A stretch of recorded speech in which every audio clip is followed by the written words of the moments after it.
he's making it difficult to do what I need to do. You little girl.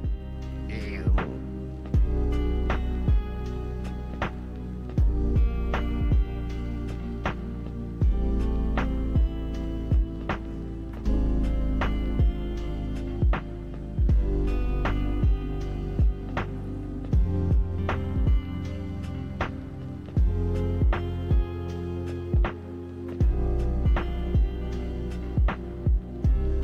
Can't get up and do my camera.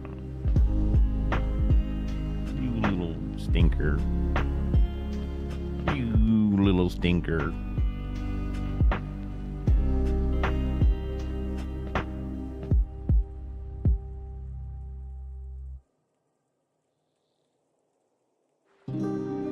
You little stinker. You stinky girl. Stinky lady. Stinky, stinky lady.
Yo.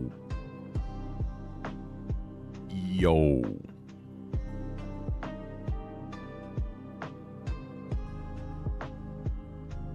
I think I'm missing something. But I guess I'm not.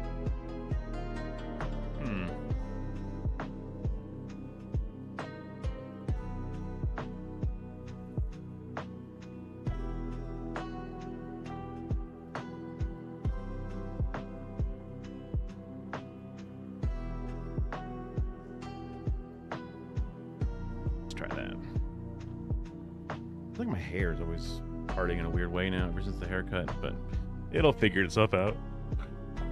All right.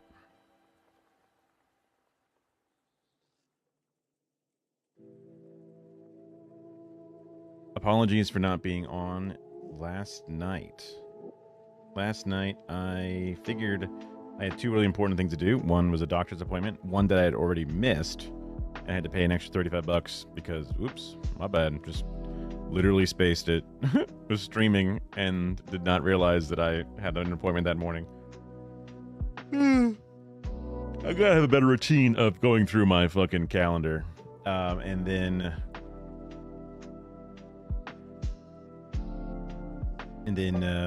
I also had a meeting about this PowerPoint I'm going to be making, because today is now Tuesday and Thursday is when I'm like leading a mini class.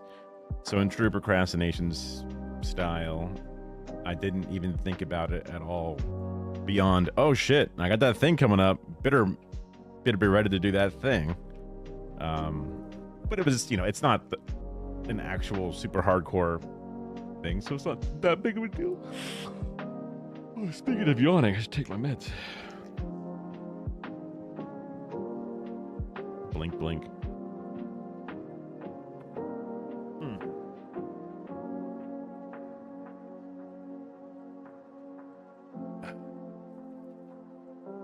And I'll get to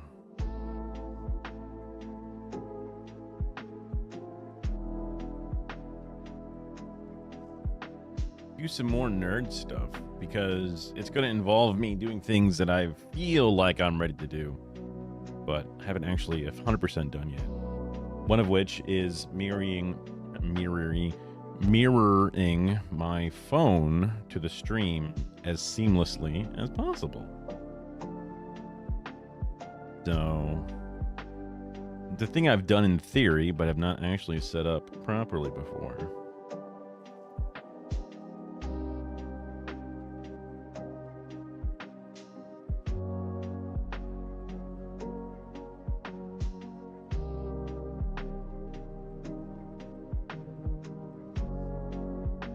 Interesting. I never really pulled up my stream manager on my phone before. Auto mod queue, chat, mod actions, predictions, quick actions, right? I forget what all these quick actions are. Reward queue. Wait, do I have to complete all? Oh shit. I wonder if that's important. Oops. What's this? Oh, you can turn widgets on and off. Okay.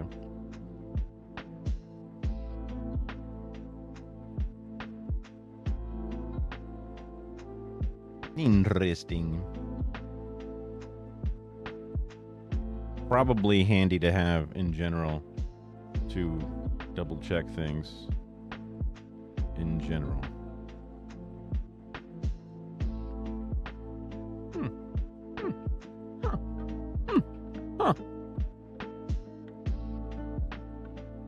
Speaking of which, I should probably, well, no, I think I'm fine.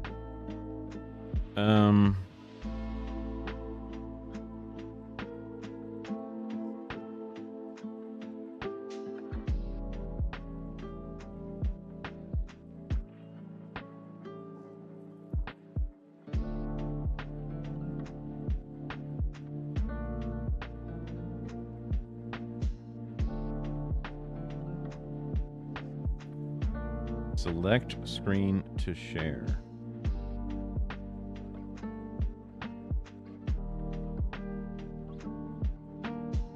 Uh-oh, does not work the way I thought it did. Your browser, the Android native apps should support it though. Oh.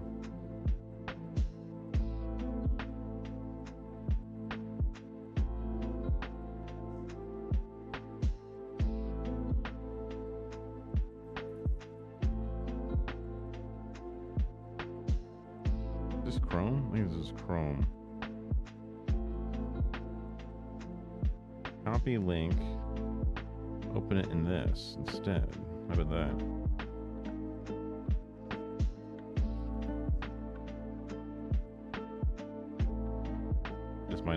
This also might not work.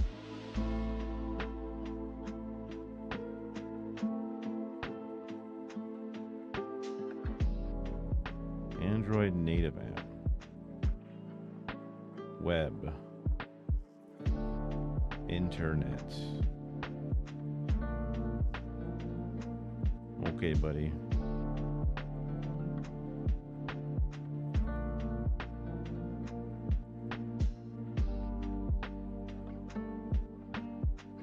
You know what? This is probably not the Android native.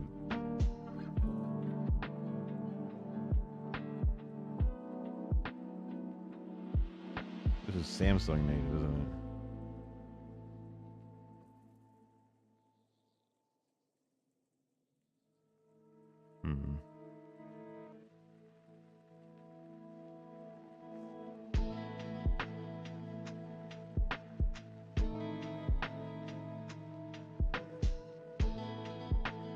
Web.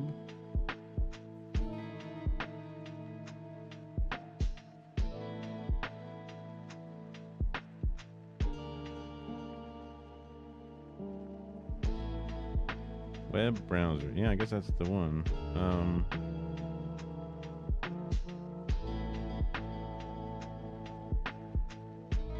Copy.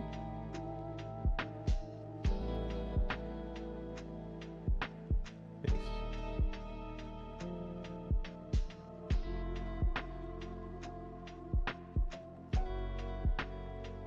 Add to.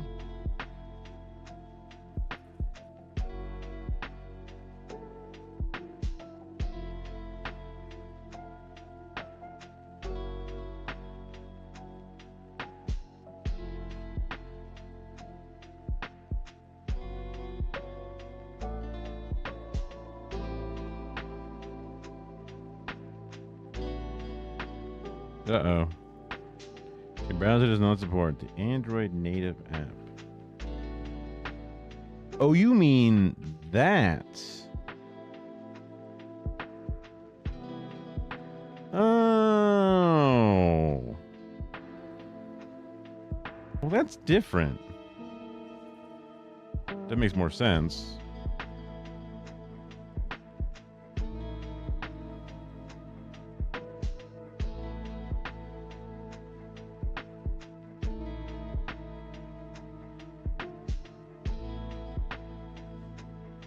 This amp publishes your camera microphone to remote viewers.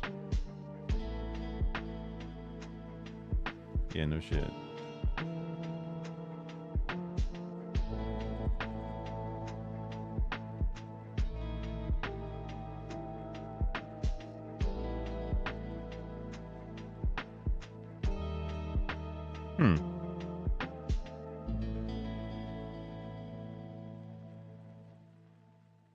Capture system audio. That's cool.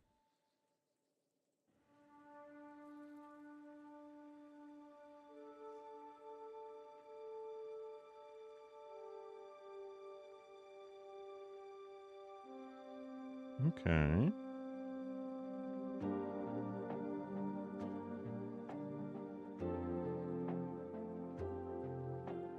Stream name and room name. So I hit connect.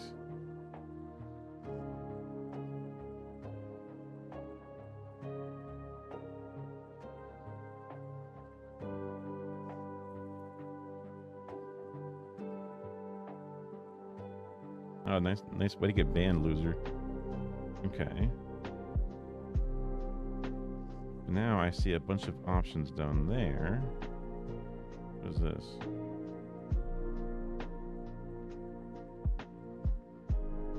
View equals this. I see. View that and room equals that. Don't know what the and solo means. Okay, let's see.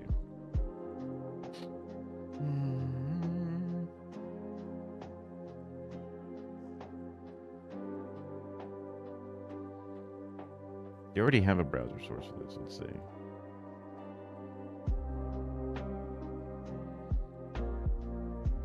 my currently made ones.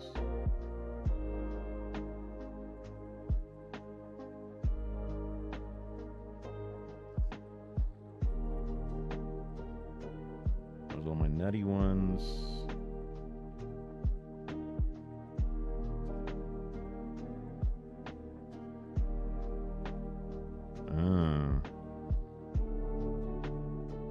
I have like a bunch of these.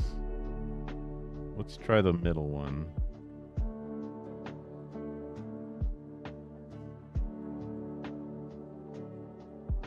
Wrong one.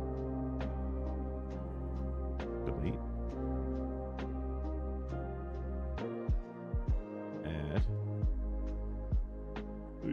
Browser. Existing.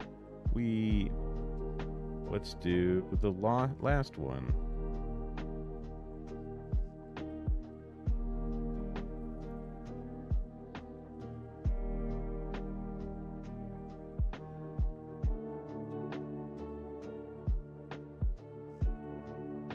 Okay, there's that.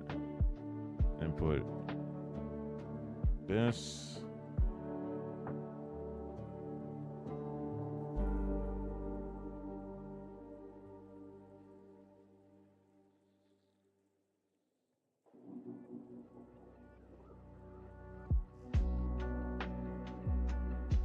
In theory, this should work. Right?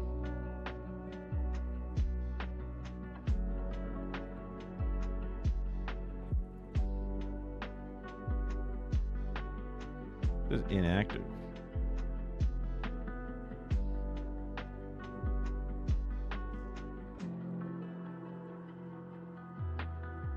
On my thing. Let's try again. Yo, there's USB camera on this now too? What? That's awesome.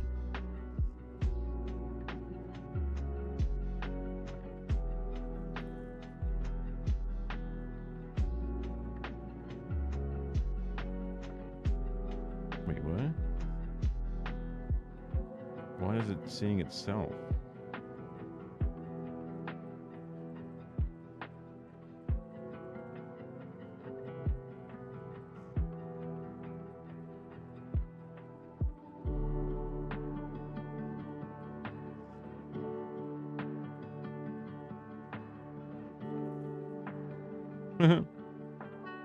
That's crazy.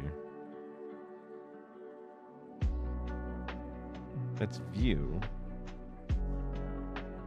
Refresh the browser source.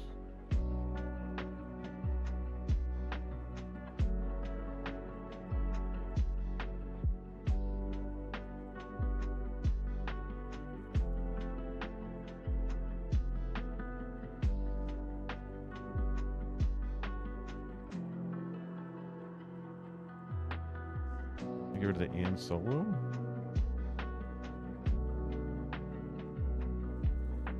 Oh, what the?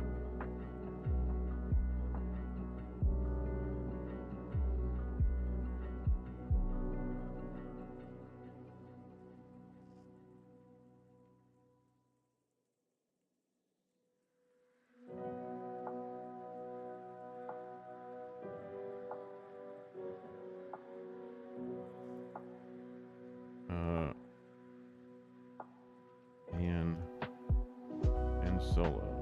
Okay.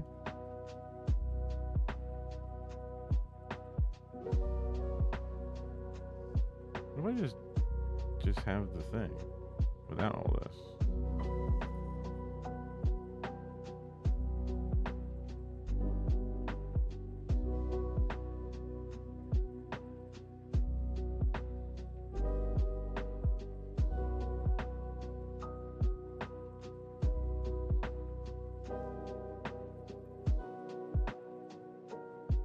Why doesn't this?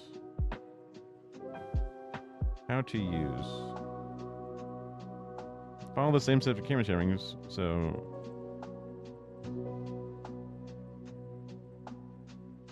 after clicking connect, you'll see broadcast source options.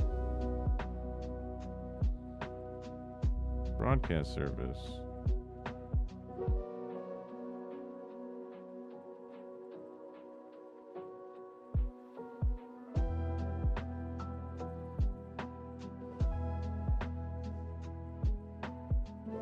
Add your view link to an OBS browser source. Click Control Audio when configuring.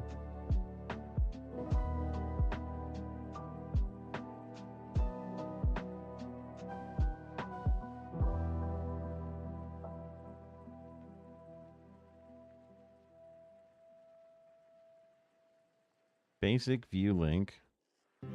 View equals.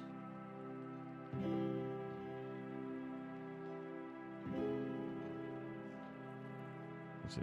Yeah. Slash question mark view equals XXXXX. Which is what this is.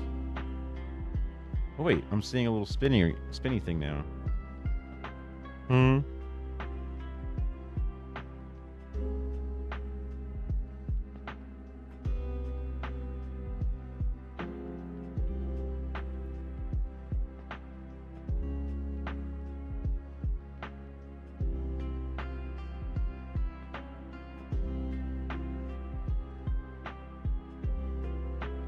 Seems like it should be refresh.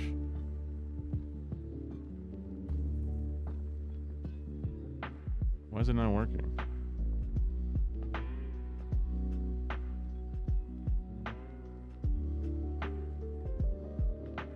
We can figure this out.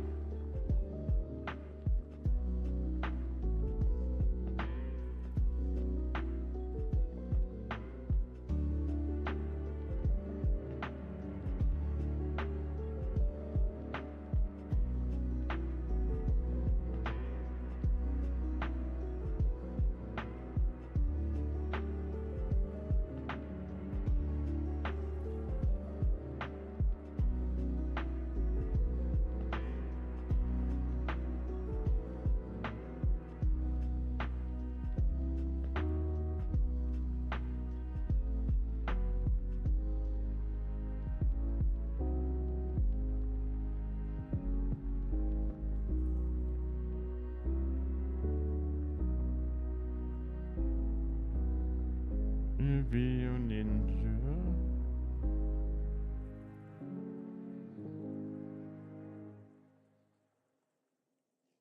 If I just put this into a browser,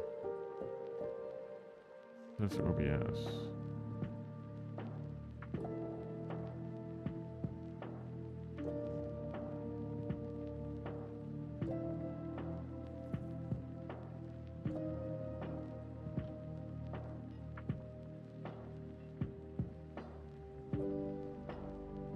Maybe the room is making an issue with this.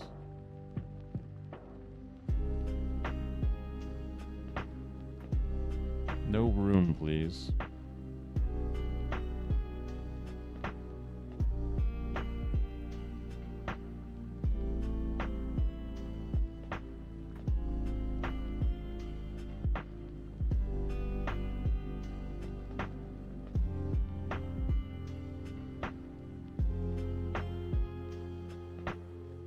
No room?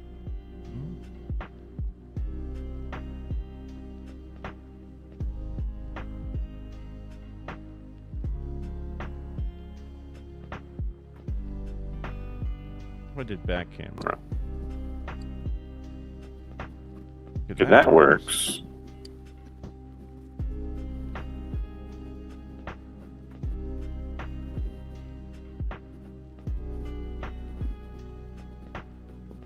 I see.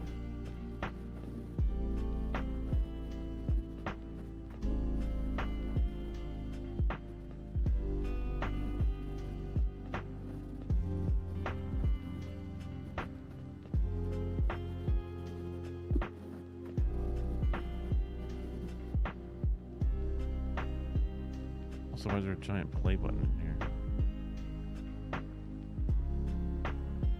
But if I do screen,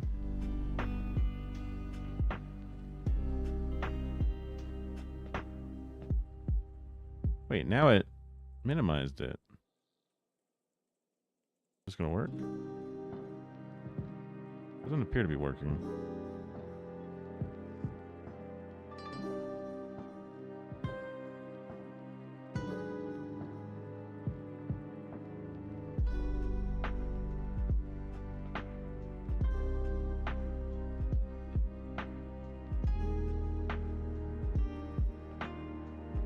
Yeah, it's just sharing to itself. And it's not sharing to OBS in the same way, despite it being the same thing. Maybe the width and resolution is wrong? That seems incorrect. Interact has nothing.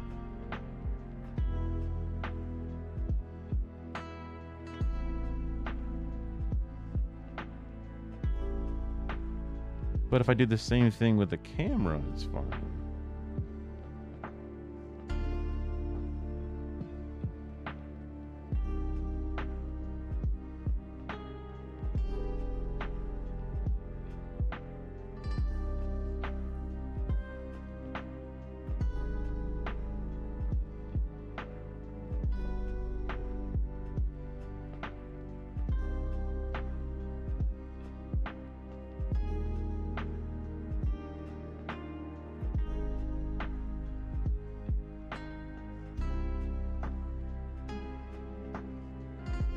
Looking at this stuff. Parameter examples, basic view link. Create and reuse stream IDs like Studio One or Camera 2 with these guidelines. And use and push to publish. Use and view to view.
It may not be supported through Video Ninja. Problem. Despite it being the latest app as well. Okay, so that's not the way to do it. I think there's another way to do it, though.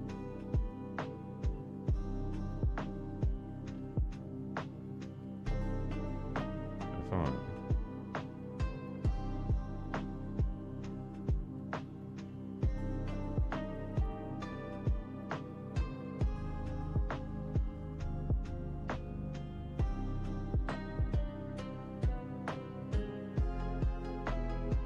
There's the Windows version, but that's dog shit.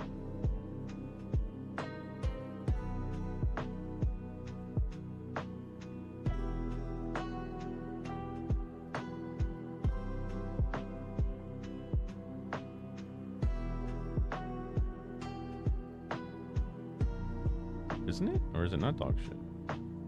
Hold on, is this fucking gonna work?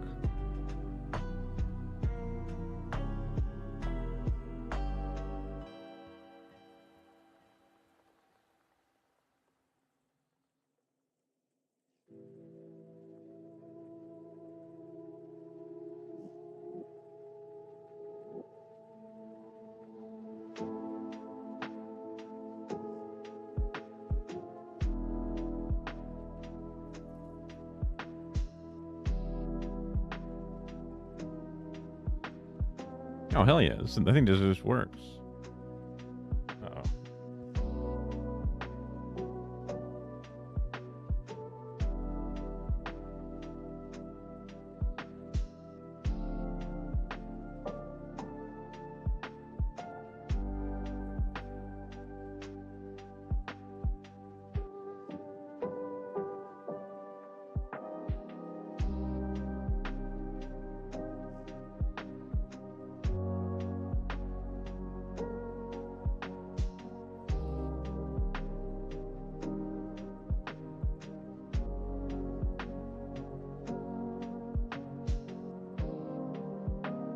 add more video from my gallery.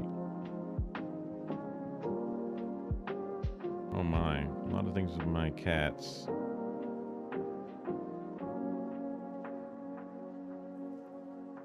And that one picture from Trader Joe's. Okay.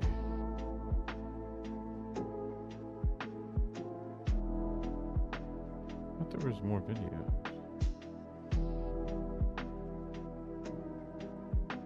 Weird stream pictures too. Oh, that was from the thing.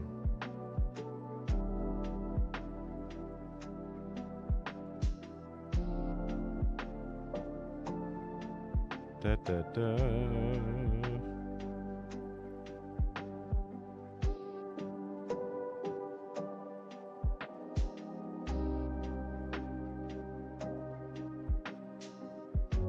I think this, I mean, looking at the screen, it seems to pull up just fine.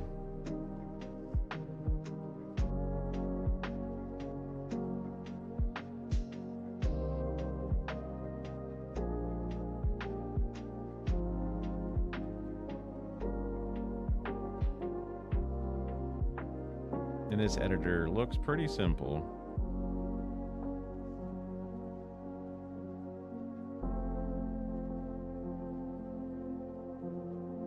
Very similar to the TikTok one. Okay, so that part is, as long as this works on my laptop, this should be fine. This will work. What if I full screen it? Oh, it just pushes it to the side. Literally the one spot you can't see. Okay. Happy with this. If anything, I could even have like the notes to the side of it for the PowerPoint or whatever for the class. Okay. That seems to work.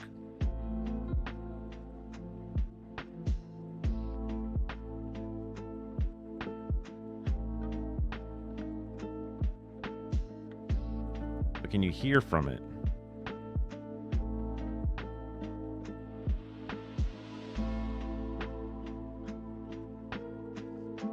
Yo, what up?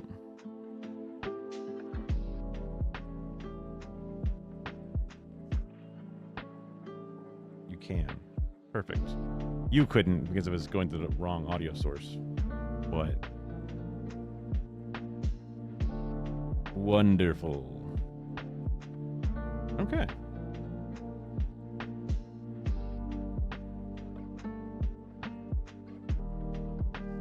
That can work.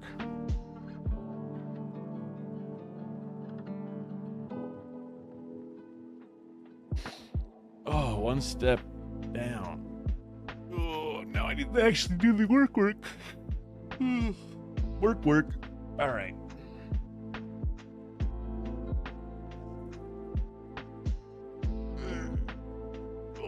It's time to lock in. I guess we could also, depending on how, all right. So I when I was sitting there doing nothing, waiting for this meeting to happen.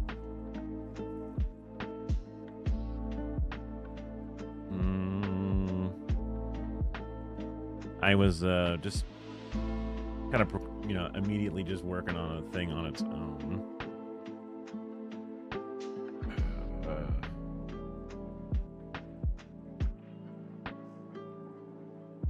Bam. So this is kind of the simple outline that I built for myself. I was just sitting there with not much to do. What am I doing? I'm going to, on Thursday, I'm going to be hosting or holding a little mini how to do video editing class. Mostly just like phone editing stuff. Very approachable.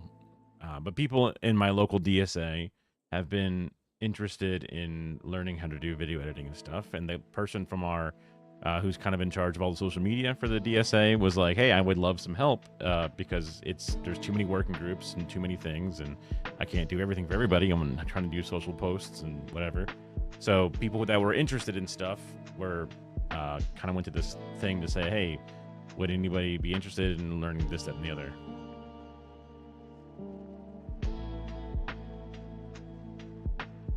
Working on a short film, but with your acting friend.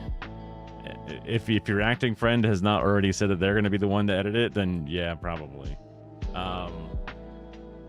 Now, this is more for, no computers required, just phones, whatever style, shorts kind of thing.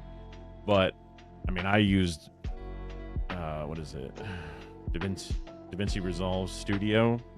I grew up using Premiere because I had the student edition way back when.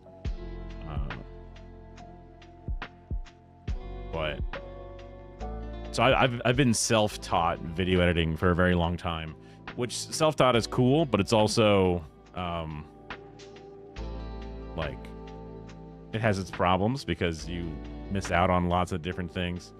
So this was when I was making all my little like thank you videos, as an example. But I love Resolve as the more modern thing. Also, it's free. Is that me? This is not me. No, I am not that svelte. This guy just says thank you while teabagging.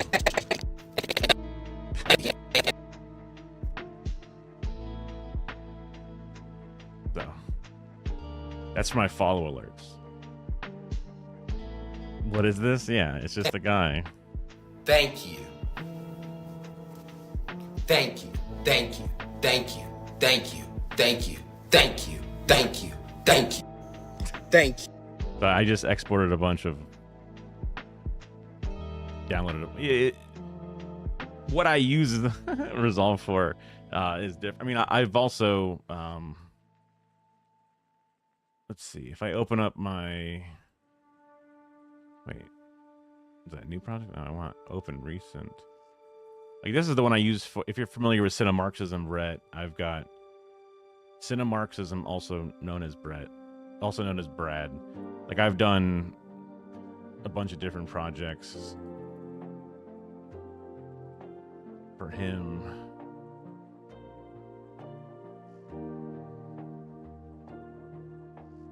And also Resolve is a pretty cool little like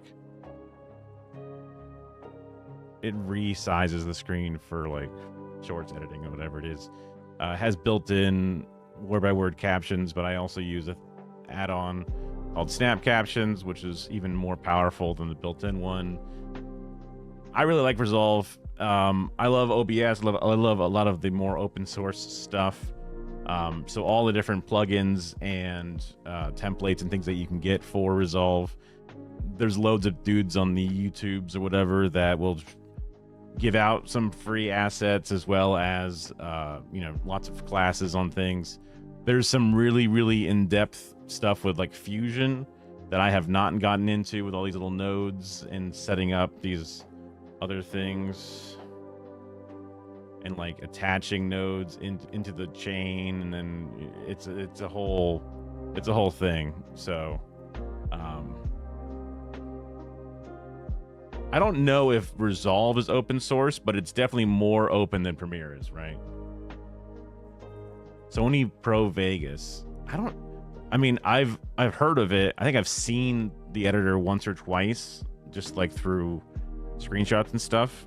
But there's a free version of DaVinci Resolve that you can get, and then there's the studio version, which has the most powerful tools and stuff. That's like a one-time purchase fee of $300, but you can probably, if you ever bought a Black Magic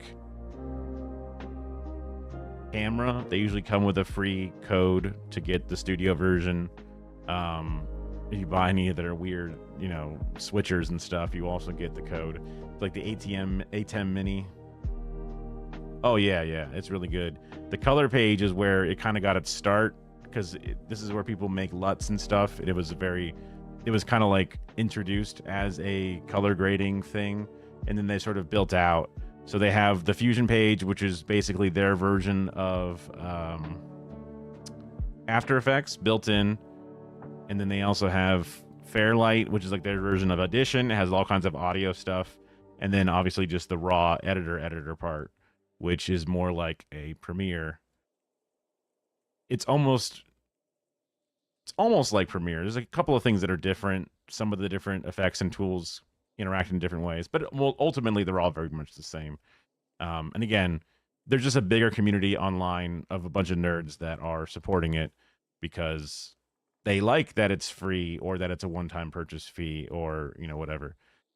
So definitely download the free one to start, and then if you find that, oh yeah, I really wanted these extra features. So one of the big things that they have is the AI air quotes magic mask. So if you're ever familiar with rotoscoping, right? Like, all right, there's this guy, but I don't want all this stupid background, right? You know how like Zoom or whatever will kind of like get the background out of the thing. By just putting a couple of points down. Oh, I'm on the adjustment clip. Sorry, hold on. It will. Huh? Yeah. You can kind of see how it like picks out the person, right? I mean, maybe I wanted to have the microphone included or whatever. And then this might fuck up the stream a little bit, but if I track it, it'll track it forward and backward. It's killing the stream a little bit just because it's using the same computer. Add alpha output.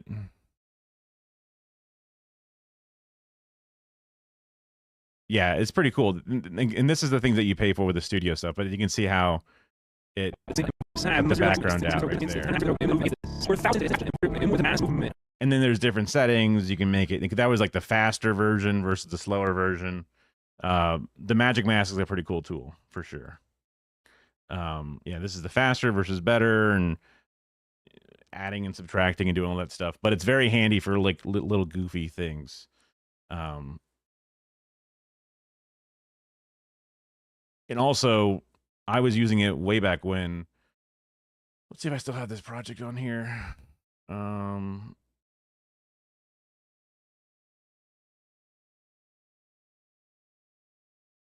Project manager. Money, please. Sure. I made this back like a year ago. Uh-oh. My media might be offline because I may have moved folders around and stuff. Well, that's annoying.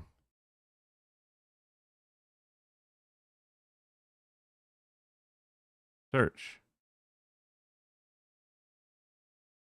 I must have moved them away. Well, let me open up the other one then. Open recent project, this one. Another nice thing about this is inside, like for example, if just the person was not lit great, instead of doing the alpha output,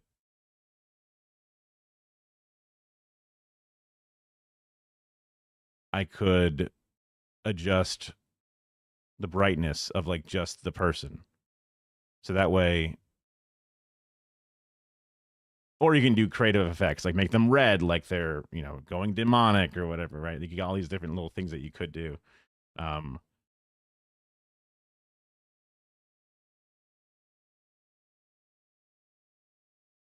Used Final Cut Pro years ago to make a football video, but it's Mac only for Final Cut. Yeah. I mean, my very first non-linear editor was a thing called Pinnacle Studio, and it came with a crappy camcorder I got from Circuit City. You know what I mean? So it's like very basic kind of stuff. Although it had built-in audio generators, which was kind of insane because there's not even that in non-linear editors now. Like you could set different like hip hop style music, or like, piano, something music. You could set up all these different things, um, and it would time it based off of how long of a window you had selected, and that's kind of impressive for like fucking like 2003 or whatever. Like, although again, now a really cool tool that is built in, I think that might be another studio, maybe not. You can select an audio file, right? This is inspiring epic orchestra music. And I could go into the audio and under the music editor, you can change how long you want it to be, and it'll find ways to make it loop. And so instead of having to like find a song that exists that either naturally loops that you can just copy and paste over and over again, or try to find a weird beat where you can just sort of like make it happen and put a crossfade or something, it kind of just uses, again, AI, but it's just using generative understanding of stuff, to look at the song that you're listening to and then kind of make it sort of like loop in a way that makes sense. And you can make it loop as long as you need to, which is pretty neat. And then it also gives you like 3 or 4 different versions that you can choose between. Like, oh, I didn't like the way that one happened to crossfade. It's probably worse at it when there's like words, but most of the time the generic background music you have is just, royalty free background music, or either corporate sounding blah blah blah, or epic intense, orchestra moments, all that stuff. It's definitely, well, I'm pretty sure it's locally for all the AI stuff, again, because it's just like, it's not like a, make me a picture of a big tittied mama or something, where it's like looking at a whole language model understanding of images or something. It just, everything says it's AI this, that, AI that, but it's just neural network runs on your computer using the graphics card that you have to do stuff. It's possible that it's more insidious data grabbing than I've realized or whatever, but it's seems to be well received overall. I was worried when they were adding in AI tools, but it's like when 4K was announced, everything said 4K ready, 4K this, that, and then VR was the new thing, and then like every graphics card would say VR ready. This CPU is VR ready, and so now everything is AI ready, AI enhanced, AI this, that.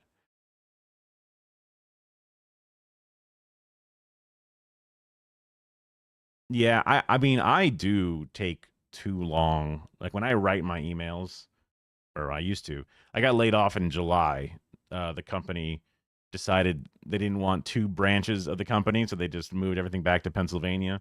I used to work for Home Shopping Network. QVC bought Home Shopping Network many years ago, and they kept in St. Petersburg, Florida. That's where the TV studio was. It's okay. The TV studio was in St. Pete, so that's where we did all the live TV production stuff. And they had their own, obviously, place with all the little hosts sell the infomercial stuff up in Pennsylvania. And so we had 2 different campuses doing the same thing, but obviously 2 different networks and 2 different styles or whatever. But we have a lot of hurricanes in Florida, and the business is not doing well. Like, do you ever buy from QVC HSN? Probably not. Based off of their stock prices, like under $1 still. So they decided, you know what, we're just going to sell everything off in the Florida side and just open up a closet and make them work out of here. Yeah, yeah. QVC is pretty global. I don't know if they have anything like in Australia, but they're like a lot in Europe and stuff. They have a Germany, and they have a Japan, and a few other things. Maybe Germany closed down, but they've got it other places. But at least in the United States, yeah.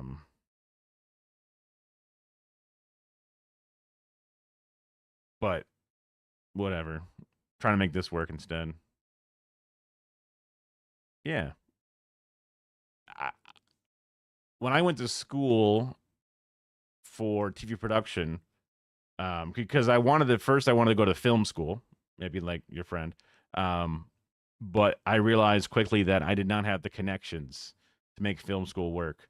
Um, like I had an internship at an editing place when I was in high school. It was an internship in name only because it wasn't like for school credit. It was just like my dad was a delivery guy and delivered to this place and was like, "Yo, my son's into this shit." And they were like, "Oh, bring him by one summer. He can hang out." And I just did stuff there for a while. But I got like some letters of recommendation from them, whatever. Um, but I tried to get into the film school. So at Florida State University, the Seminoles, FSU, as it's colloquially known, um, they have a really, really big film program that's very prestigious, blah, blah, blah, blah, blah. They only accept in X number of people. And I kept trying to apply and I never even got very deep into it. Although maybe a coincidence, maybe not, but there was a fellow classmate in my high school that was in the same class as me for all the TV production video stuff. And his dad was a state representative in the capital, which is where the school is, and he got in right away. And the guy also was good at doing TV production and video stuff. It just he had a connection, and that may have helped. If my dad was a state representative, he would have tried to get me into the school too. So I don't really like blame the dude for it. It's just the industry might be more nepotism. The industry might just be more luck based in ways that I was like, probably not a good way to like bank my entire livelihood on this. So I ended up going more for like the low hanging fruit TV production element. So I went back to the Tampa area because that's a really big news area. So I learned a bunch about like news broadcasting and news TV production. And I was like basically graduating, and I was like, man, I realized that I don't think I like news as a place to work because it's very cost cutting, one man band. You got to become like a journalist almost, sort of, going out to the airport with like a camera and a tripod and just trying to get a story and get a scoop on something. I'm like, I don't really want to be, a journalist like that. I just wanted to be a TV production guy. And then someone from the QVC HSN place just showed up my last, year at school, and they were like, "Hey, we do internships at the place. We do 24/7 live studio broadcasting." And I was like, "That's my favorite part of this." So then I just got a job there and worked there for 15 years. But also, even before college, I was doing YouTube and some small stuff, but that was always just like, that's just for fun. That's not a real career. So, but about 5-ish years ago, I was like, man, I would really like to kind of like get back into doing videos and doing stuff. And I was watching a lot of streamers and stuff. And I was like, oh man, kind of like, what would it have been like if I didn't go to college and didn't just became like a smosh or whatever, doing YouTube videos and stuff. A whole different potential world. Again, another luck based thing, a whole nother, you know, low chance of success, but high chance or high reward if it pays off. But now I have a chance because I have a little bit of severance and stuff. I have a chance to give it a go. I don't know, about halfway through, and I haven't necessarily grown in any way, but I am trying to network and do things behind the scenes. And I can also just freelance as a video editor and do other stuff. But I don't know. I mean, I had such a cushy job in the sense that like I didn't have to do much. So now I'm like lazy because I had a do nothing job. So it'd be so hard to go back into the job market and be like, I had to actually like produce again. Damn. Oh, bummer. Oh. It was weird. The more and more I got promoted, the more and more I did less and less. Like I made more money and did less work every time. Doesn't seem fair. Doesn't seem right. I mean, I guess it's good that like super old people don't have to worry about doing intense labor and stuff.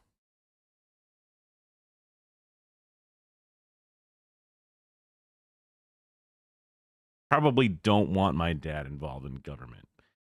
He's weird.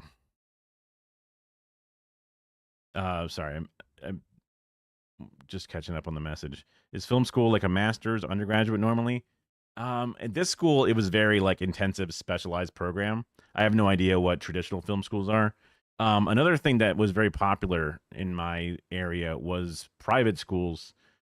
A company called Full Sail was very expensive but very prestigious. Had lots of equipment, whatever. I knew people at the work that I was at the place I was working at who went to Full Sail, and we were working the same job right next to each other. So I was like, okay. But they had massive student loan debt because it was very expensive to do that. Another one that was popular when I was coming up was called the Art Institute, although they lost their accreditation, I don't know, 5 or so years ago. And I was like, dang, that sucks. I mean, I guess as long as you got the degree a while back and you've had now a long work history, people will probably not care so much, but dang, that sucks.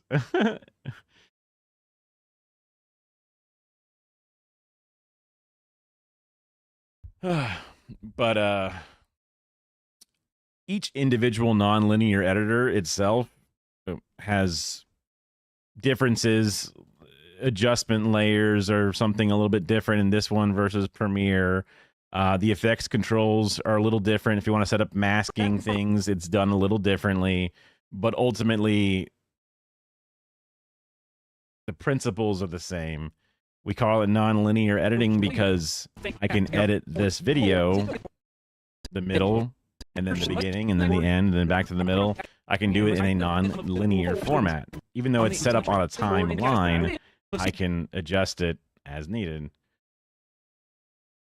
You wanted to go to film school, but the route here is basically just end up at the BBC filming soap operas or hospital-based dramas. Yeah, I mean, a part of me really wanted to get to, like, I was thinking, like, the cool things would be working at, like, Conan O'Brien, talk shows, things that film frequently, but are also creative and fun. But that's also, like, I wouldn't be a writer and a camera operator. I would be either a writer or a camera operator. It's separated. If you work for SNL, the Saturday Night Live, they do a live show once a week, whenever the season's on. But again, separate between the talent and the things. Steady employment in the arts is undervalued. Yeah, I mean, that's why I, again, also being better play it safe kind of guy, went for the 24/7 broadcasting place that just sells products, while news networks, especially local news stations, were cutting costs, profits down, downsizing as much as possible. This other place was just making money nonstop. They never had to sell ads because they just were an ad 24/7. So I thought that was more secure than the other jobs that are a bit more tumultuous. Although news is going to exist to some degree, it's just instead of having camera operators on every position and directors and all these things, they now have just one director who has an automated script that is hit next, right? But that one job will still exist, but maybe not as many other side jobs. Get steady, unglamorous gig and develop your skills. Yeah, I was always a play it safe kind of guy, and sometimes I think what could have been. Like when I graduated, some people went to New York, some people went to LA, and I would see them on Facebook doing things, and I'm like, man, they're out there doing it. They're seizing the day, but they also would get, their job would finish, and then they have nothing to do. They have to network and constantly schmooze, and they work on a gig for 6 months, and that's it, right? It's a whole different style of living. At the same time, I think I should direct the Rings of the Power. Do you mean like a Lord of the Rings thing? I don't. Is that a new show coming out or a new movie? I mean, but so like that mixing of being creative and having, like, if I wanted to work for Conan O'Brien, I would either be in the writer's room making jokes or I'd be the person working the cameras. But content creating, YouTubing it, self broadcasting, self pumping out, you can kind of do a little bit of everything. Live streaming, you can do a little bit of everything. It's just less secure. And even if like Twitch subs, like right now it's September, subs are X dollars off. People might get a bunch of subs this month, but then next month get less. I know that like January is tough apparently for content creators because there's a big algo boost for Q4 when there's a lot of traffic and people are buying things. But then once January rolls around, things kind of slow down and people sort of like kind of get back to work and, you know, calm down a bit. All the holidays are done. So there's a bit of a lull. So you have to kind of like understand how to like balance your finances instead of just a classic paycheck that comes in once every 2 weeks. Lord of the Rings TV show. It's dreadful. Oh, right. It's like a prequel, right? It's like from before. It's like when the rings are being made. Yeah.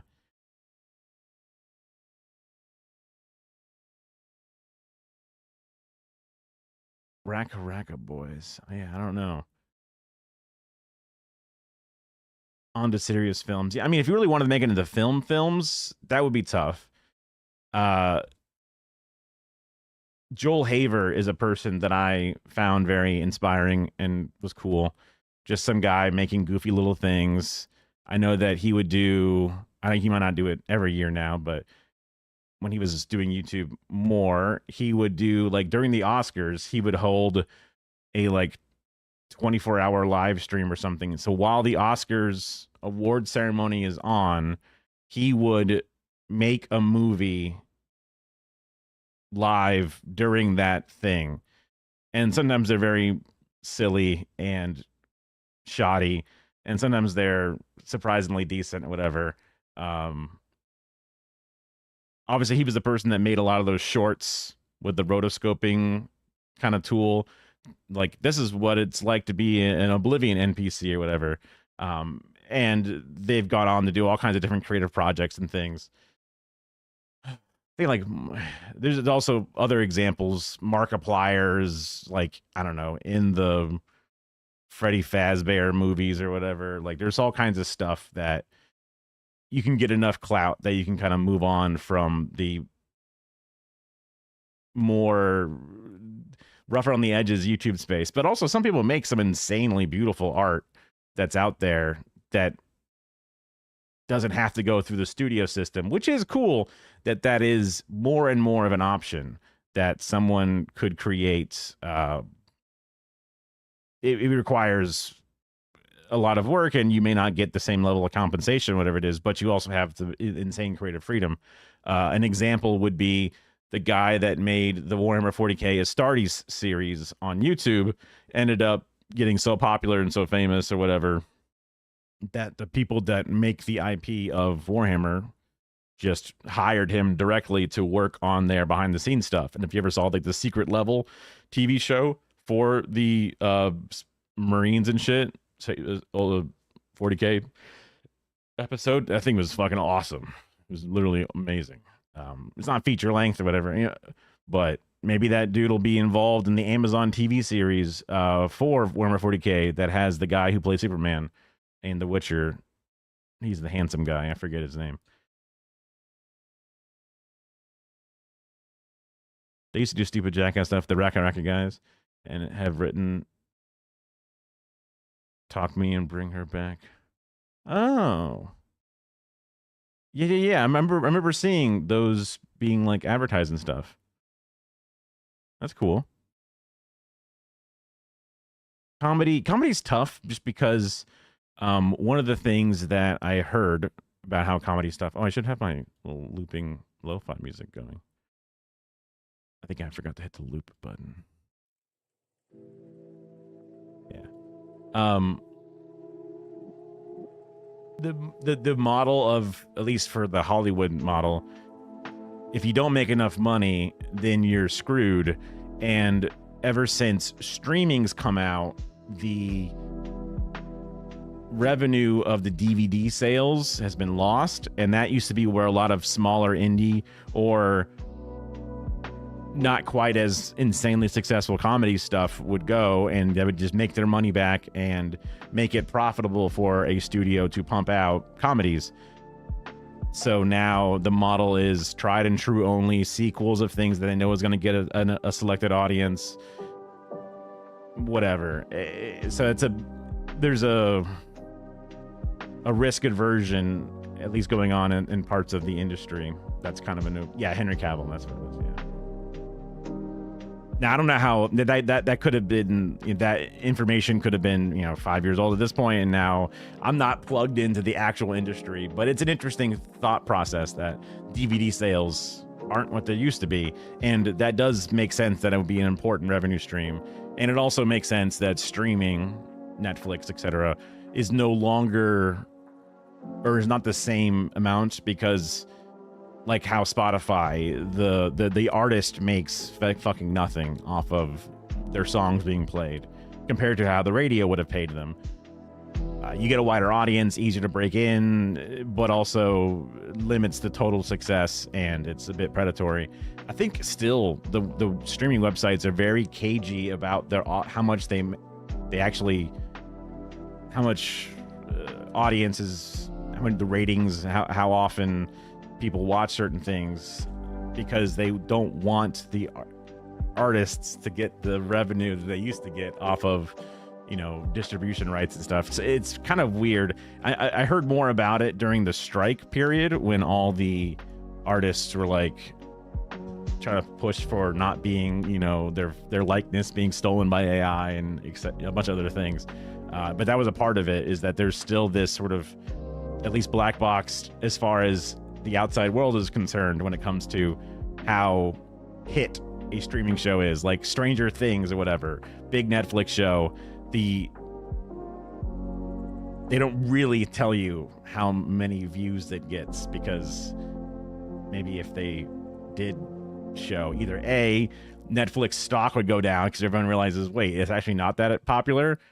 But then B, if it is super popular, then the artists are like, yo, what's up? Come on, what the fuck? Come on. So they just like keeping it quiet. Unrated, uncut DVDs. Yeah, that's true.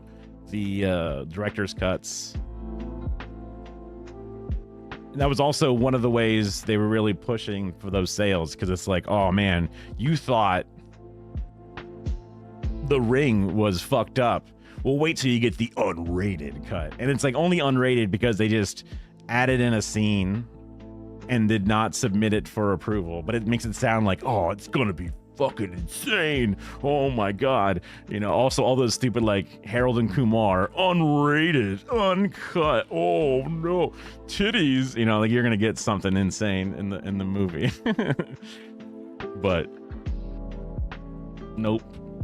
Or I mean, I guess maybe, yeah, never before material, too hot. Oh shit. Yeah. Now I just have flashbacks of late night Comedy Central or Adult Swim, where like Girls Gone Wild ads and shit would play. What a different time. I'm pretty sure that guy's in jail now for being a sex criminal. Whoops, I could have seen that coming.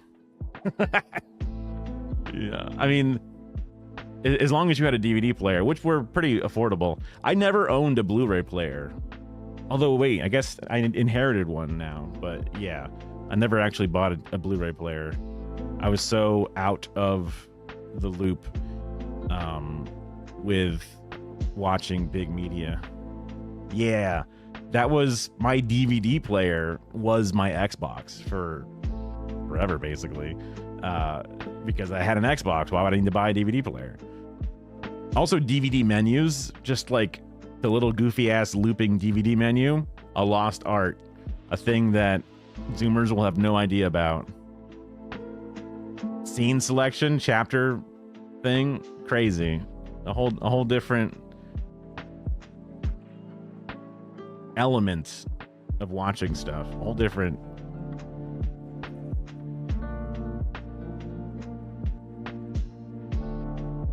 It pretended to be Never Been Kissed for 30 seconds when you load it up. That's so funny. That's a very That's a very meta way to do it. Yeah. That reminds me vaguely of a very deep, frustrating moment of my childhood. Metal Gear Solid, the video game for the PlayStation 1. I got it from GameStop or some shit, right? I got and it's like a multi-disc set, so it had a fatter case.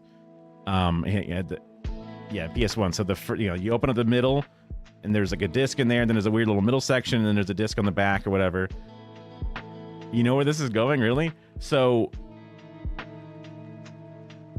there's a code on the back of the box, and in the game they say check the back of the CD case. That's what they say in the game, and I kept in the game I'm looking at the thing, and it makes no sense to me because you have a disc or something in a little something in the game, but my issue goes even a little bit deeper because I got this thing from GameStop or some shit, and the back of my CD case had the insert for Resident Evil 2. It wasn't even their actual official thing. So I didn't have the back of the CD case with a picture of Meryl with her fucking codec number on it to even get. So even if I actually looked at my CD case, it wouldn't have helped me. I had to go to gamefaqs.com to get the information that I needed. And I was like, son of a bitch. But if a rental box would have been a thing that could have fucked you as well, for sure, if you rented it. Oh, I loved the Psycho Mantis thing. I loved that it read your memory cards, where it's like, you like Super Monkey Island? And it's like, what the fuck? How the fuck do you know that? It knew about other Konami games or whatever, so it had programmed some fucking dialogue for that, Or if I had a Rumble controller, like a DualShock, and it's like, you son of a bitch, you're using during that scene they got a button mash. He's like, hey, no Rumble controller, you cheater. And it's like, what the fuck? How do you know what I got? I love that shit. That's what made, for me, that's what made video games an incredible experience. Different than any other thing out there. And then, later on playing the Walking Dead Telltale series. That was awesome. There's lots of little things that it's hard to tell a boomer why gaming is so cool. It had no Rumble, so I got patched with DualShocks. That's so funny. Yeah, I mean,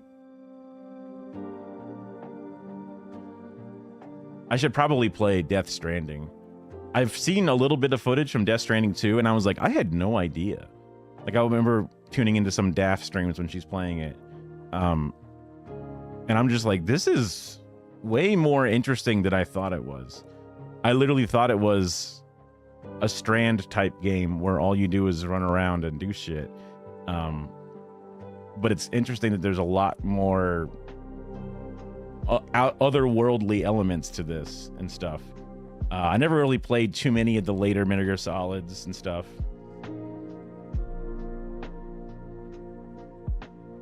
Maybe, yeah. That could be what is happening. Is the second one is where they really, really took off with the big story elements. Also, it's definitely not. It definitely seems like there would be. It's like a video game movie, like The Last of Us. For years I thought I had played The Last of Us, and then I realized I just watched a Let's Play of Last of Us. But the game is on rails enough that there really isn't, because I never really had PlayStations after PS2, just because I ended up being more of a PC gamer guy. So I had Xbox 360, and again, that was the last Xbox I ever owned. It was just kind of this, I stopped buying consoles because they were expensive, and I could just buy a crazy ass video card instead.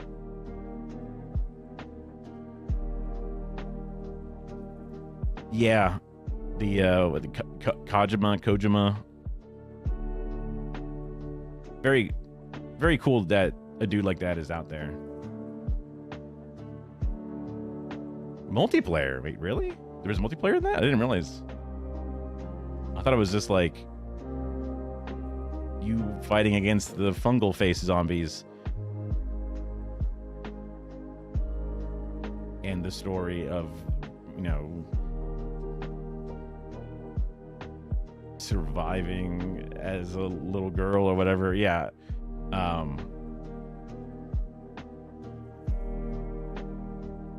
Huh. Interesting. I never really heard about that element being in there, but it makes sense because there was like crouching, shooting, all those different elements in the game, and it wouldn't be too hard to just throw that into a lobby and have it play out.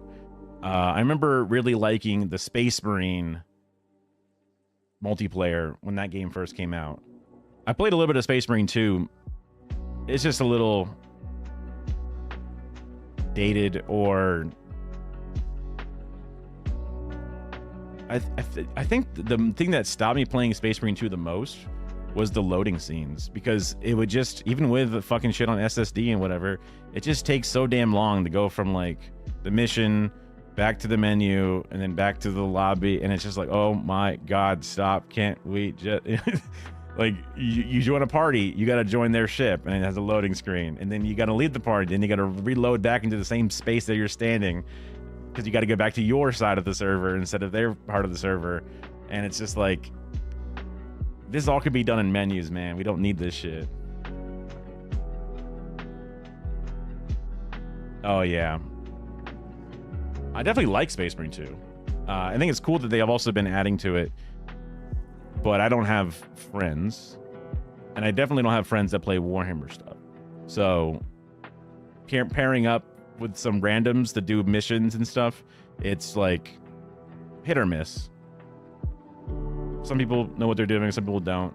Hell, sometimes I don't know what I'm doing, because I'll fire the game up after a few months, and then yeah, I mean, there's definitely things that are more fun with friends, but when I play Space, like when you play the, you know, okay, we got to take out the Trigon mission, you I mean, maybe you're good and you can do it on your own with like AI bots controlling the other 2 or 3, you know, Marines, but I die. I guess I play it on like the more difficult, lethal, high skill ones, and it's like, yep, then I die. I guess I bite off more than I can chew when it comes to some stuff. A game I've been enjoying a hell of a lot is Mega Bonk, which is a very different game, obviously, but damn, that's fun. Oh yeah, no worries. I mean, I should be working on my thing, but I'm just chilling. It's hard not to just sit and talk. A good reminder. Okay, so I have my text file. Just go back to the thing here. I guess I can play some little videos on the side. Well, for now, I'll just stay focused on stuff. Okay.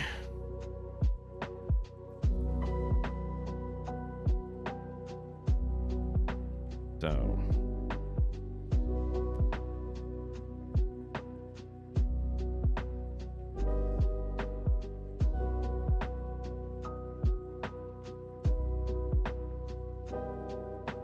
Praxis. Video editing.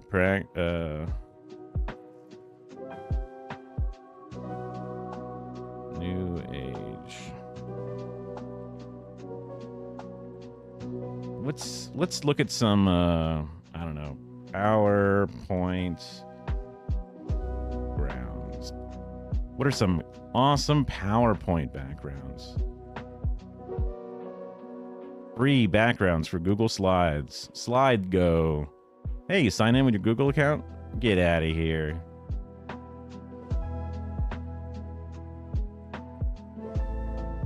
Minimal. Look at this, like fucking American Psycho business cards.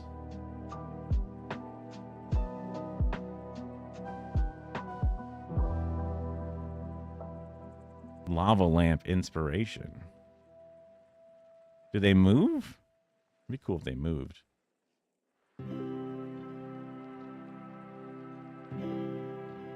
Abstract.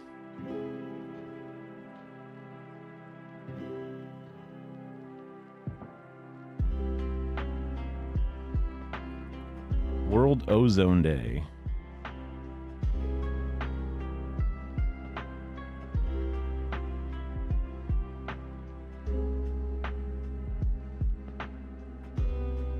Oh, there's a crown on that one. Does that mean it's... Wait. Free? Is there free? Plans and pricing. Uh-oh.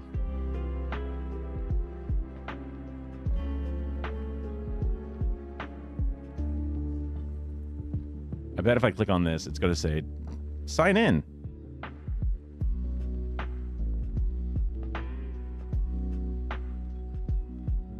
Three free templates. Oh, every place just wants your shit, dude.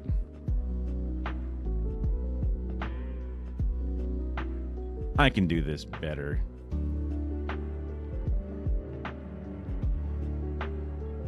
Let's see. Let's fire up Resolve again. Oh, it's already up. Hell yeah. Okay. Open projects. Small projects.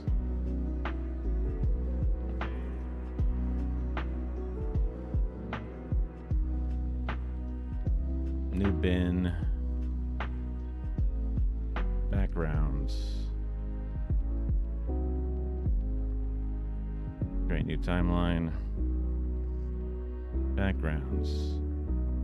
Specs.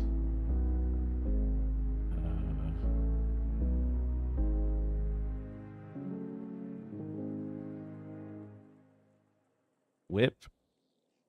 I thought there was a one.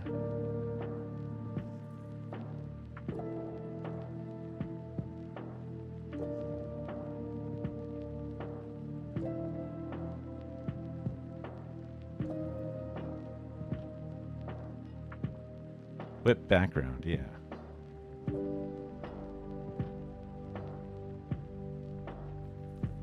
So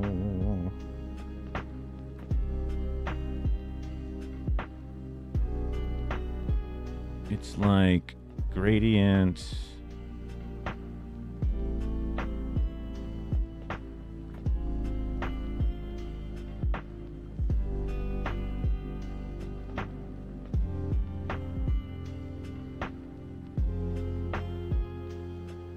Okay. Overlay, lines, particles. Grid is good. Shape.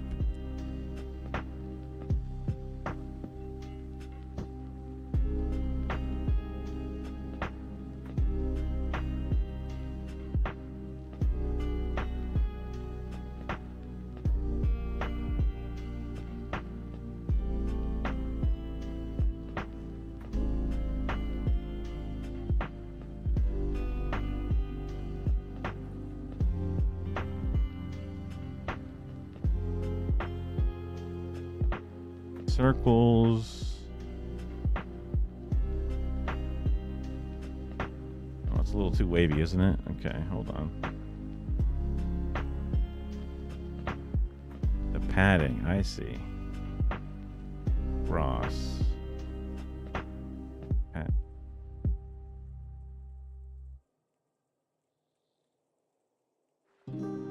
And then you have stop motion.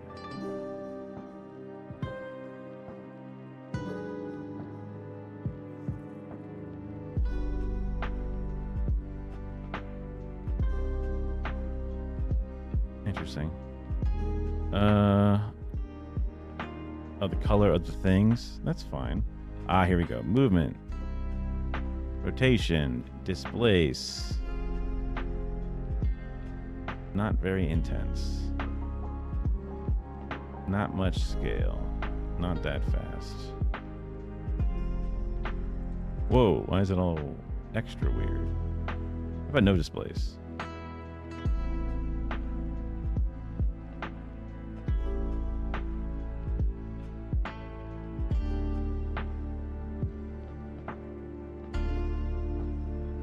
Oh, the speed definitely messes with it.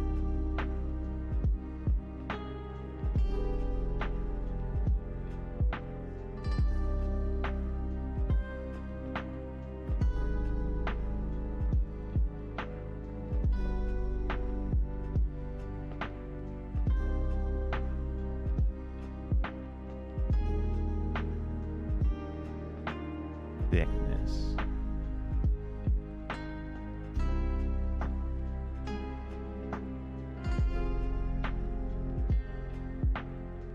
Okay.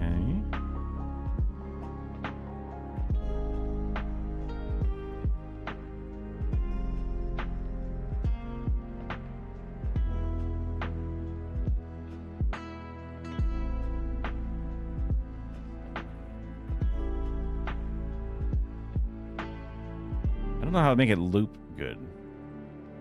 Like if I extend this out a whole bunch. The displace is a little weird. What if I bring the scale way down?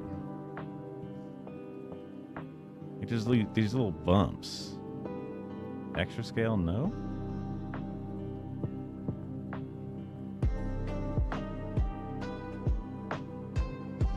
Oh. Zero.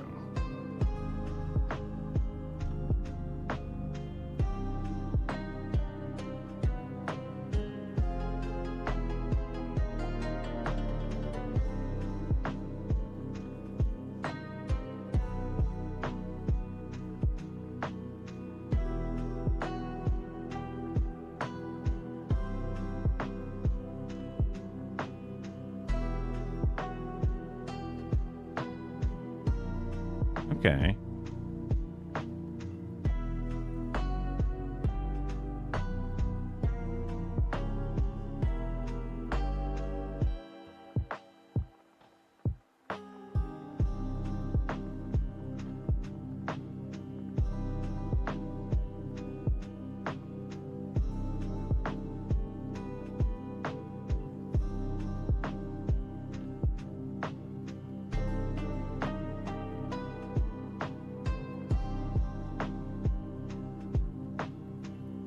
Wait, this is rude.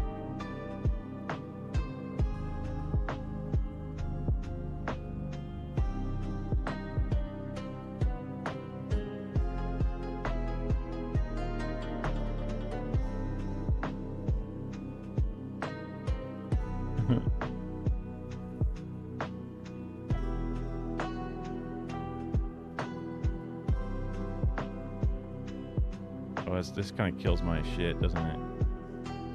All right, new plan.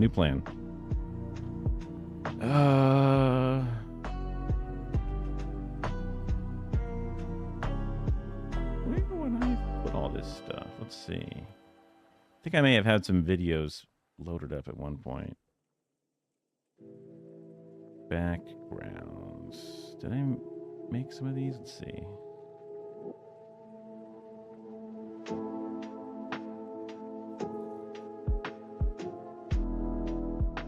Resources?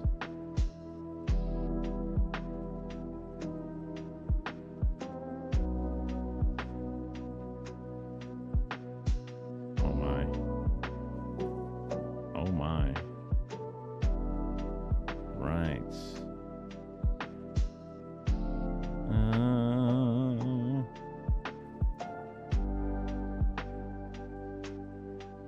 Old, not used.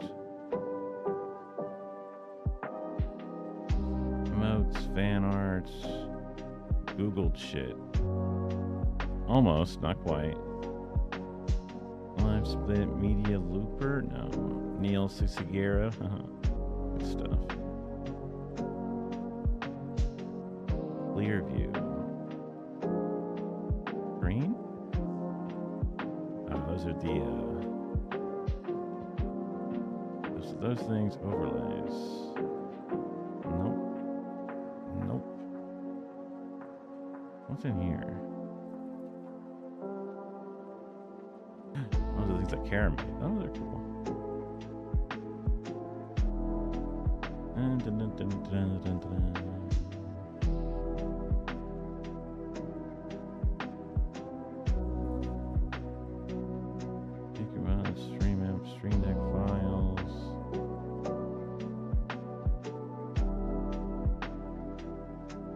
So back in the resources.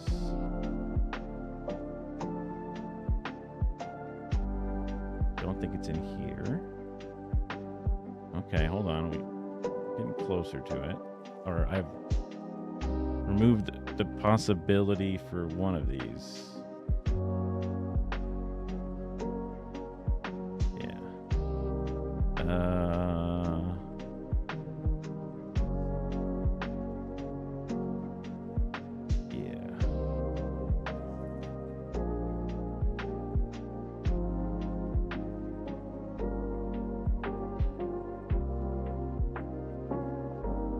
Okay, so now if I go into my storage,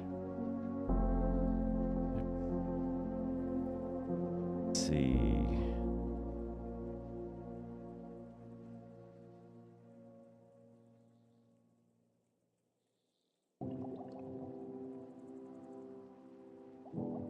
Yeah, super old stuff.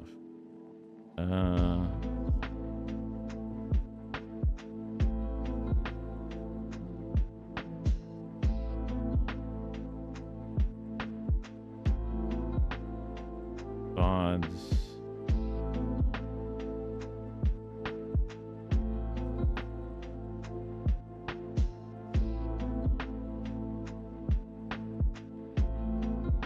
So crazy.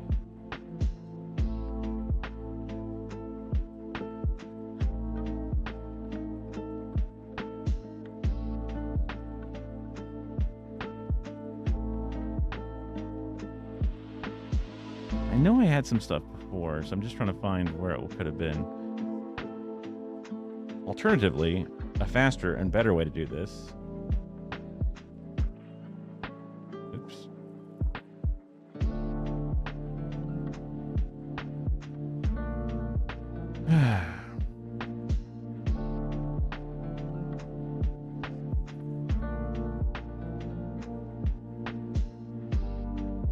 Much better. Just find it here. Why would I ever do anything different than this? What the fuck is wrong with me?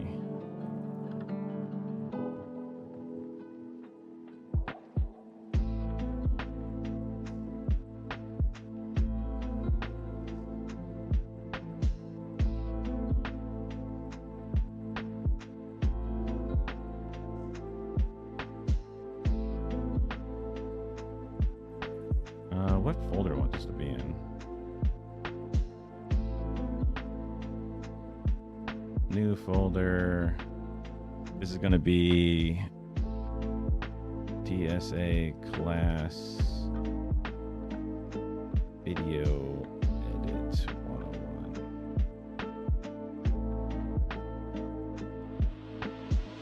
Download HD. Save file, save place.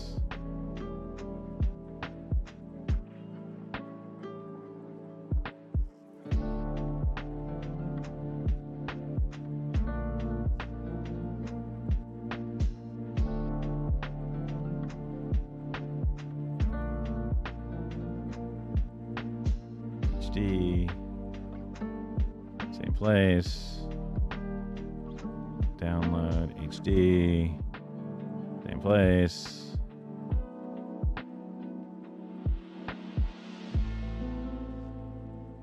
I just gonna kind of go with one color theme for the most part.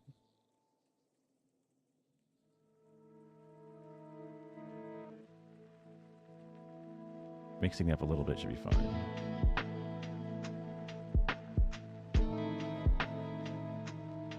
HD. Okay. This should be good. Plenty of options here.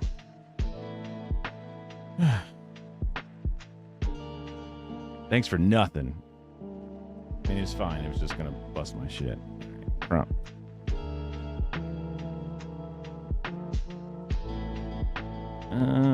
Change background. Use image. Browse. No, wait. It's in here. Projects. I can't do video. You son of a bitch. Insert. Video.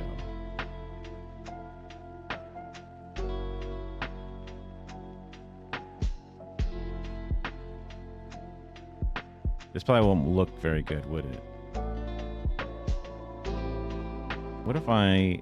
Do they have GIFs of backgrounds? Is that crazy?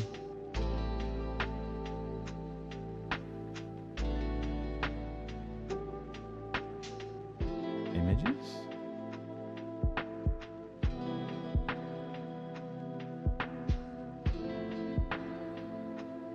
GIF.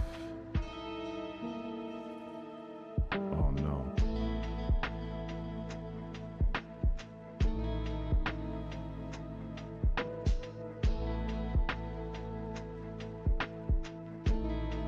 The dude jumping?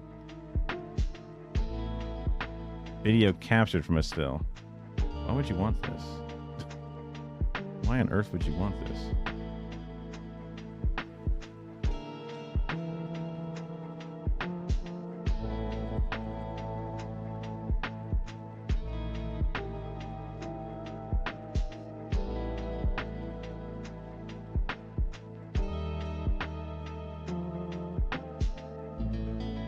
Okay, interesting. What if I delete media pool? Go to full. Resolve projects. DSA class. Back to the video edit section. Go back to my media pool here.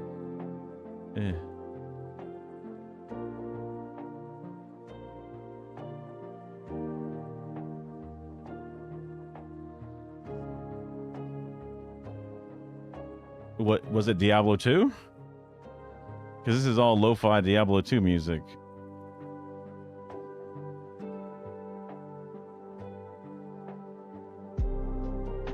So the previous song was called Tristram Lo-fi. But I didn't think that Diablo 2 was crappy. I loved it, dude. Gotcha. Okay, fair enough. Like, I used to just listen to the Diablo 2 soundtrack because it just reminded me of being a kid sitting in the fucking game lobby trying to, like, you know, just playing that stupid game all summer long. So, just for...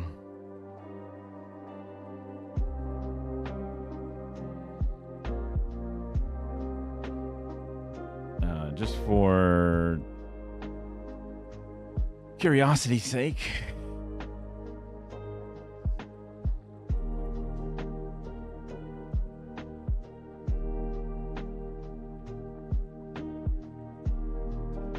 Oh, yeah, actually, you know what's probably easier than this and wouldn't crash my stream?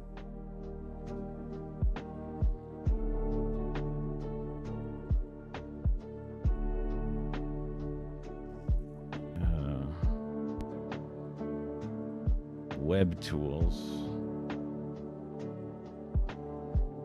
I see.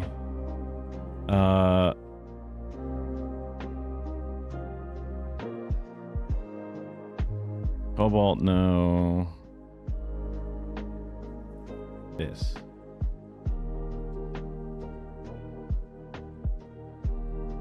Can I just do all of them? I can just do one.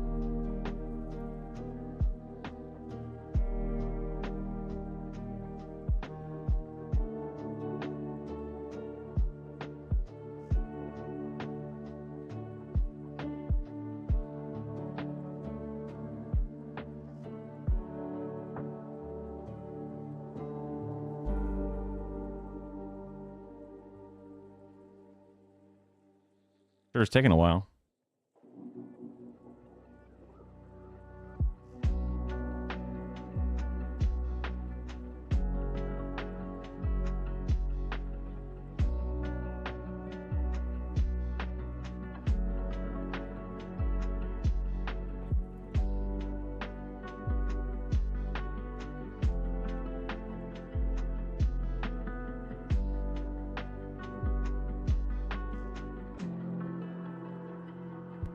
It's not that big of a file, is it?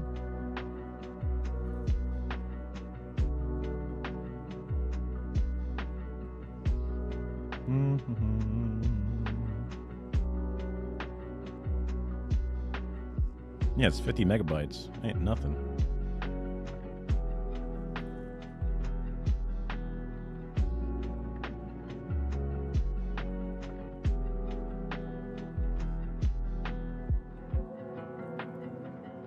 I can just refresh the page, maybe.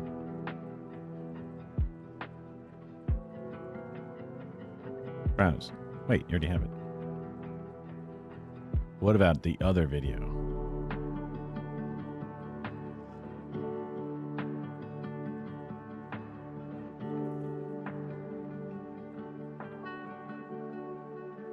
There we go.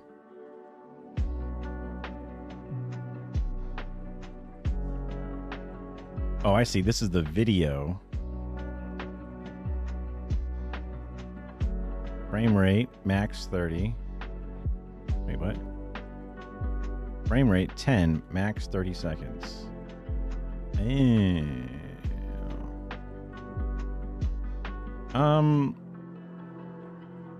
10 seconds.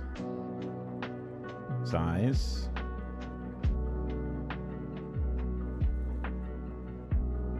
Original's fine. Method makes sense. Convert.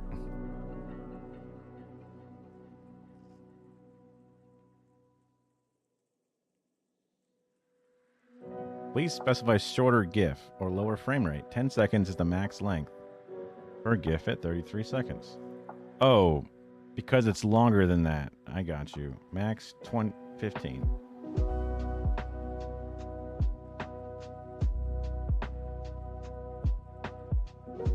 That's funny. Uh-oh. Is it slightly too long?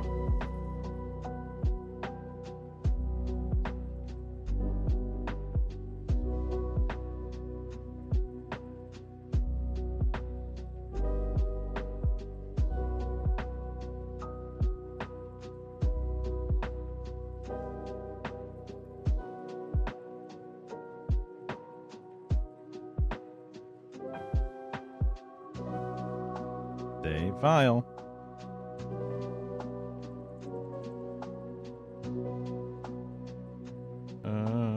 Projects.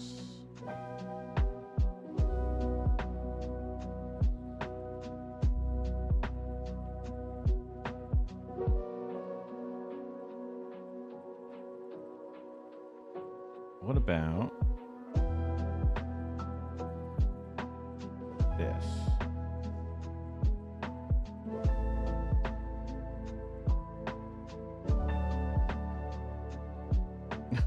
He's not wrong.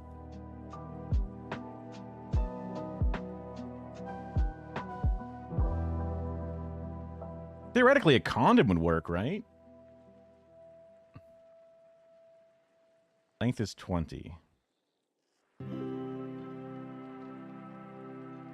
Convert? Yay, it works. Wait, why does this look like shit?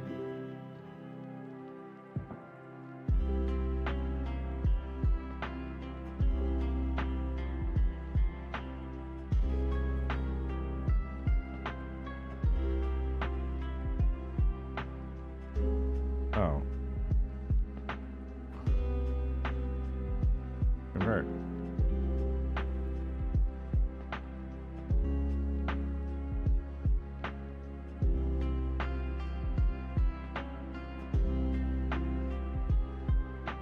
Why does it look like ass?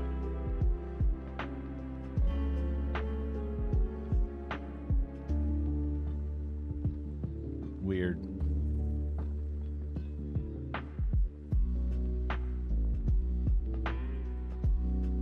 Video to GIF. The GIF.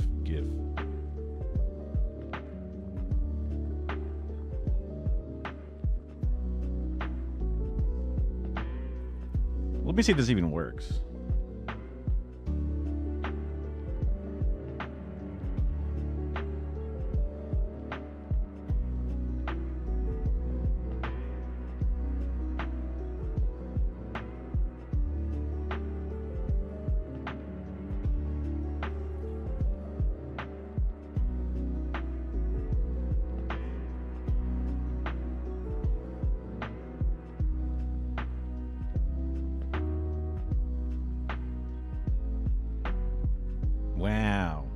Kind of works. Doesn't loop great though.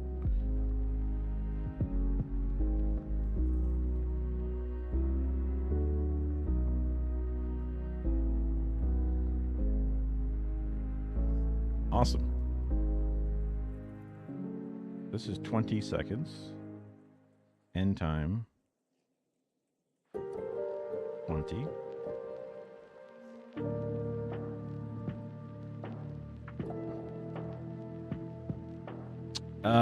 On Thursday, today's Tuesday. On Thursday, I have my class where I'm going to be doing. Why is it all jittery? Feed.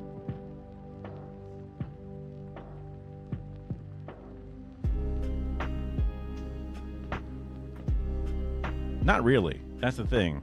I'm teaching a class on how to do video editing. Because people. So there's a social media person for the DSA chapter, and they do a lot of the social posting for everything.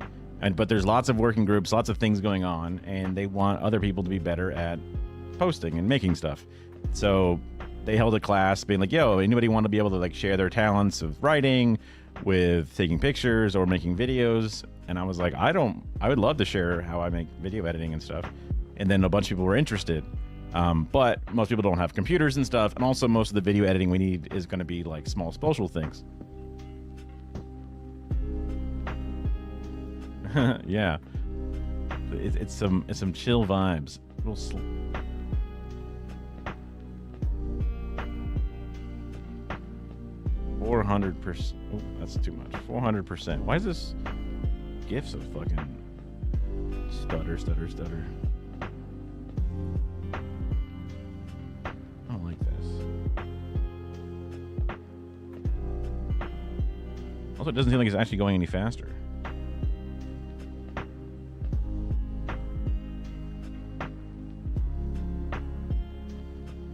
This one never uploaded.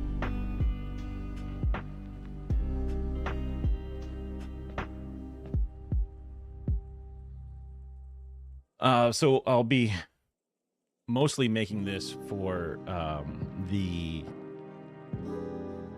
app called Edits, which is like a TikTok editor for your phone. It's mostly it's meant for like uploading to Instagram and shit, but I sleep in the afternoon most of the time. I was trying to be because there's like a lot of streamers in the Hassan sort of orbit, but not many of them stream these hours. So I was trying to stake my claim on these hours.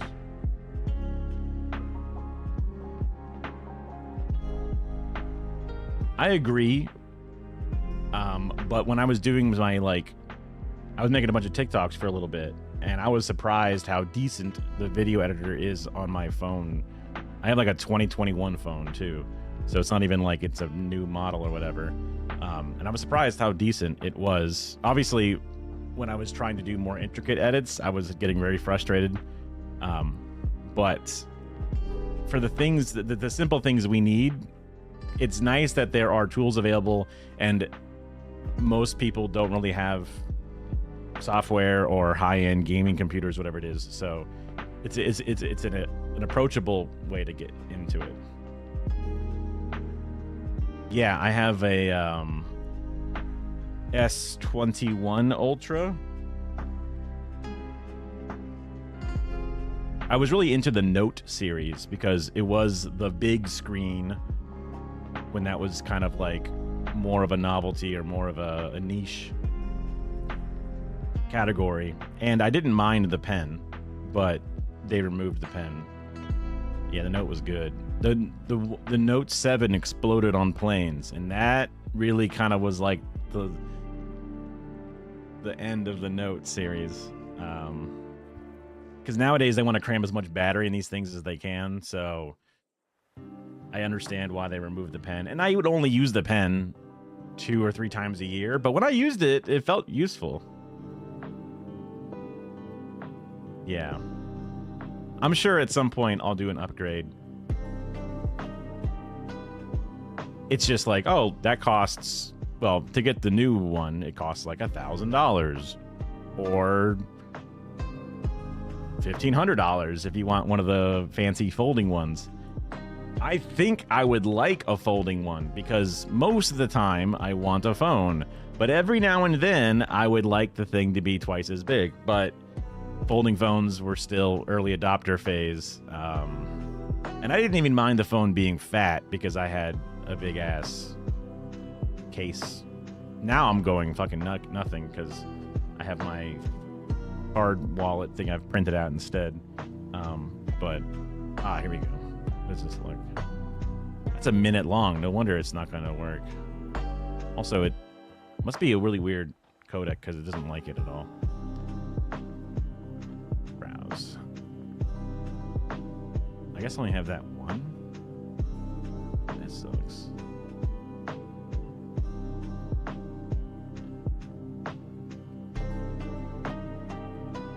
$17 Pro Max? Oh, shit.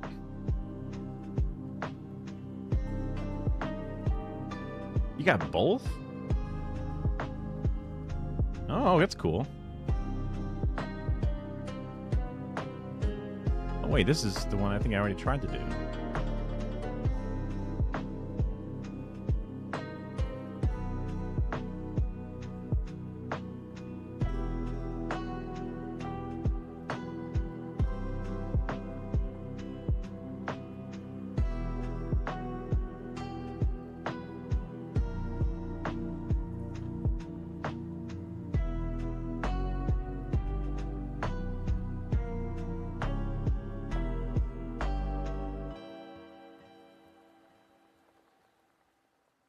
Hey, it worked.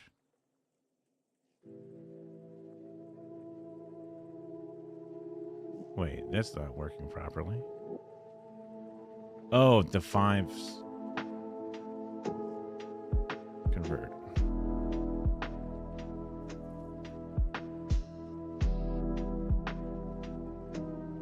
About 20.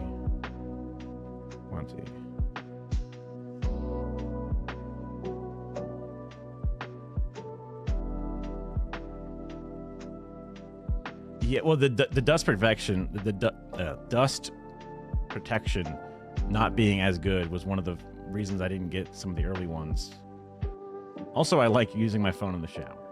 I just kind of prop it up on a little thing and watch videos while I'm in the shower because I'm addicted to content. So it being even less sealed would be kind of a problem.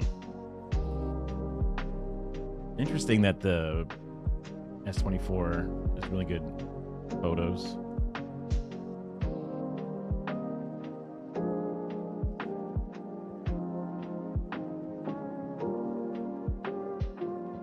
So do you have both phones with a data plan, or is one phone basically just a tablet? And then the other one is like, or like, could they, I guess they couldn't somehow, I mean, they couldn't connect to the same SIM card. Wait.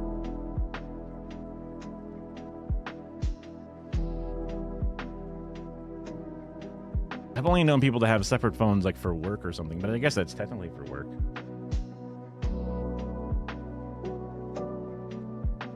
At some point, I might go back. One of my first smartphones was like the iPhone 3GS or whatever, when like 3G was new, and I really,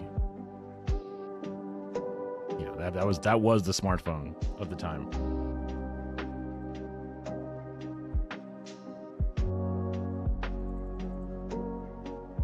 Huh? Google's plan is it Google Fi? Because we recently switched over to Mint Mobile because it was just more affordable than being in my parents' AT&T plan. So, yeah.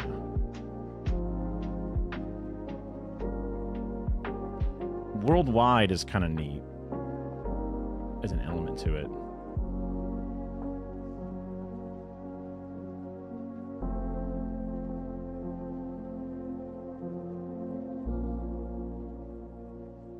Yeah, our plan is, I think it's like $30 per line, basically, with the Mint Mobile stuff, for unlimited.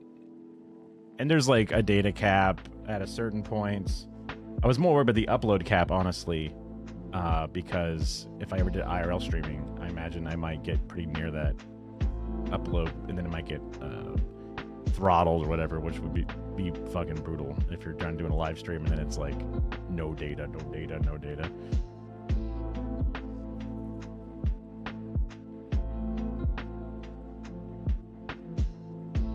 Pixel 10 Pro. Oh, that's pretty cool. I didn't realize Pixel 10s were, or the Pixels had a. I'm usually thinking that the Pixel is like a budget phone. It makes sense that the Pixel has really good pictures because it's Google, and also it's called the Pixel because of the pixels of cameras. Maybe that's silly to think of it connected to that, but I always remember it being like a camera phone back when camera phones were a bit of a thing. Is up there? Yeah. I was trying to think of why.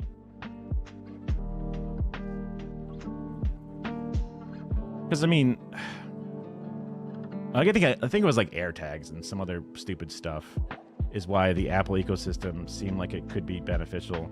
Also, well, I guess it depends upon which one is the best at taking video or whatever. Because the Moblin app for iOS devices is fucking awesome. The IRL Pro app for Android devices is also pretty good, but I think the Moblin one's a little bit nicer. So that could have been a reason to, along with a few other iOS handshaking things that happen. The screen sharing shit with iPhones and Apple stuff, pretty good. Very seamless. AirDrop, very seamless. One of the better, like, collaborative things. iMessage kind of shit.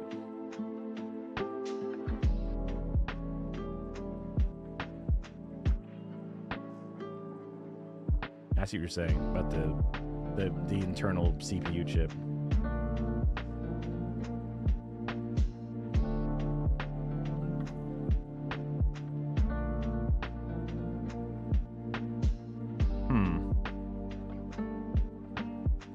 There's definitely a lot of built-in filters and adjustments that happen to the pictures. Even on my old phone, I'll take a picture and it'll show me the picture, and then like the picture will change after like the first half second of looking at it.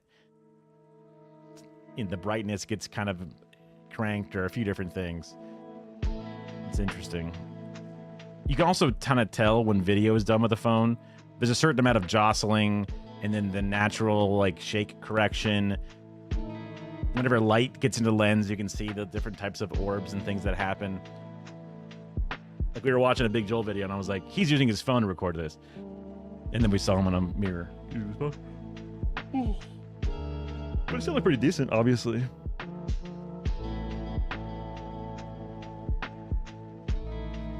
Oh.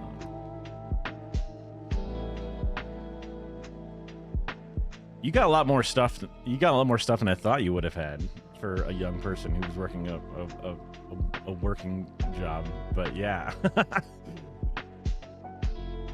Multiple phone ecosystems with near full peripherals at this point, but yeah,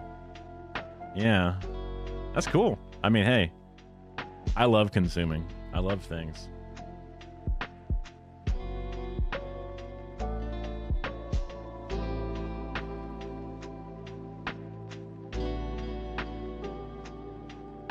Download.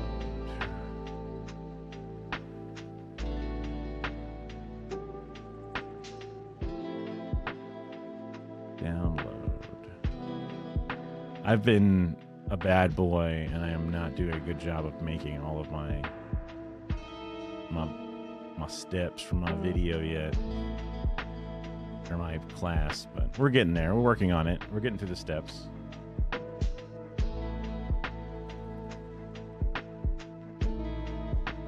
F1. Are you a big F1 enjoyer? Formula One, right? I know things.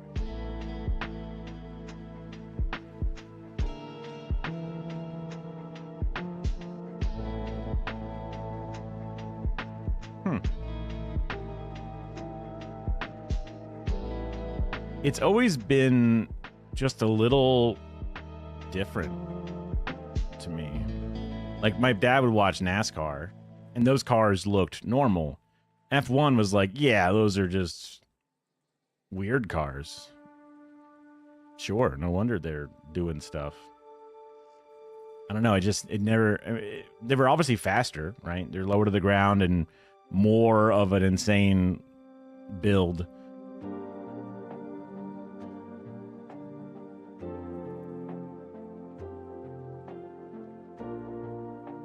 But you still only use phones. Interesting. Because there's some...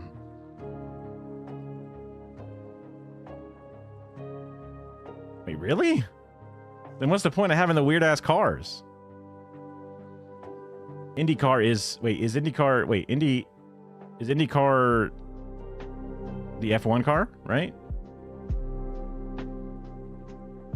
That's what I thought. Okay, yeah, that's what I thought. Yeah, because stock car is the... It looks like a sedan with fake headlights stickered on and whatever. Because those cars are meant to look kind of like a car, but then they're obviously not. Huh.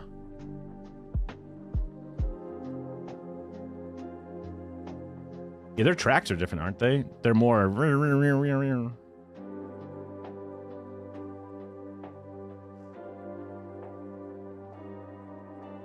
They don't... Like, Indy cars don't do a loop race. Yeah. Then there's rally racing, which is its own type of craziness.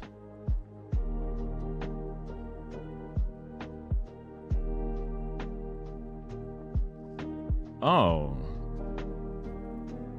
Oh, I didn't realize. Yeah, I mean, because it's flying through nature and weird hills and shit. And there's that guy in the passenger seat trying to navigate for you, which just seems insanely stressful. All right, you got to turn left. Okay, now turn right. That's like...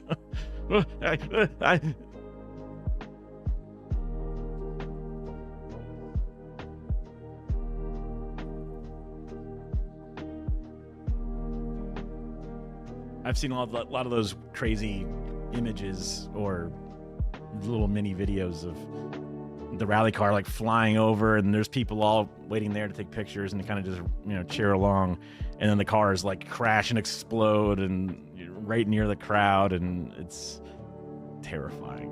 Also, what a weird experience to watch the rally in person, because it's like, I'm here at this one corner. Vroom. All right, well, I'll never see them again, you know. Goodbye.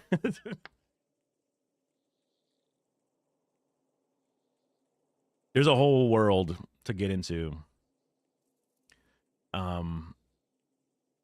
I was using camcorders back in my day.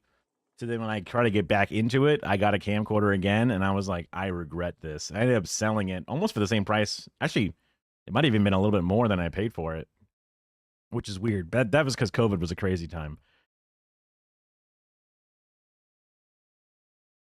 $500. I'm sure there's stuff out there that's good. It's just there is. It might, because a good camera is also getting lenses and all kinds of stuff. The camera I'm using now is like with the kit lens, like 2400, something like that. 2400-ish.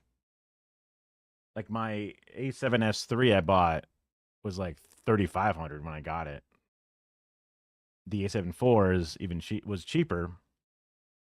But there's also newer models since, yeah. And then I bought $1,000 lens or a $900 lens with it. So, and then media, you need some pretty decent SD cards. The V90 type card, because it needs to be able to put the bit rates required for these memory cards, like if you're used to a traditional SD card,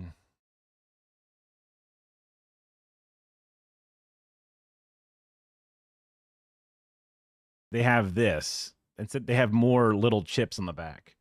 They have more data points to connect with the camera because they have to send in more data faster. So these are like, I get what you're saying, yeah. And they're surprisingly good for what you get. You miss out on certain elements, but then you gain certain elements. So ups and downs.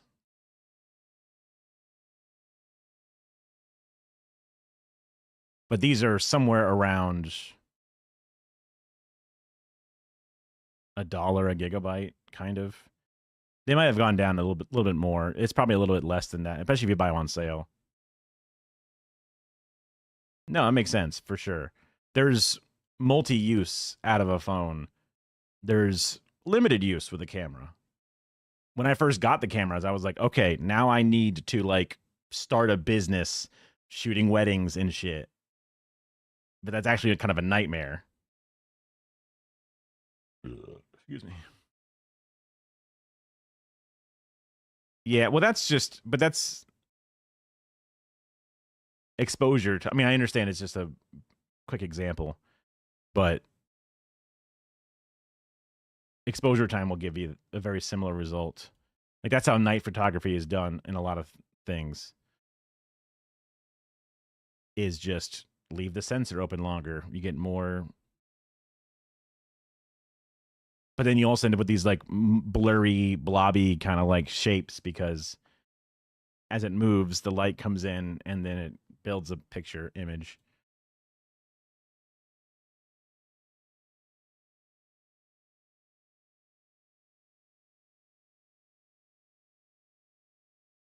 Yeah. But then there's other tools as well, brightening effects and things it can do. Yeah, I don't know why I'm still not just moving on. How do I make a new slide? I guess like this? Yeah, there we go. All right. So I have my Word document here with all the basics that I have. Yeah, I mean the pen is it just takes up battery space. What is editing? Or editing basic? Editing basics. I'll just copy all this in here for now. This text needs to be bigger. Wait, what? Oh.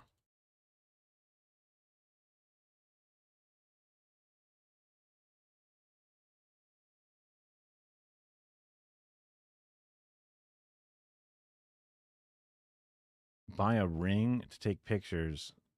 When on the S24, I could have done it with the pen. You mean like a ring light? Wait, what? With the pen? Oh, you mean like a? I got you. I understand what you're saying.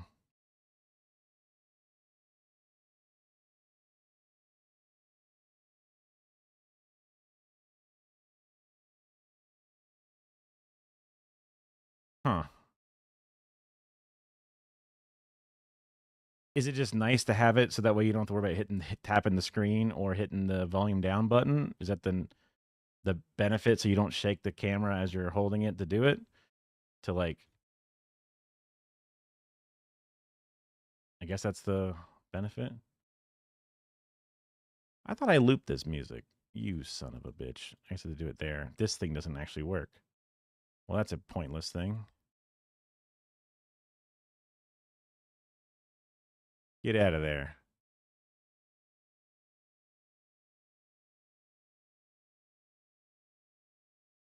Oh, that's cool. I should use that more often.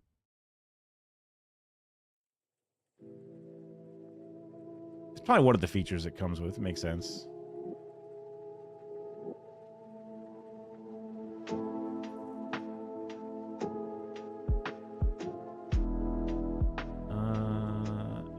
insert.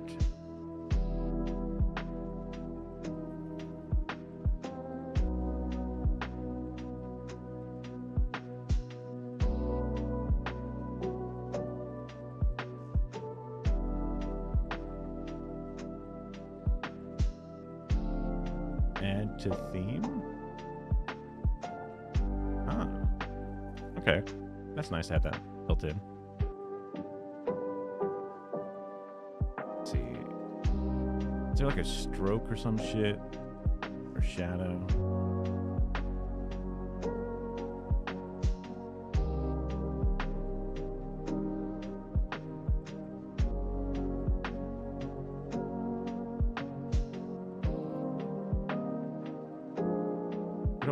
Oh, there's the X.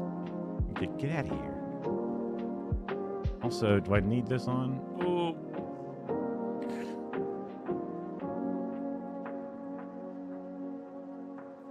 Yeah, that's gonna mess up all my stuff. Fuck, I hate how bright this shit is, dude. Is there like a goddamn...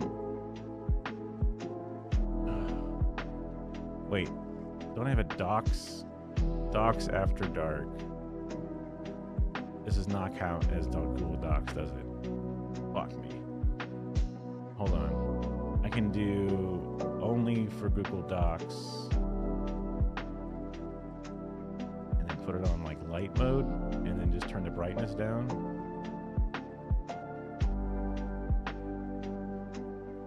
Because it's just too fucking bright.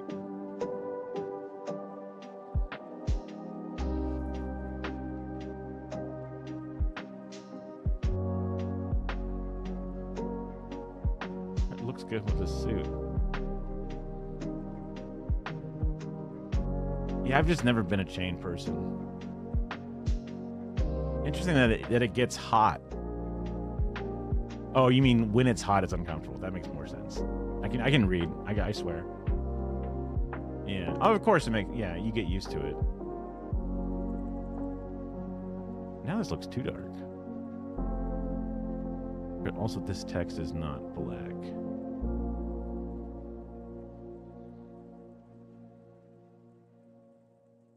Okay, so the shadow here, not much to it, just a little bit.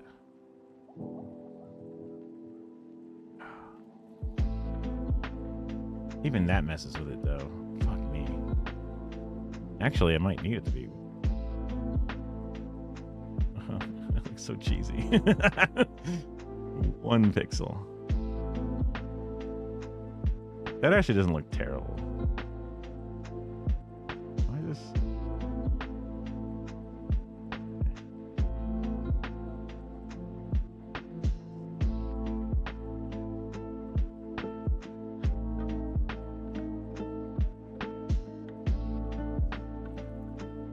It looks kind of terrible. It looks kind of terrible.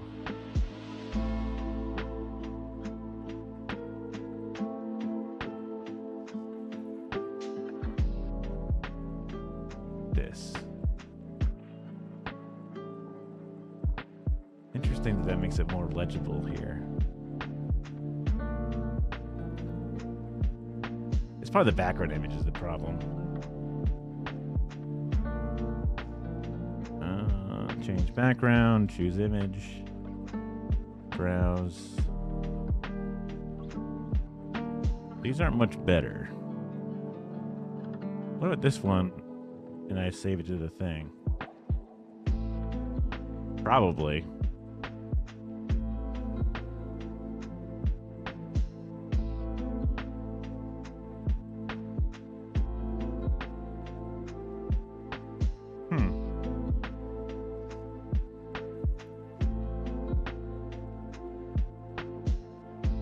You might mean for chains, not for PowerPoint. Add to theme.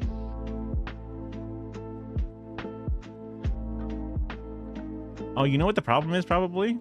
The text should probably be white, and the blur should be.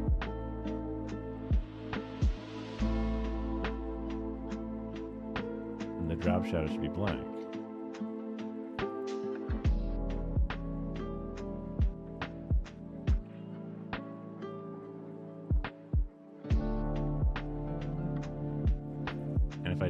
this crap. Yeah, that because it's a dark background. Don't put dark text on there. Duh. Duh. Easy peasy. Okay.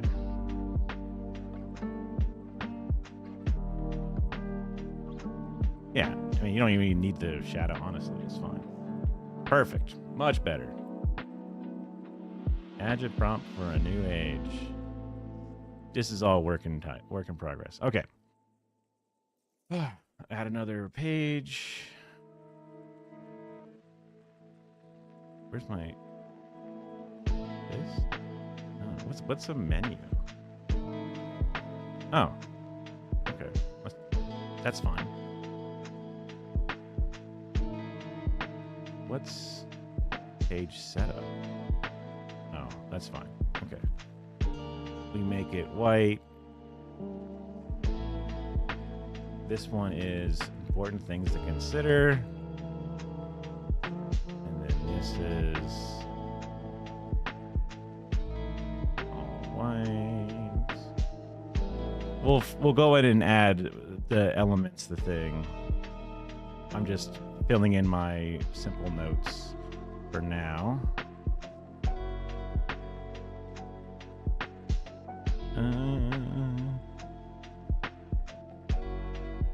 Text color.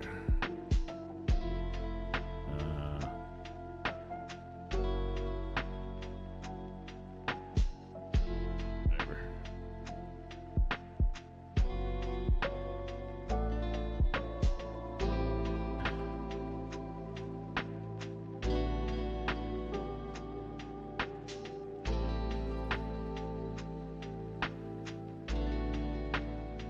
It's app.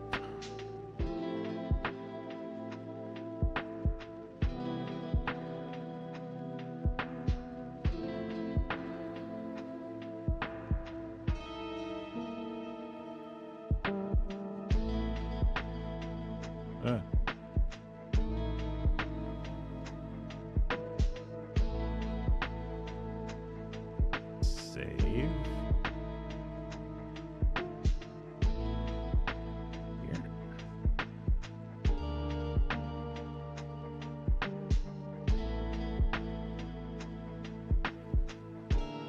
Yeah. Legibility is super important. Ew, why does this look so... I guess they're different app stores, so of course they're going to look different.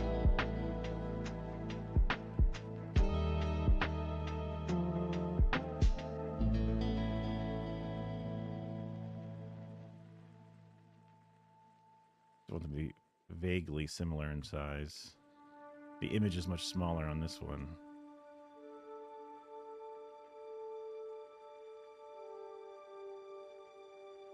It is what it is. New.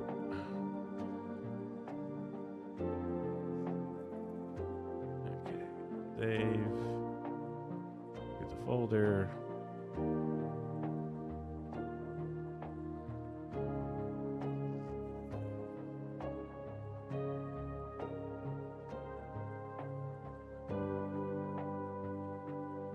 Oh, interesting. The APK for the thing.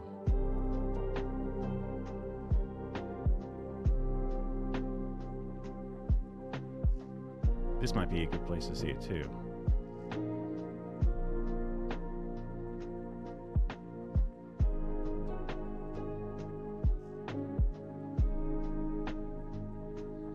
Save.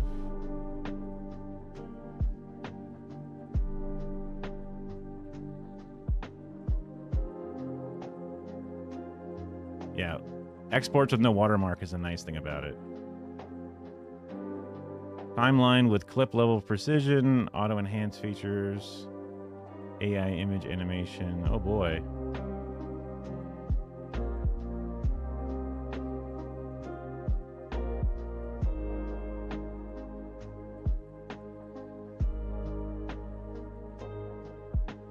All right, perfect.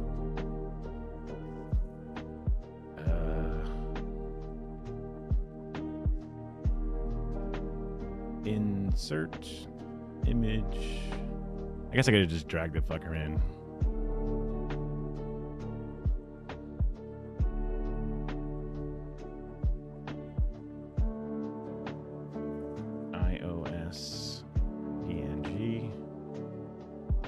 App Store.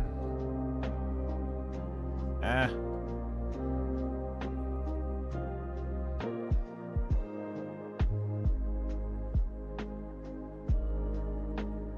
Oh, perfect.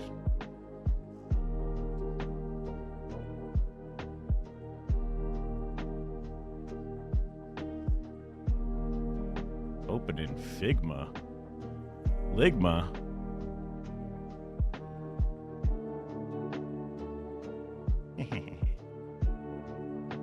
Copy image link.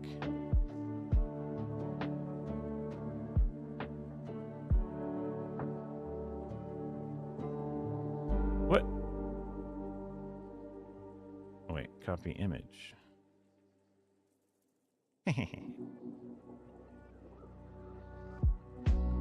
I can fix that. Actually, it kind of looks like shit.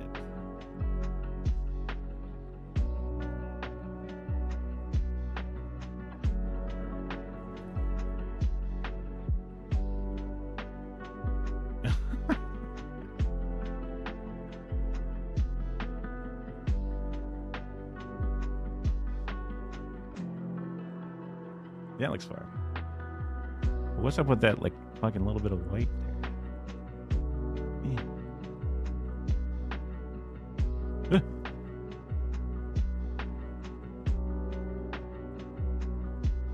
What if I do that? That did not work. That's fine. Download. Free. Save. Not that folder, you fool. This folder. Okay, back to the thing. I guess it kind of is in there. Can I crop this? Yeah, I can.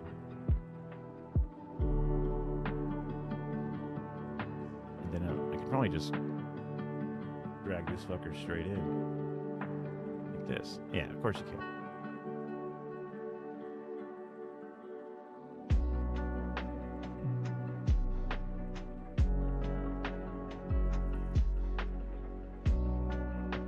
Oh, that was squeezing, not cropping.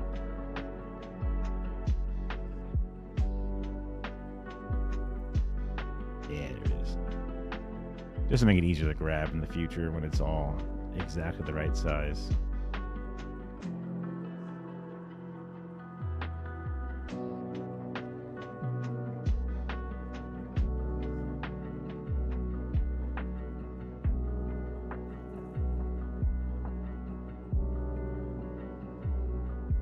Crop.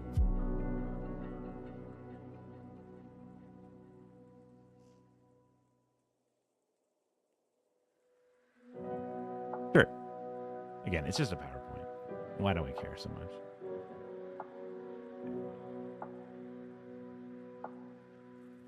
I like that it has little centering things.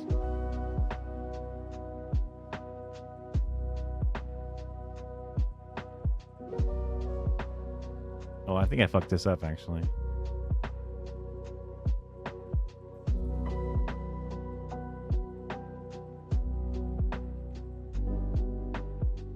I thought ooh, what the hell? Oh, that's going up and down pages. I thought I cropped out the white shadow around it. Mostly. But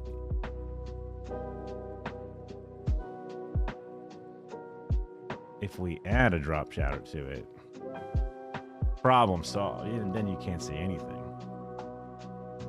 Although, I don't know why the drop shadow is going upward.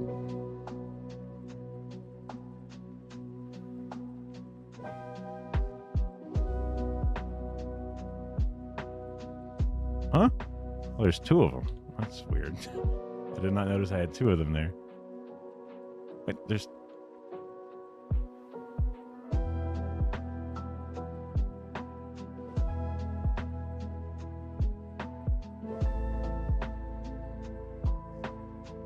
Let's make it white so I can see it.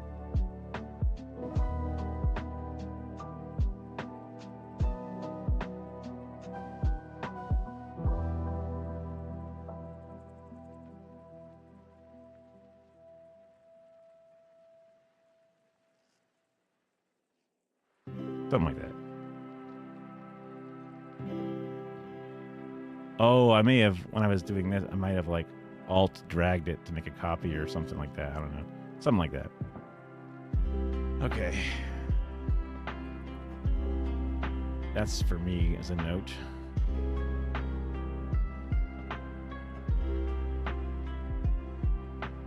And then I can share the screen on top of this.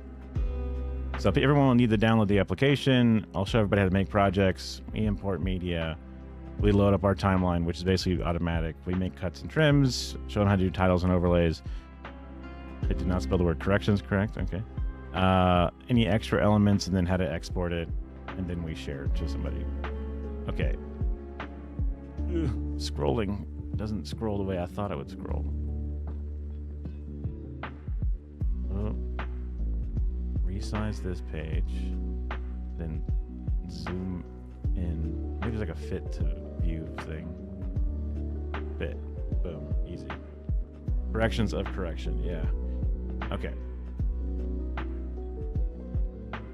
I can also add more pages here. So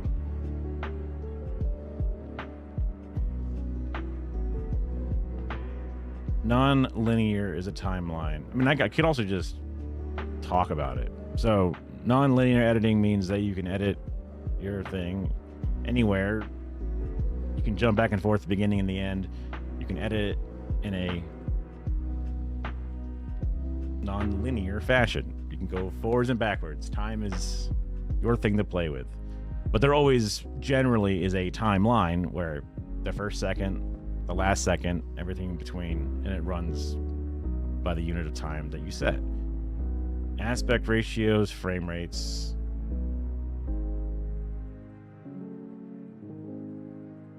Okay. List of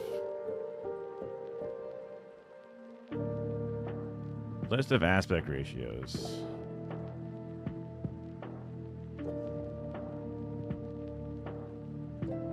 What's a good demonstration of the insanity?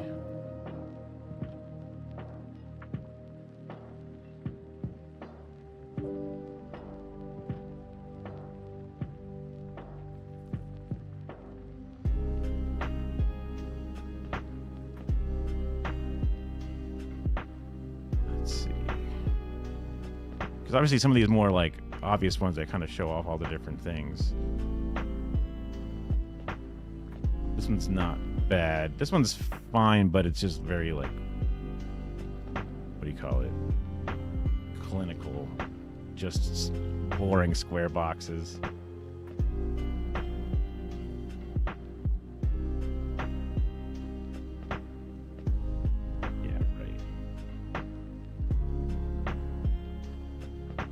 I kind of like this one. This one seems fine.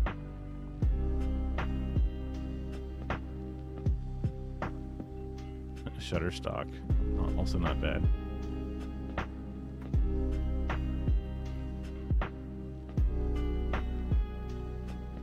I like the ones also with some examples from film in there.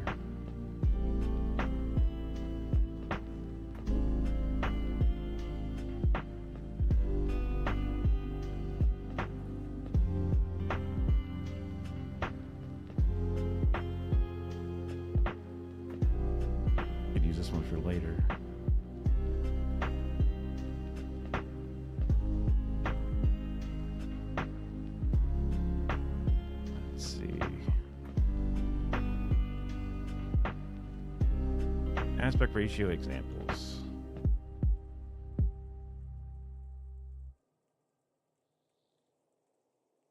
Generic, but usable.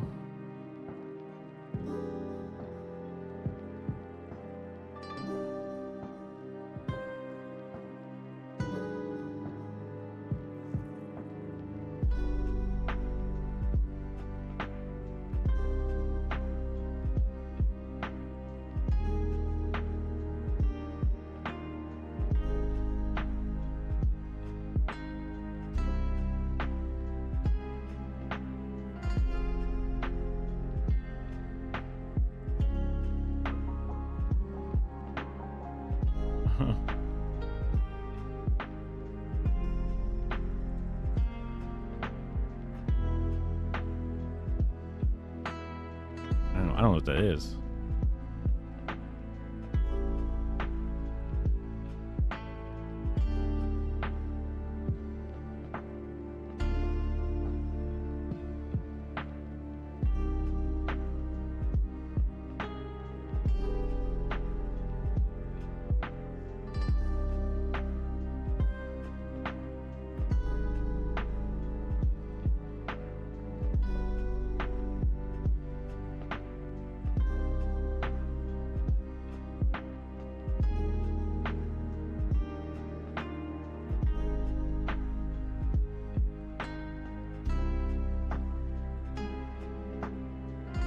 I guess that's fine.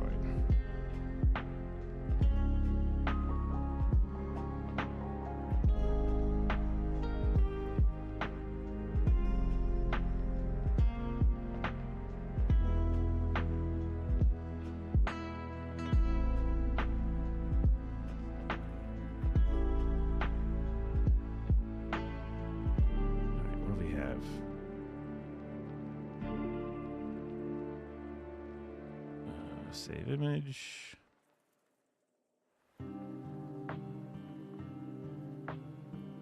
Screw it.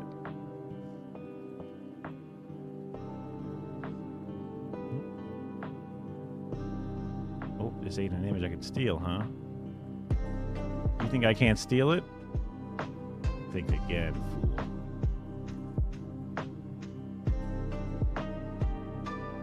Doink.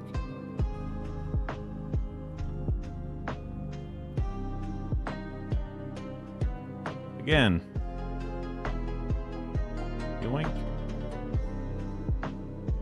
We're socialists. We steal things. Your image, my image, comrade. Haha.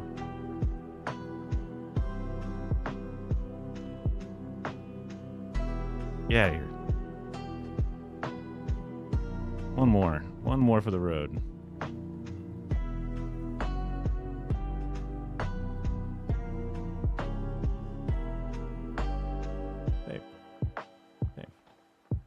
Wonderful. What is this? Yeah, I didn't mind this. Okay.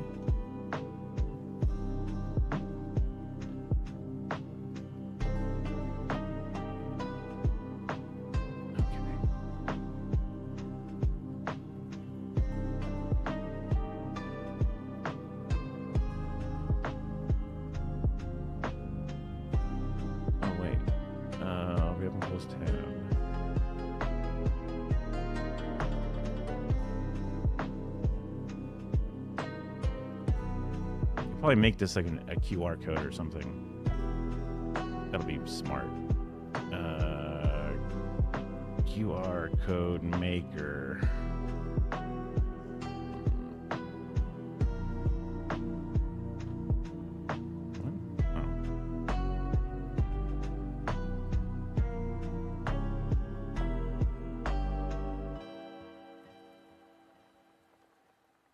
Figma.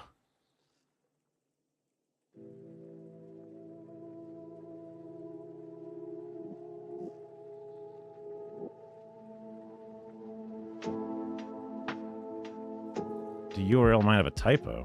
Hmm?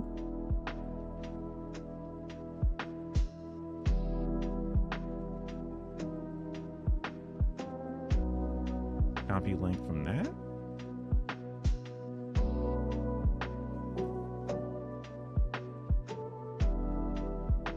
Might turn off this on this page. Ugh.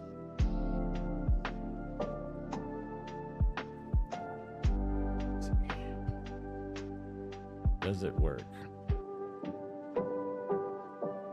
Play Store link. Well, it worked for me, so.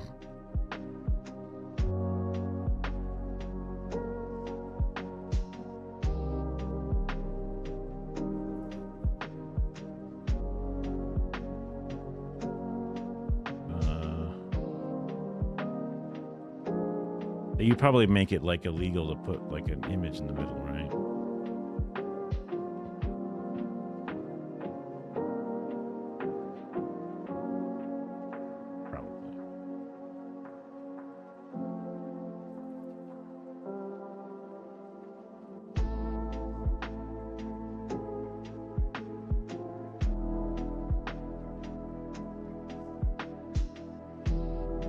save this one as Google Play.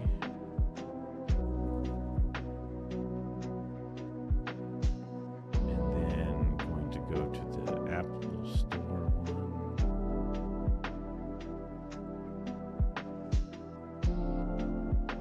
Go back into here.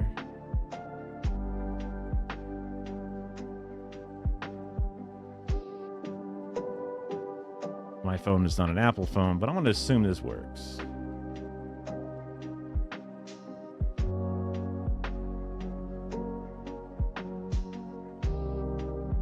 Save iOS. Jesus Christ. No wonder you make money. You've said before it's a good place, but yeesh. That's cool. Well, that's cool. The wheel Parmesan is a cute little thing. Okay.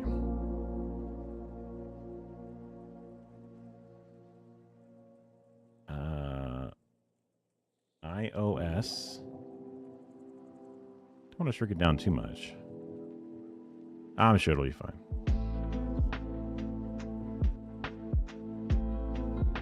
It's pixels for a reason. Google Play. Probably should make them the same size for balance. I'll probably put these underneath just because it looks better to have this all lined up. Crop this so I can put it in there perfectly.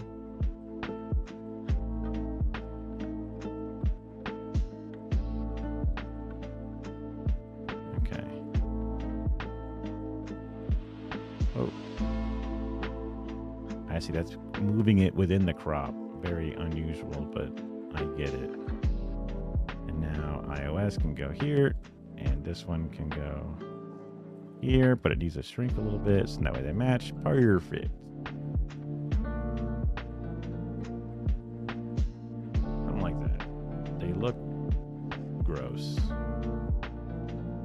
Why, I don't know.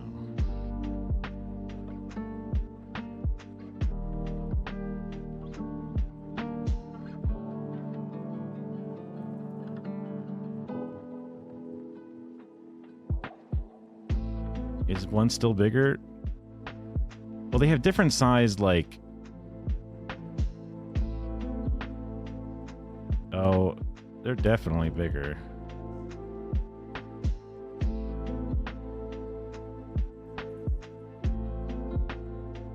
Uh-oh. I mixed these up, didn't I? Well, I can look at it again.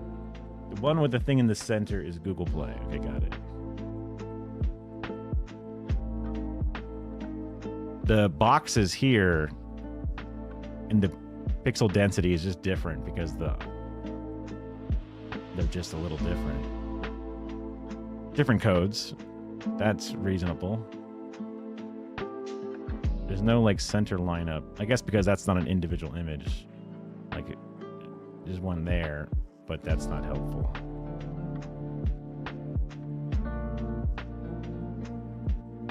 That gives you a line up there. I can adjust the settings in the spot or whatever as we go. Put this back to fit. Okay.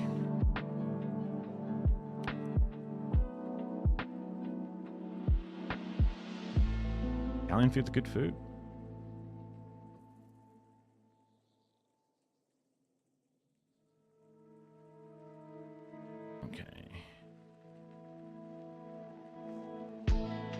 Aspect ratios. Why does this have like a...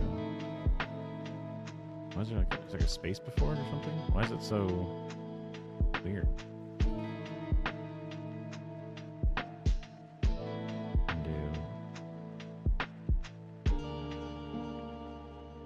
Yeah, there we go.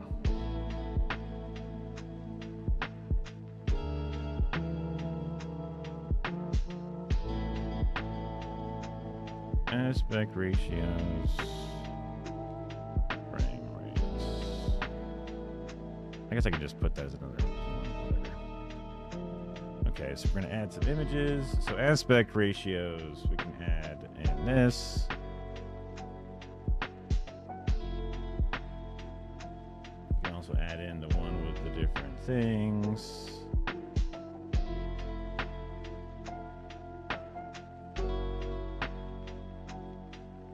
I'm mostly just gonna speak over this.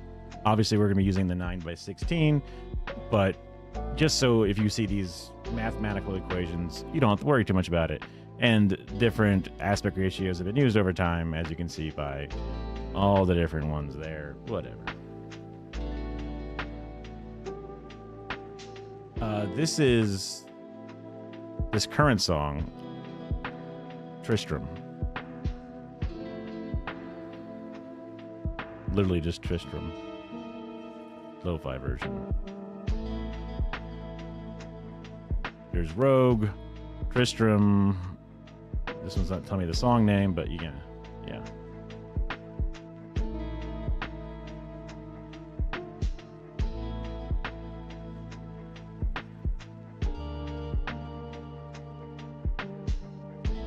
Add another thing.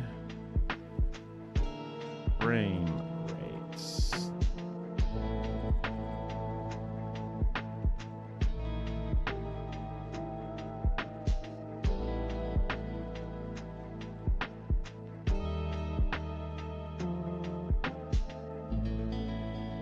Well, I like this.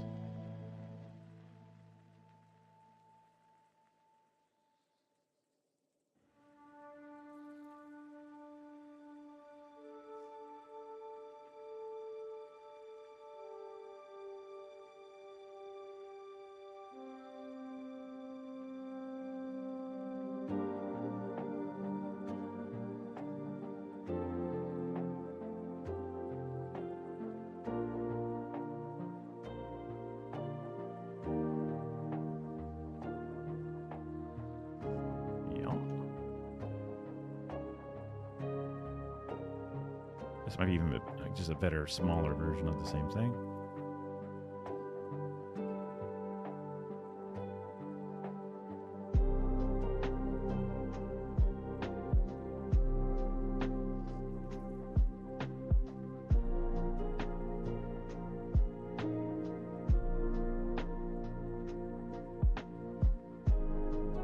This is a GIF? This is a YouTube video.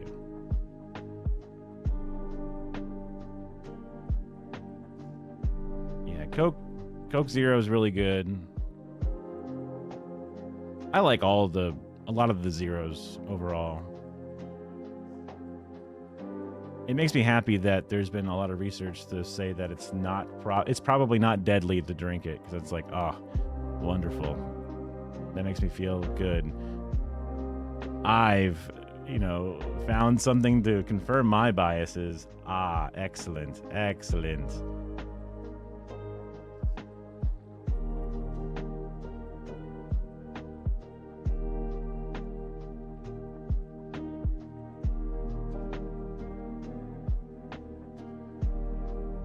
Probably a little too big. It'll be on the big screen, so it doesn't have to be that big.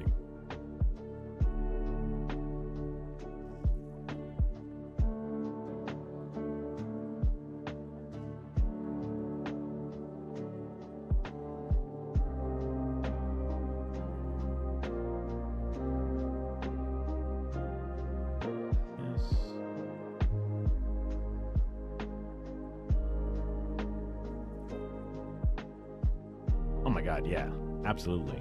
Drinking calories it doesn't compute with me because I drink so much that would never be good. Cinematic frame rate. There's probably a way to set up the default box to be the proper color that I want, but whatever.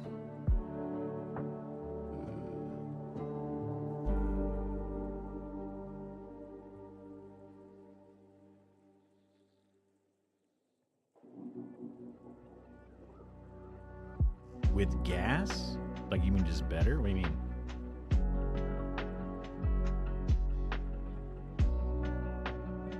I'm a soda boy. I've done no soda for couple of years, I was like drinking water only with a little bit of flavoring in it or something.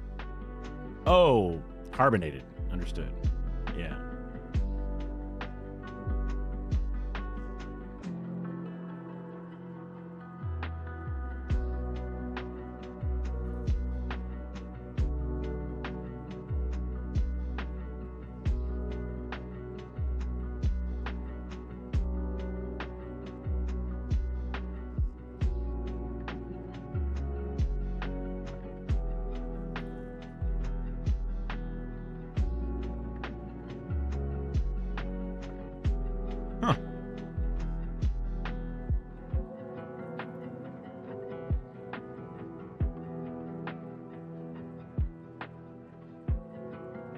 What frame rate is R soap up? I put soap wrong. Oh my god.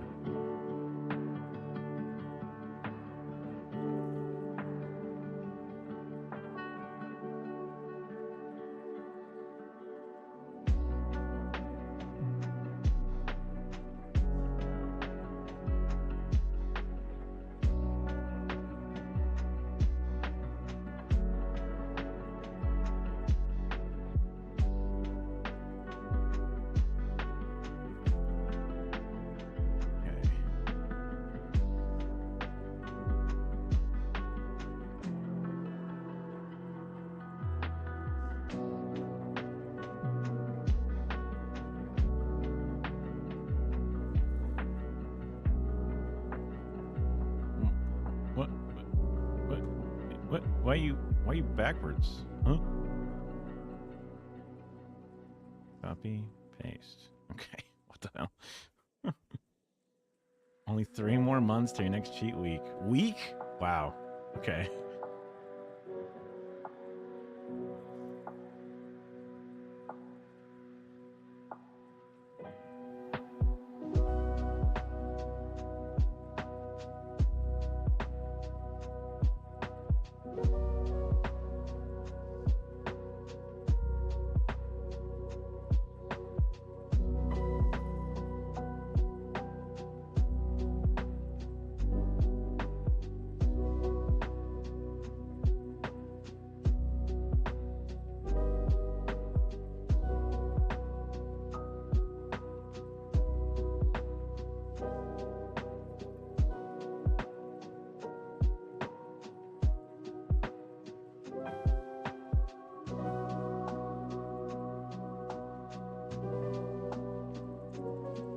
A cheat meal once a month or a cheat week once every few months? Probably one meal would have less impact on an entire month than a week would on your body overall, I feel like. But I'm not a dietitian, so. But yeah, I mean, I get wanting to have a nice long week of enjoying food. I get that.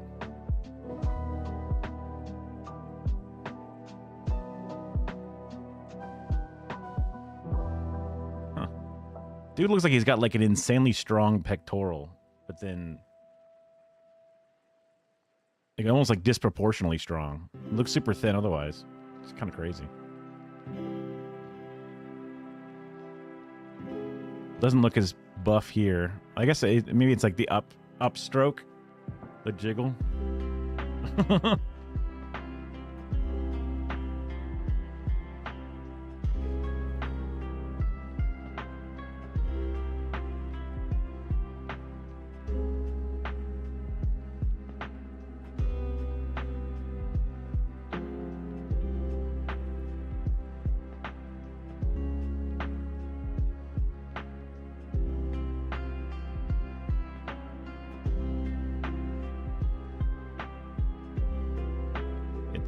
Frame rate is set in the camera before you record.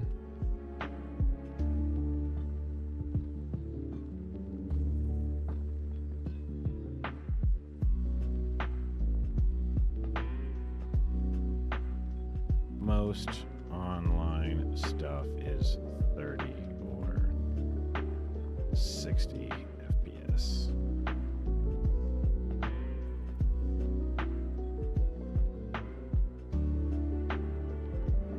So we did. I can do timeline also. Add.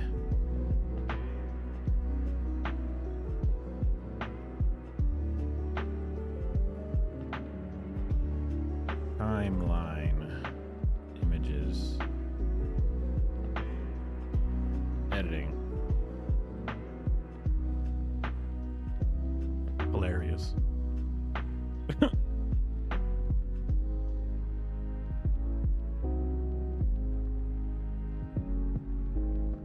Oh. The chussy? Yeah, I forget what they call that.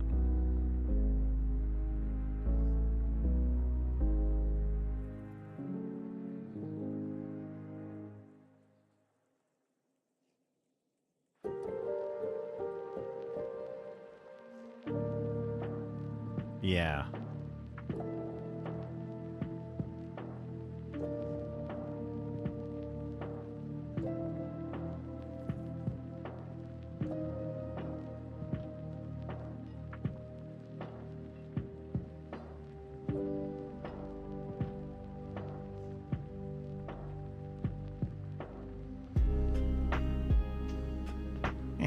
Stolen.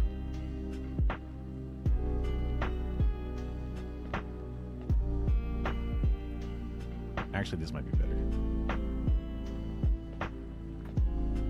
Oops. Oh, I did there. Oops, oops, oops.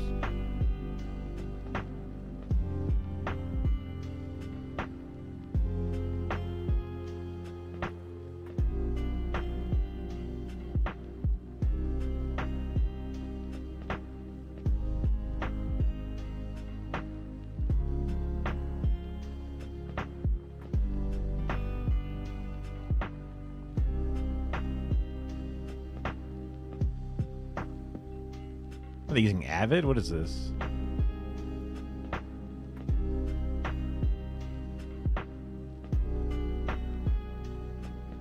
Avid, yep.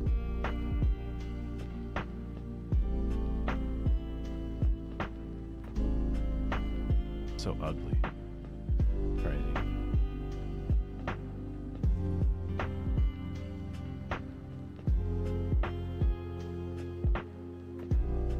Oh.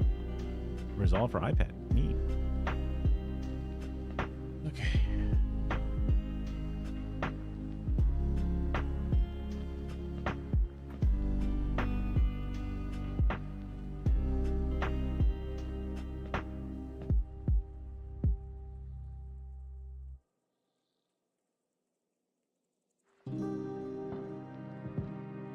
Ooh.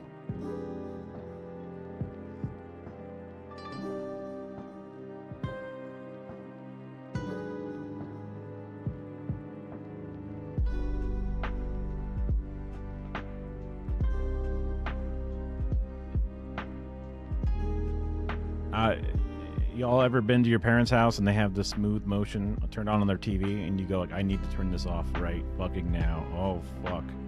And you're going through the menus and it's different on every goddamn television and they're like, what do you mean? I don't see any difference. And you go, no, I have to. I can't look at the screen.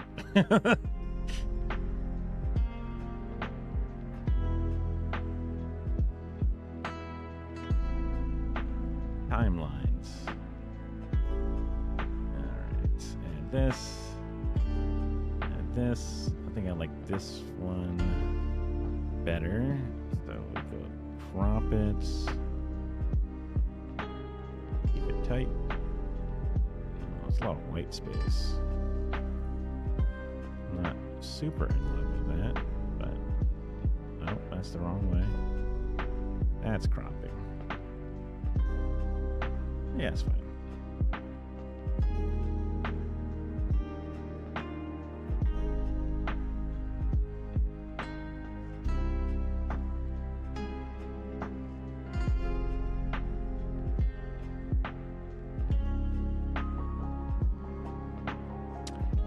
Did I put the Infinity War picture?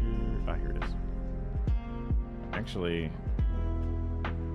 I'll just add another one.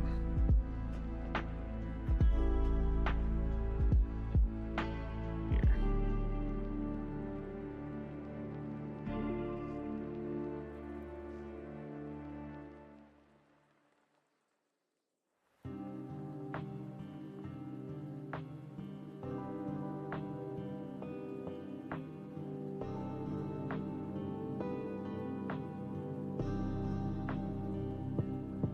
do you bring something forward?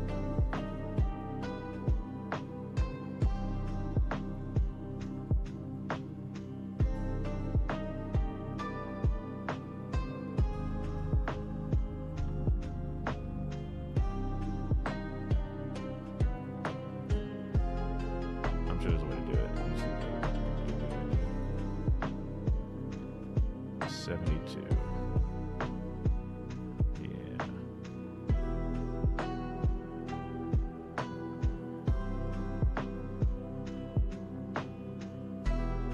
Bit.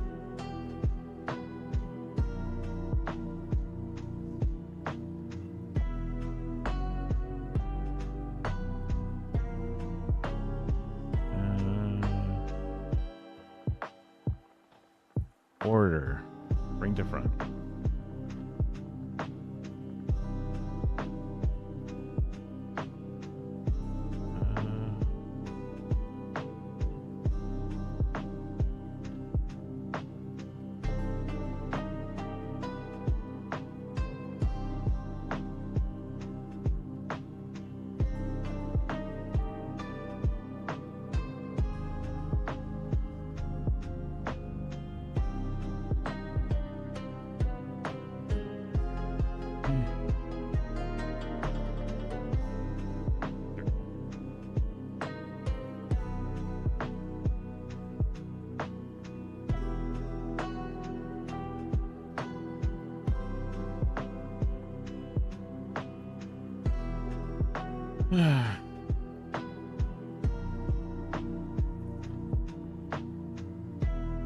Start to finish. Look at the video.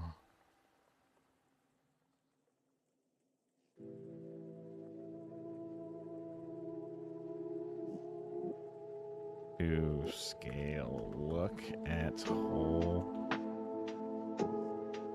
Whatever. In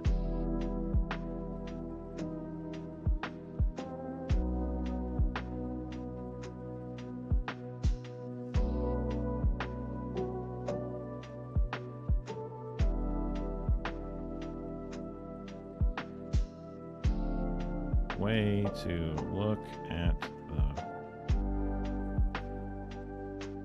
project in a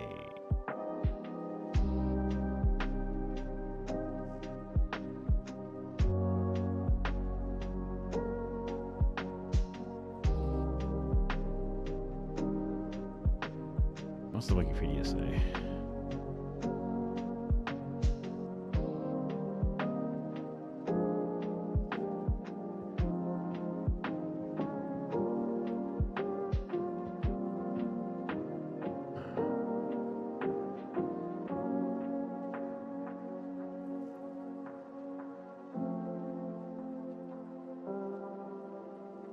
Non-linear editing timeline.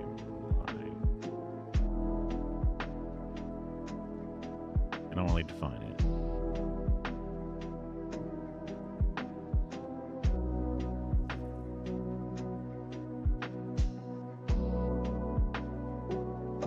Get out of here.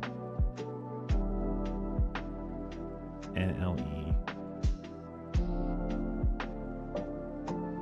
I forgot people actually call them NLEs. It's kind of cool to see like the old videos and shit.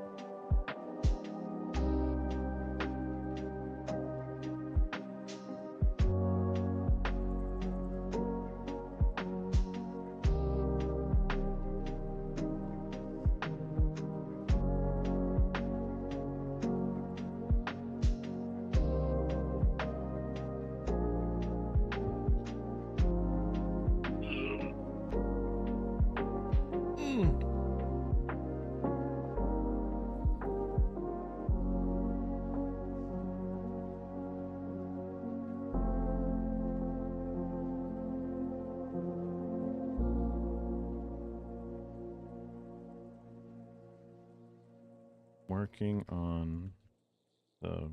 What am I trying to say?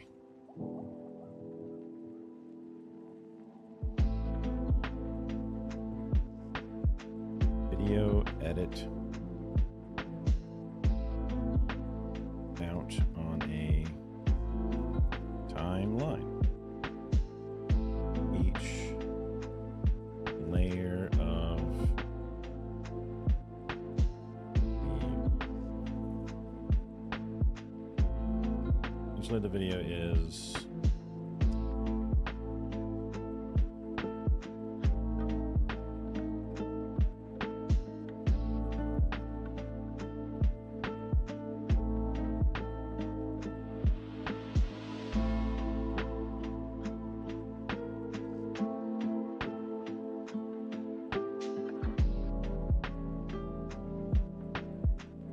each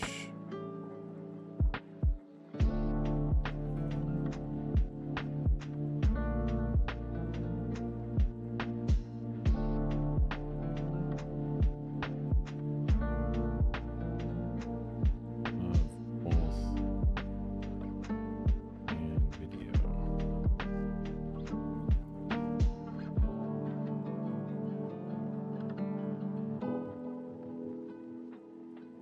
Easy to control and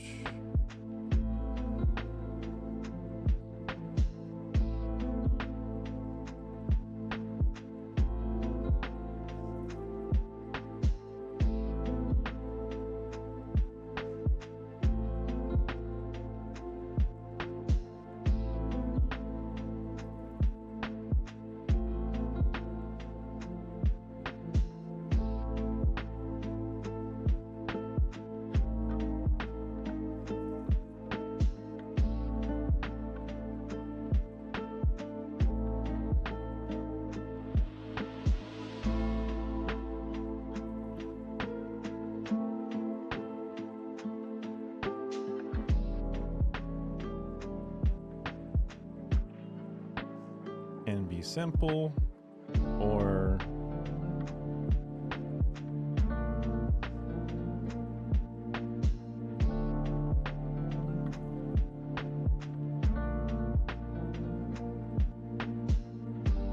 can be simple or dense. I don't know. I'm just kind of like filling air at this point.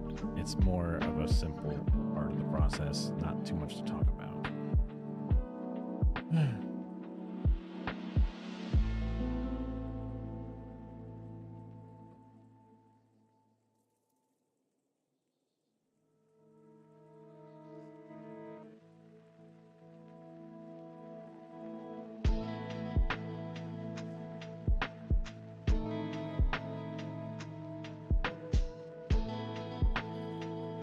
And add layers of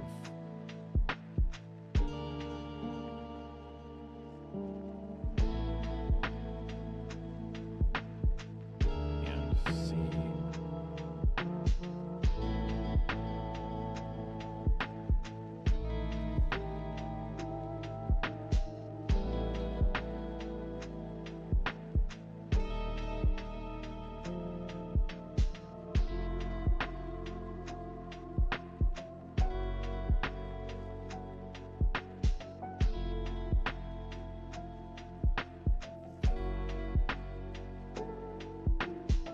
Sure, that's a fine enough understanding of timelines.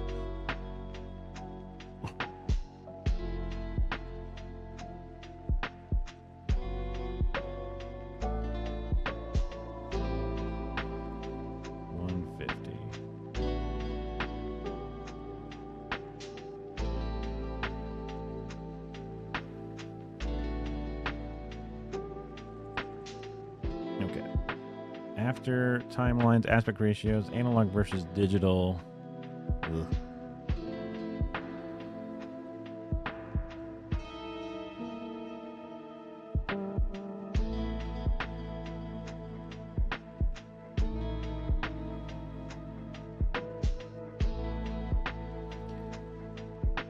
Length by width.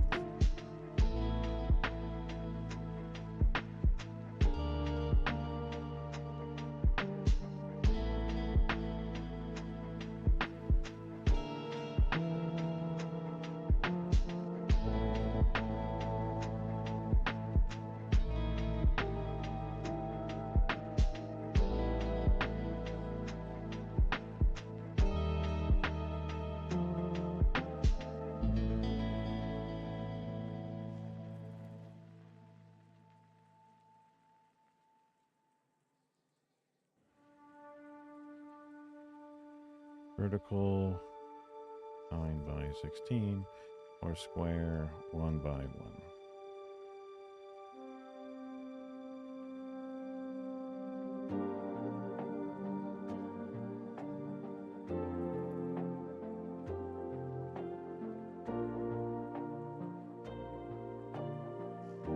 Make that just big enough to keep the border showing, but not have it go all the way to the edges.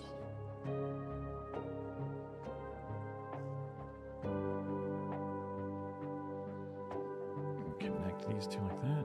Oh, the colors are different, so I'll keep them off a little bit. Actually, I should crop this one because it has weird white space on the edge here. Might as well keep it nice and tight.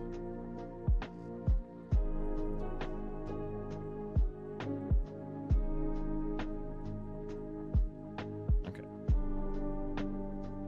Analog versus digital.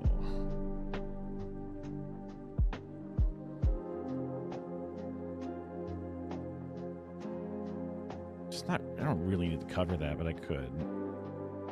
I probably will.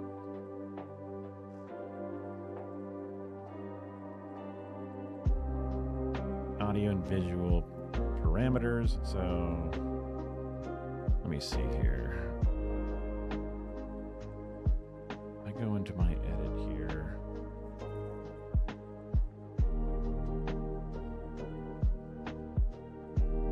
Flip attributes. No, cancel. It's not like a details thing. Let's see.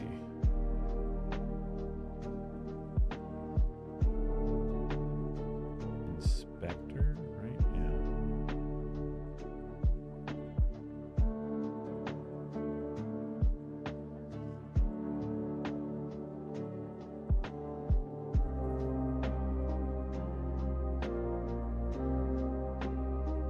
I need to worry about that? Probably not.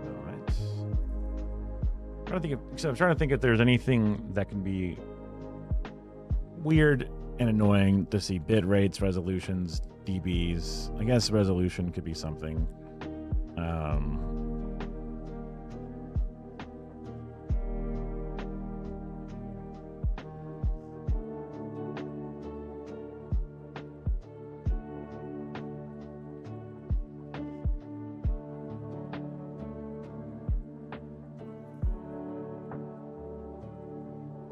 Let's see.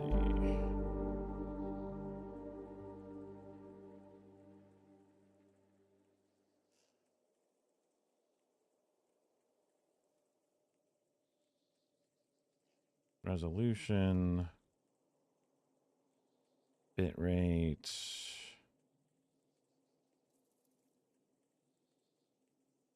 audio. Was it? What do they call that? Why didn't it loop? Oh, it did. Okay. I was like, what the?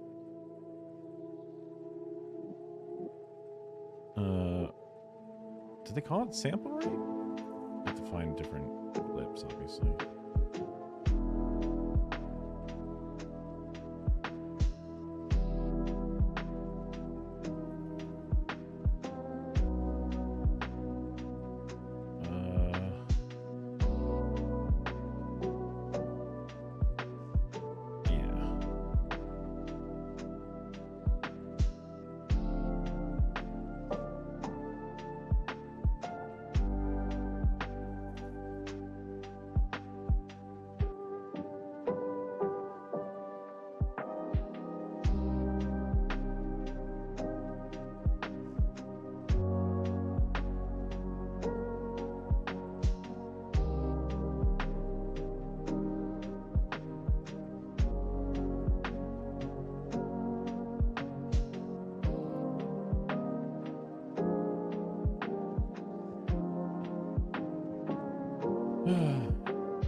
Trying to think of other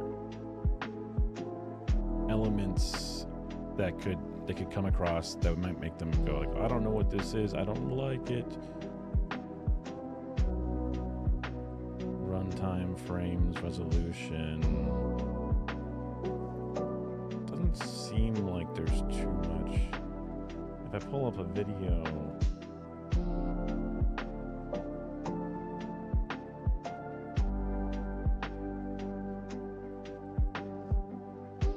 properties. Yeah, they show like some of that default stuff. What's it just bit rate, resolution, frame rate, length? Not too much. I don't even go over the audio elements actually. Kind of funny.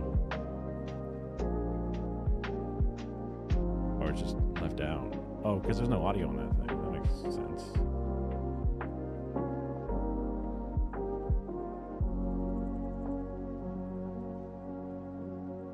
What if I go here?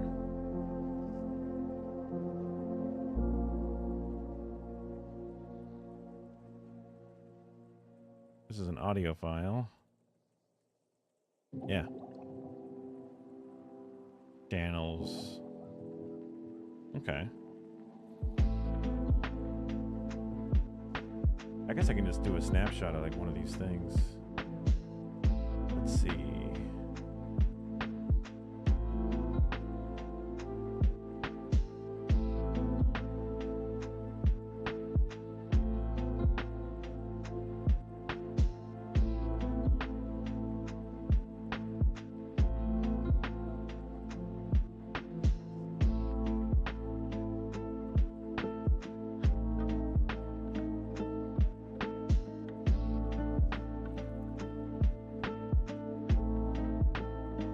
Should go to my exports folder.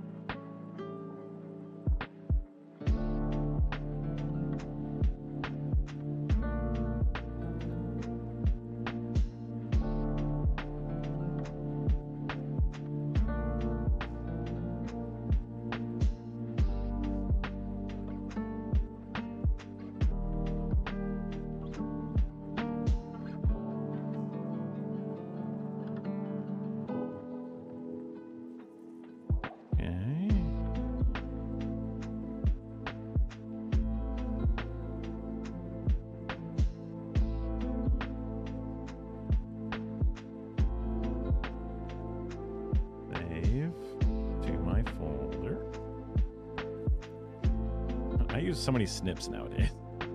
I'm so happy this is a tool that exists. Okay.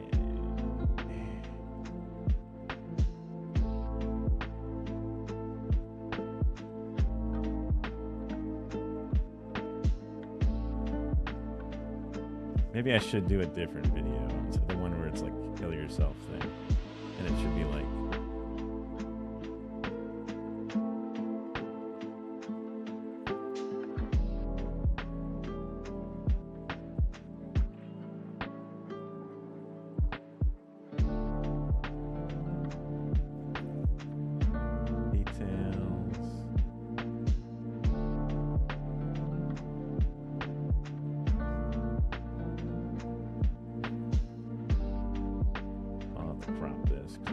it up, but that's fine.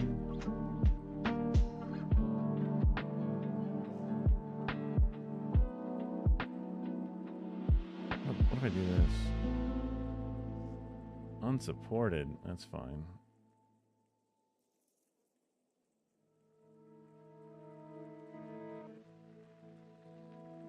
I can just take a picture of it. Screenshot, screenshot, screenshot.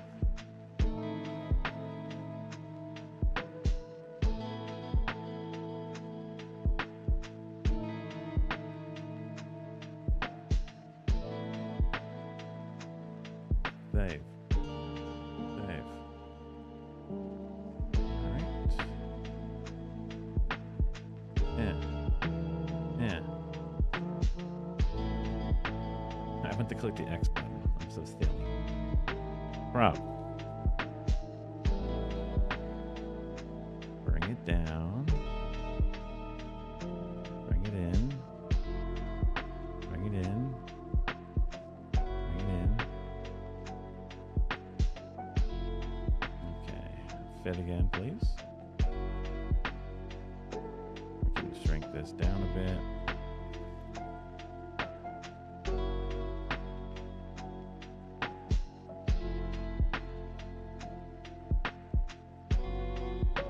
How do I want to organize this?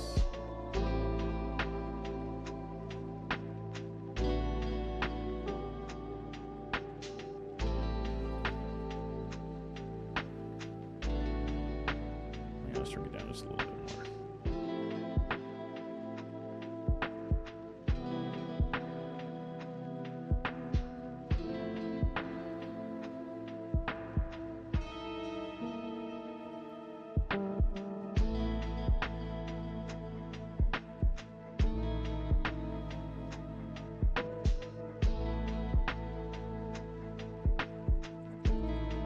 Bit rates.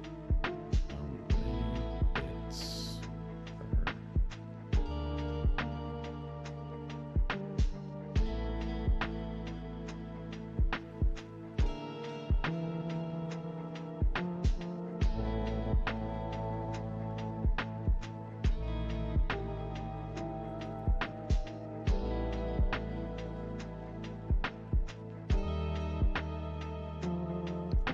per number of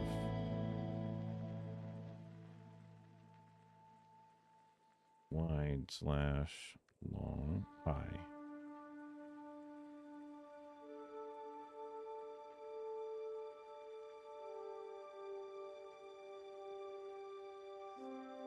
I spelled the word parameters.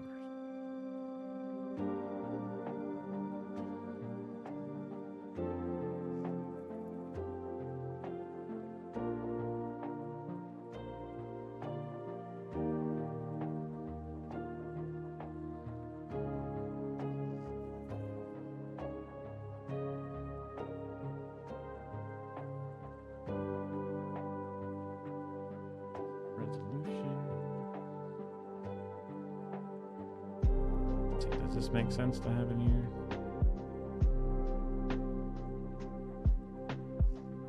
And this.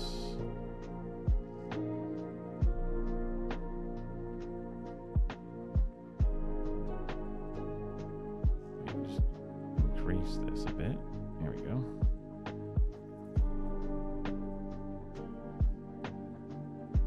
How many pixels wide and high?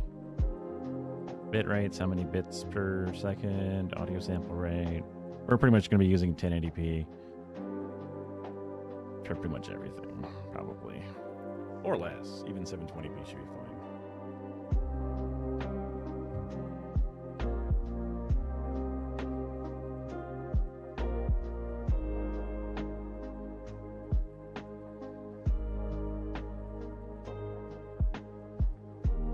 Prop.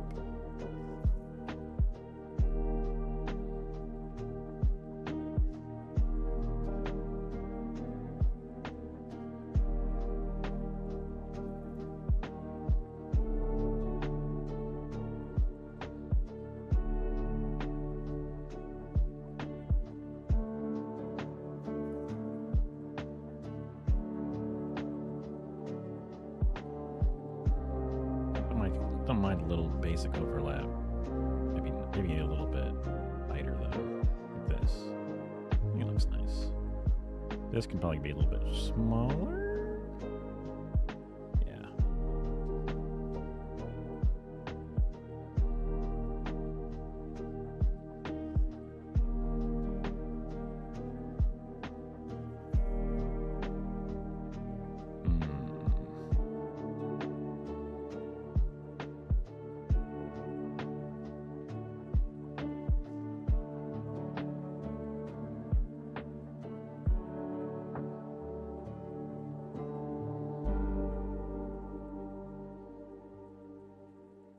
That's not too bad. Don't talk to me that way, little lady.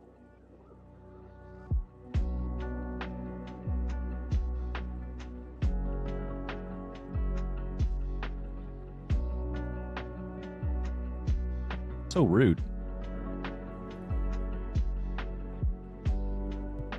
What do you have to say for yourself? Oops.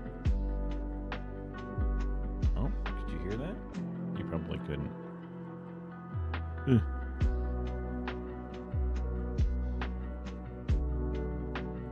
I need to go to the camera control and then say play area. What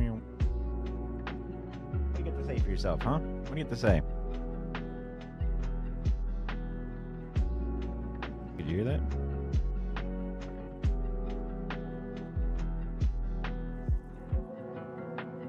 The music's playing.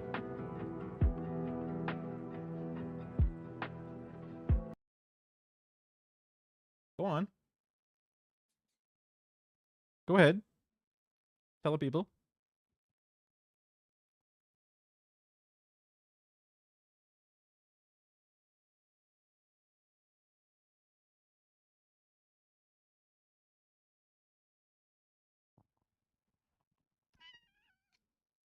Oh, okay.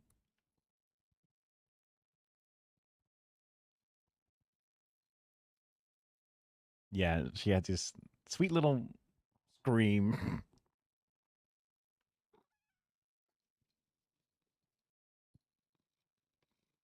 Are you hungry, little lady?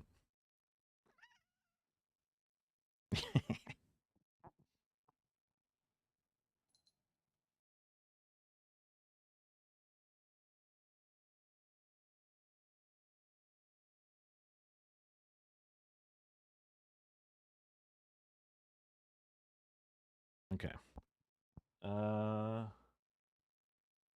They have food in their bowls. He just wants attention. She does this thing where she needs the carpet. And it's like, it's a carpet. It's fine. So we're not too mad about it. But she really goes at it sometimes. She's got little cardboard things to do it on, and then she's got the whole cat tower covered in that rope shit. Yeah, you can see all the things. So she's got plenty of things. Yeah, digging the china.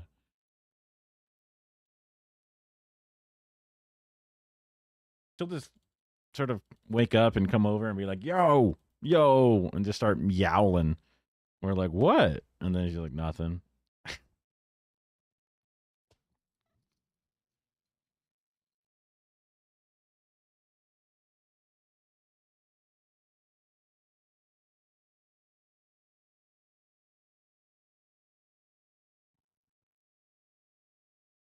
He has such a perfect white underside, not a speck of black. For a moo cat, she's very white. Do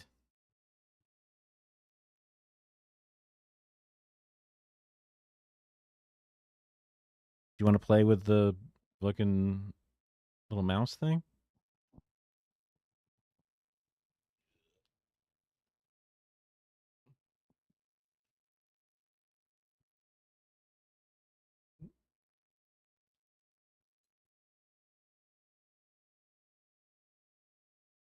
Yes, she does.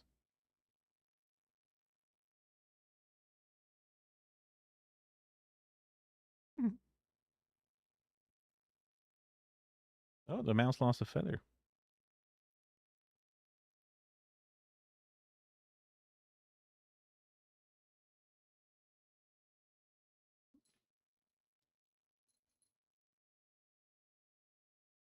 Maybe she wants some cat weed. We got a little bit left.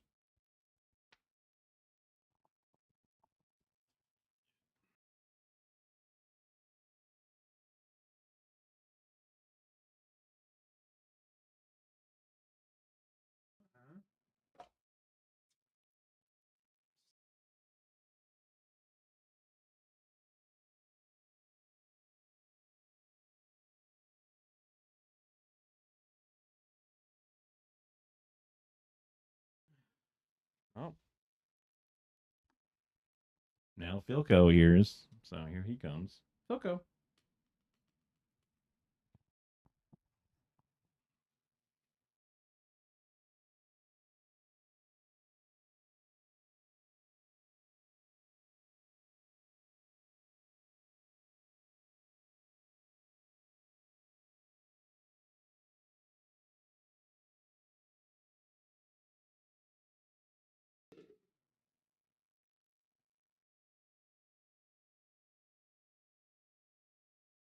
All right.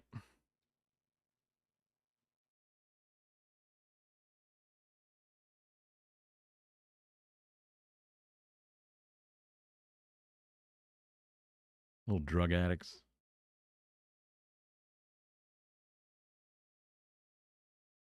That's awesome. It's weird, isn't it? Like the way it can just like. All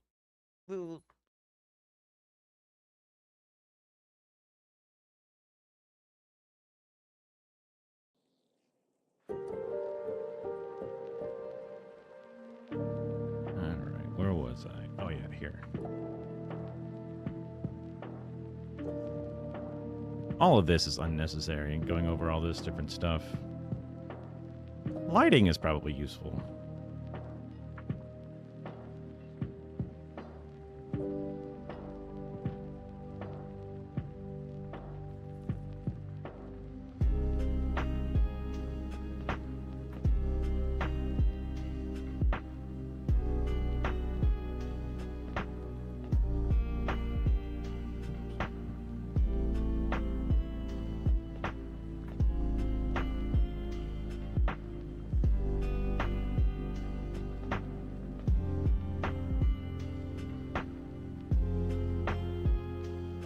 Backlit examples.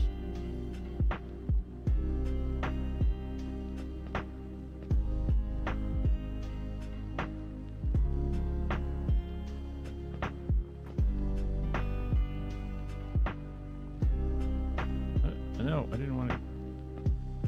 Ow. Maybe just lighting examples.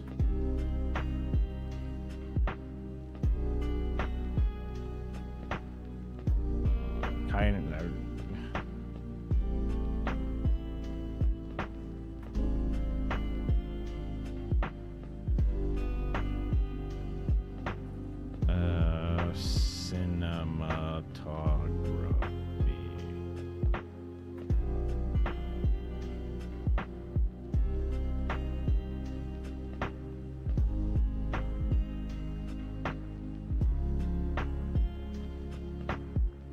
Open image in new tab. Yeah, full size.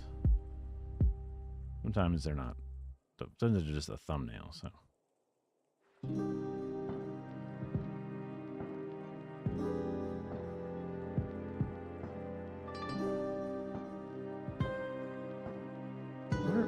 These are people doing. Like, this is showing scrim work or whatever. And this is obviously showing another element, but that's not. These are examples of films, and these are like in practice stuff. That's kind of weird mixed together.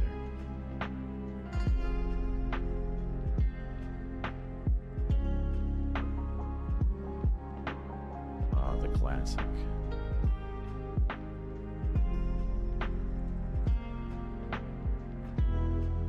Get out of here.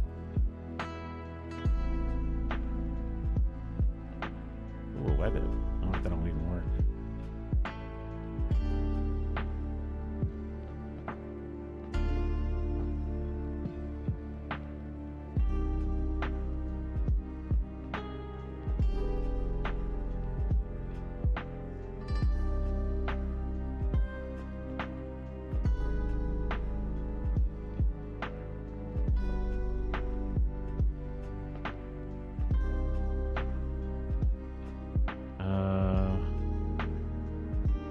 Photos in front of bright window.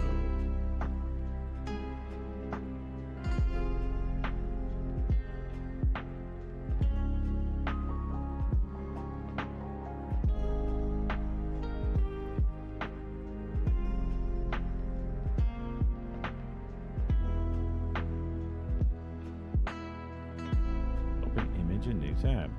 It's so small. Open image in new tab. See, sometimes you can get, yeah. But even this doesn't look actually incorrectly backlit, but I Like, this is definitely backlit in a way that you can't tell what the hell the person looks like.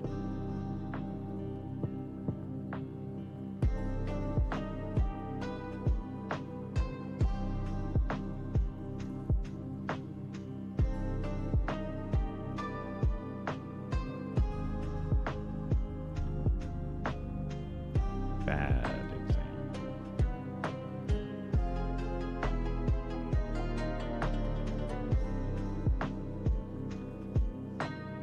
Kind of, but still.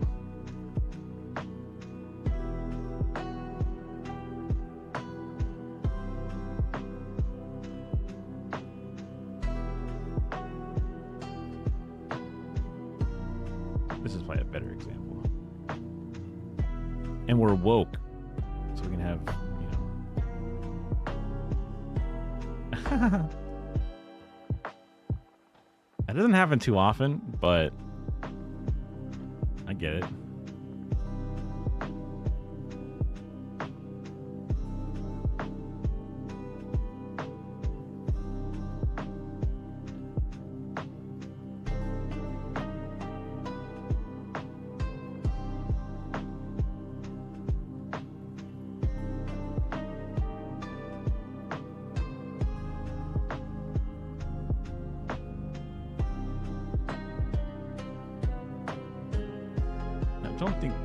I don't think this looks so much better, honestly. Oh, the cat's kind of in the way.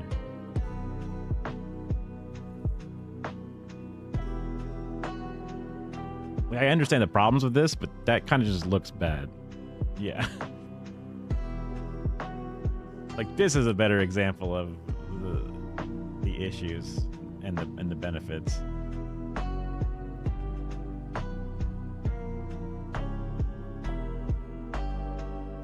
Of course there's going to be YouTubers that are going to give... Oh, yeah, and then the money example. Wow.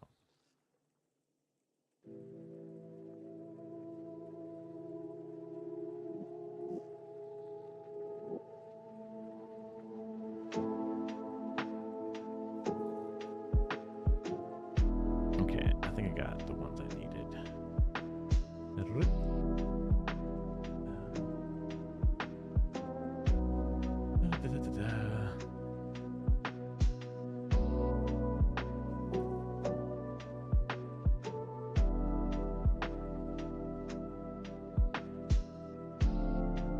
Oh, not supported. Not supported.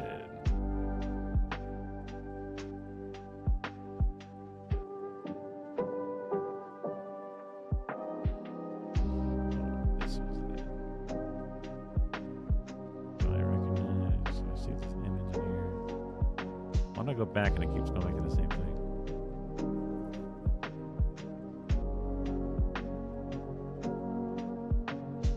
Ah, yes.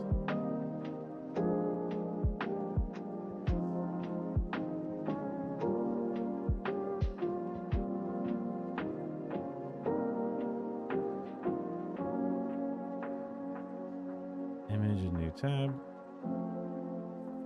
Oops. No.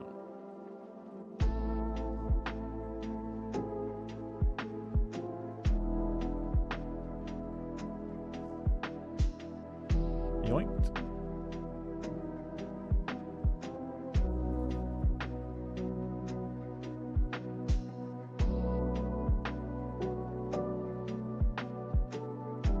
Actually, reopen close tab. Not videos, images.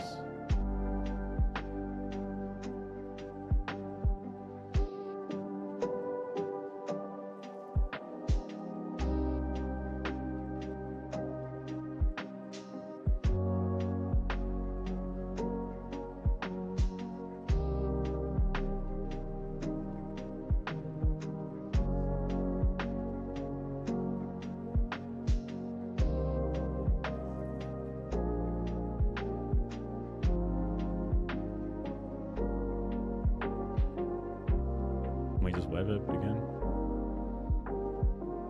Yeah, I can't do that. Come here, you. Come here. I got you. Thief. Thief. back to this. Bring this in.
Lighting has obviously an super intense depth, but in many ways it doesn't matter up until it's the most important thing. Like, the bottom here isn't the most well lit subject, but it gives a mood and a style, whatever it is. But even though this isn't the best lighting, I wouldn't think it's terrible for a traditional shared thing. But if you have the top, then there's no point in having your video. Like, it's almost like you're doing witness protection at that point, right? I mean, right? So it's like, I agree. Although there is an odd change in modern day, because closed, like captions are almost more important than audio nowadays, because a portion of your audience won't even listen to your video. They will just scroll, stop for a second, and read it. And they might not ever click on it to listen to it. They'll just read it till completion and then keep scrolling after that. So that's a weird change, but I 100% agree that when you listen to something and it just sounds like they're talking to a pillow, and you're like, oh my God. Oh, well, that's true.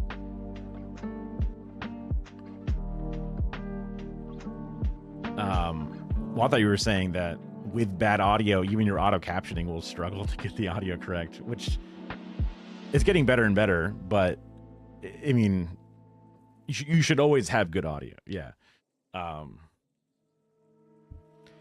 And just because a portion of your audience won't listen to it, another portion will, and you will run them away. But if you don't have captions on your video, but you have good audio, you will have a poor performer, because even with good audio, people still kind of like seeing it. Some people still really prefer it. And also, it's another little element of the screen that moves and changes. Even if you're not changing the shot frequently and keeping it engaging, those word by word or sentence by sentence things that pop up keep that dopamine brain ticked in just a little bit longer. It's an attention war. So, but yeah, I'm with you that it's audio then video as far as like what you want to be as good as possible. Yeah, I mean, for me, I know they are an attention grabber. Absolutely. Especially the word by word ones, because I'll find myself kind of just like catching them as they come and then imagining what it sounds like, even if I'm not listening to it. It's weird. Maybe eventually that'll die down. But ugh.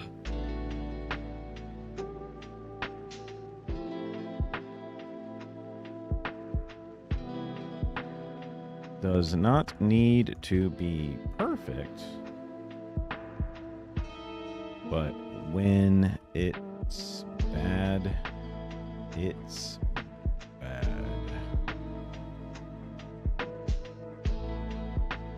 For our purposes especially.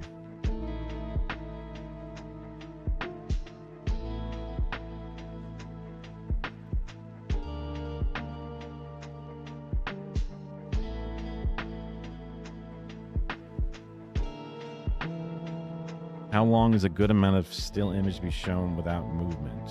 It depends. If there's a lot to digest from it, if the people are talking about the image, but it doesn't hurt to Ken Burns that shit and just kind of have a little tween, little pull out, little push in. Yeah, absolutely.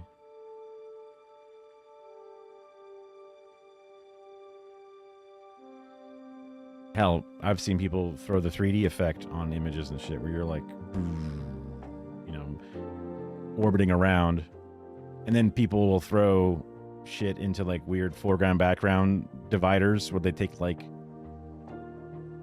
the Last Supper and they'll have like, they'll cut that part out to be the foreground and that part to be the background and that part to be the deep background. And then they have a little parallax as they move around the image. That you just give it a little bit extra.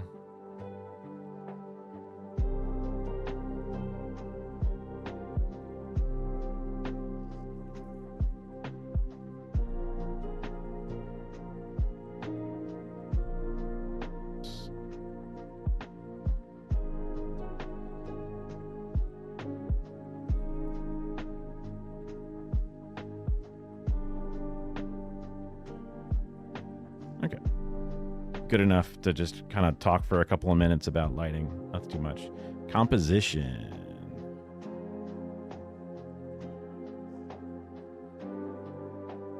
This one's a good one to go over. Just best practices. Head room. Nose/lead room. Rule of thirds. It's more of like a photography thing, not so much for the basic stuff, but all right. Too little nose room. Examples. Images. This is unsettling.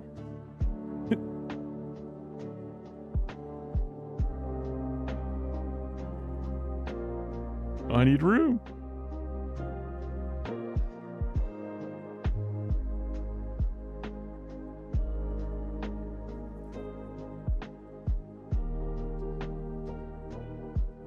This is it. This is a decent enough example.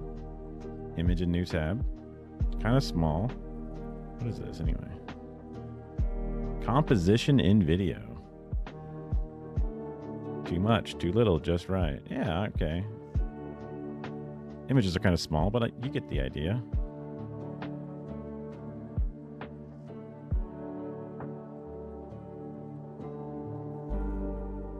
I remember seeing an image of this. Camera movements.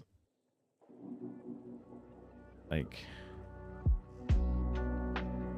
versus what the client calls it or something like that. Not in video. Yeah. Pan, according to every client. Pan. Oh, this is the camera movement versus client camera movement. Yeah. Oh, this is a very well-known image, clearly. Okay. Why? It's so fucking deep fried, you can't see it.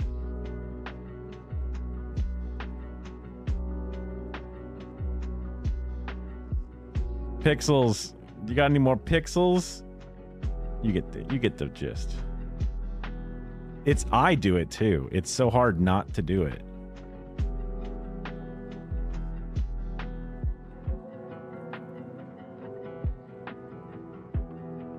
Wait, why do they call it they don't call it a truck, they call it a crab? I mean, I get it. It makes sense.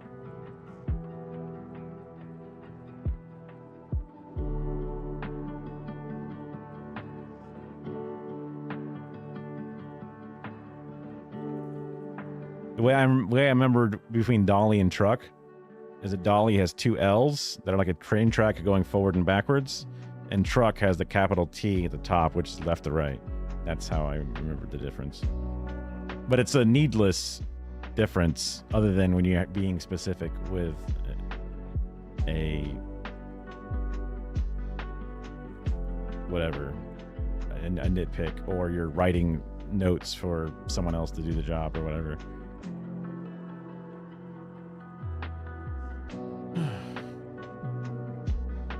Oh yeah, I was looking at images of things. Okay, so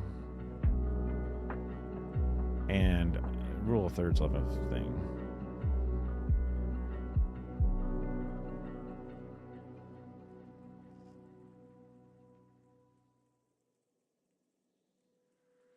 True. Yeah.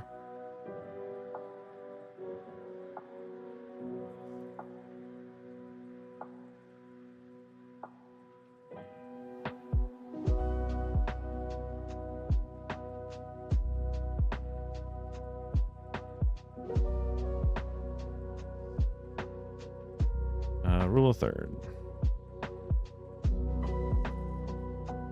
I mean, it's the most like overdone element thing, but whatever.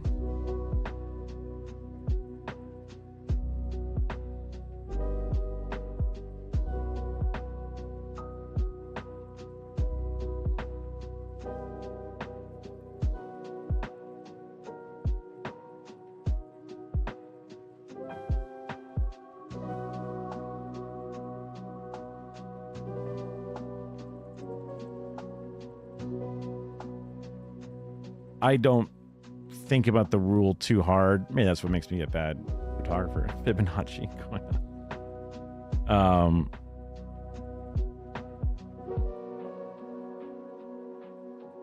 Because to me, it's more of a soft rule. Like right here, like, oh, her eye needs to be in the access of the third. Like, I don't think so.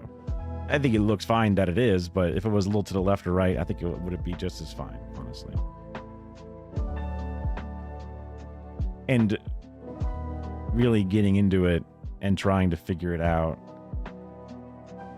it's more of a cinematic thing than what we'll really be using it for.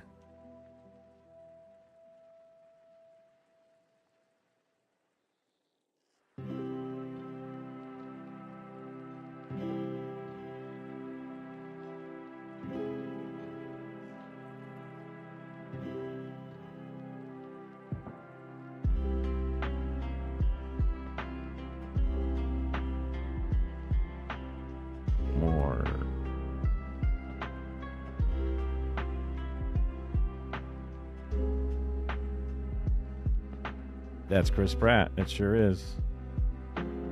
That's the Pat Chris right there. Wait, didn't I save it? I did.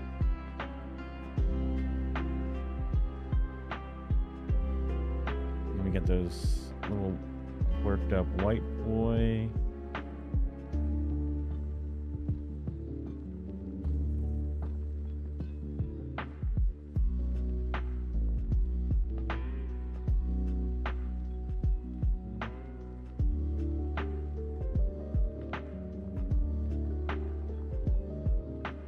I'll put the newsroom down here because I put that one up first.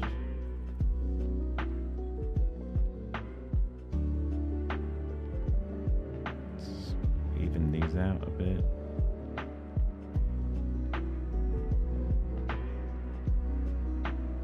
Wrong way.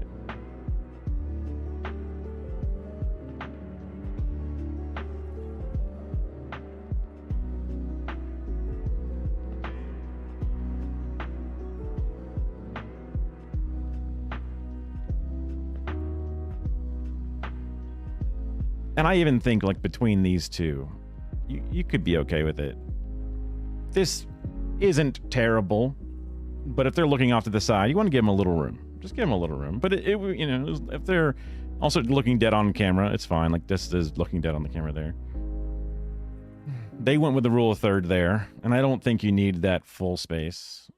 It depends upon the element of what you got.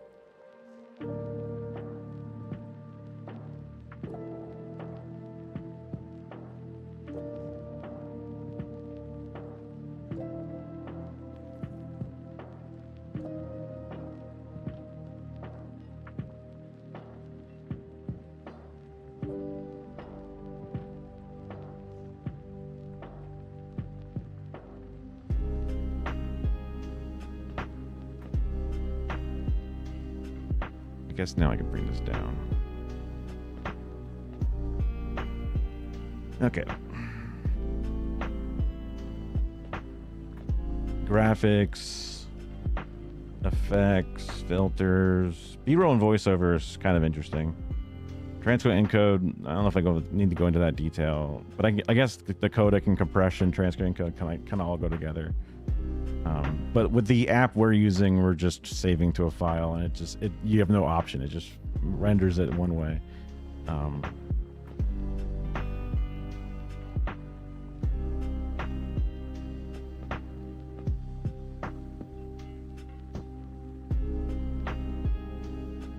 I guess I should do it with the shooting first. So that would be composition.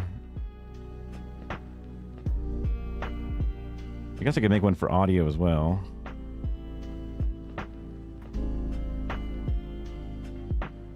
Audio.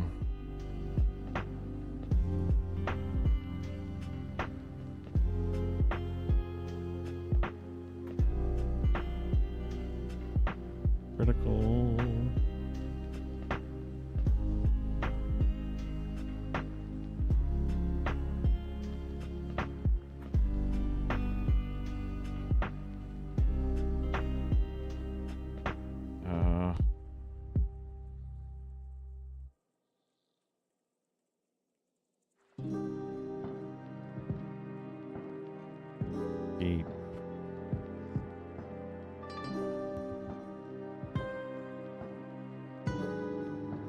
Volume consistent.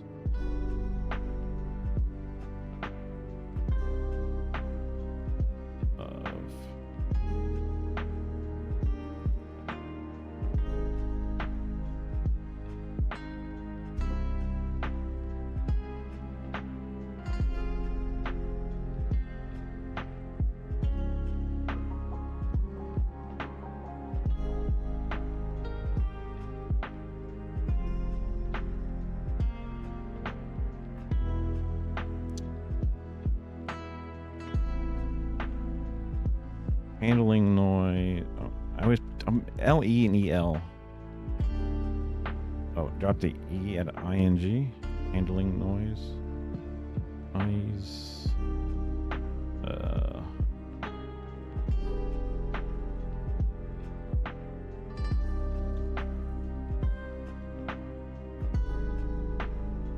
Mic discipline.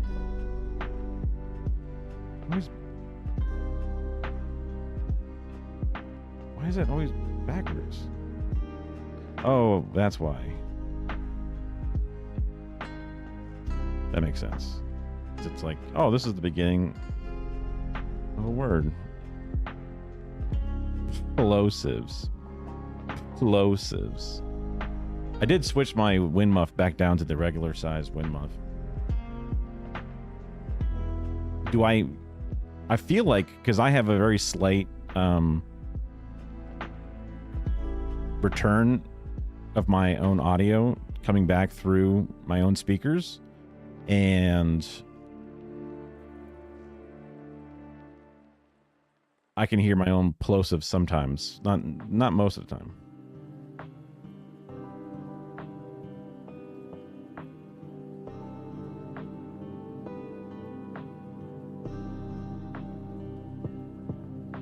Helping decide what to do. Dude, there are so many times where I'm doing an edit and I'm like, I don't know which of these two takes is better. So I'll just disable one and put it on top of the other, and I end up with these giant like stacks of alternate takes, and I have the decision paralysis of which one to keep. Like when I was doing my stupid bidet and Metamucil videos, I would read the line 3 or 4 times and I just had all these different things.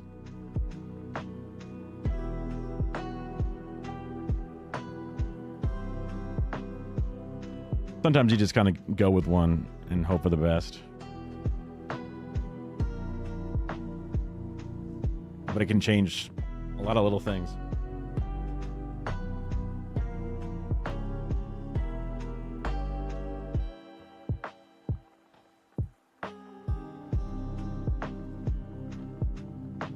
I don't know. I don't remember if I've been capitalizing every word or all non-linking words, but they're not full sentences, so I guess that makes sense. Okay.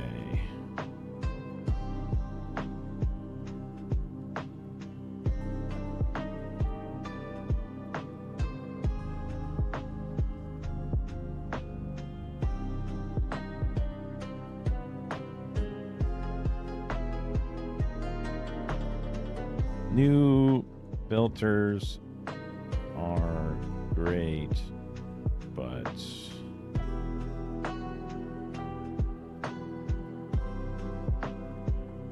can't fix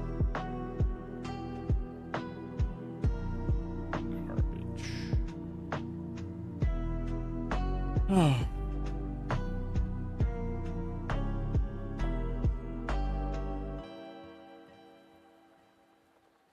Keep your volume consistent. You can mostly just play that by ear when they edit. Peaks and plosives. Peak explosive handling noise is all part of mic discipline, I guess.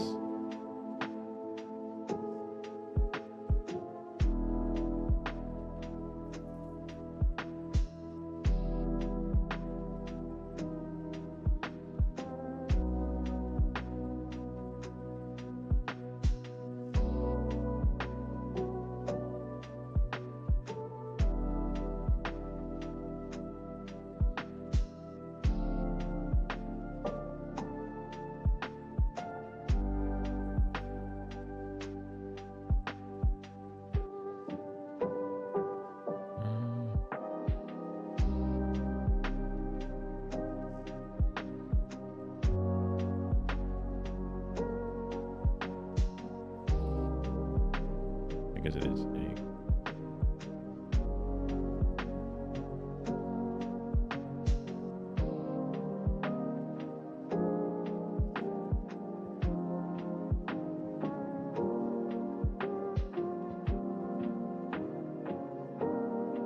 finding little snippets. Don't want to download a doco just for a second or 10.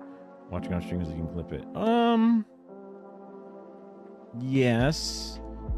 There's the Twitch downloader, which is good because it gives you individual times, and then I'm trying to think of the YouTube downloaders if they had some time codes that you can do as well. The Cobalt one I don't think has that actually.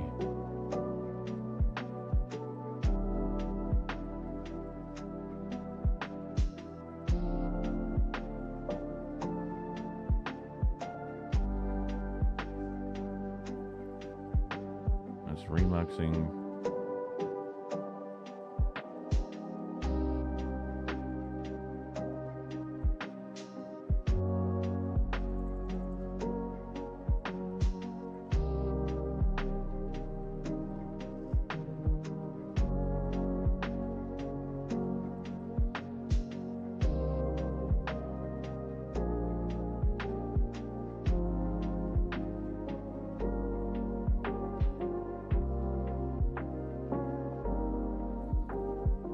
Remember if there's a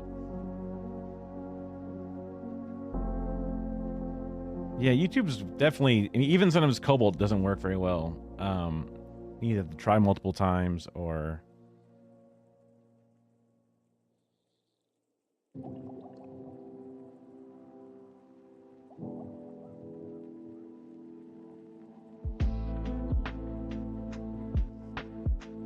on a similar but different note, if you didn't want to stream and then have a stream VOD file degradation between the layers, you could also just do OBS recording of whatever you're watching. And that would be a cleaner version of the file than a re-downloaded VOD lip thing.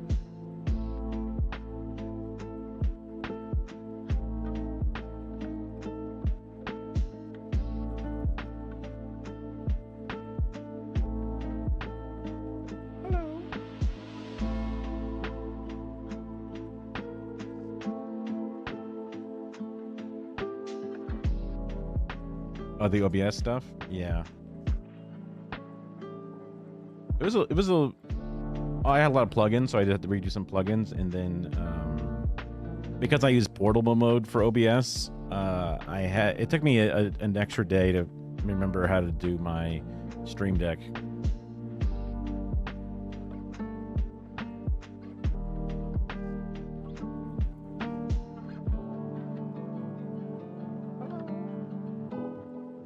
You want to come up here?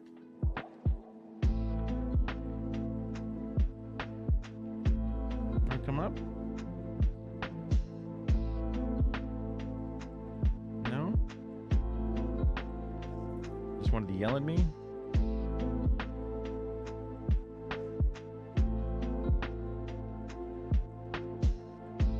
Oh my God, she's been rolling in the catnip.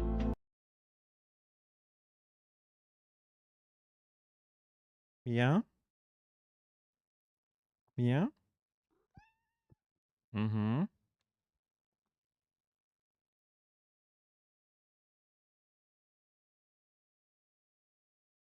Yeah?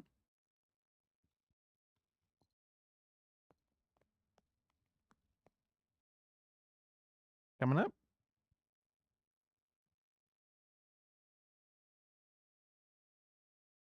Coming up? No?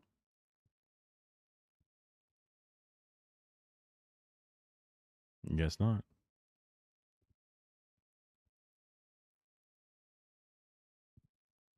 Oh, there she goes. There she goes. Whoop.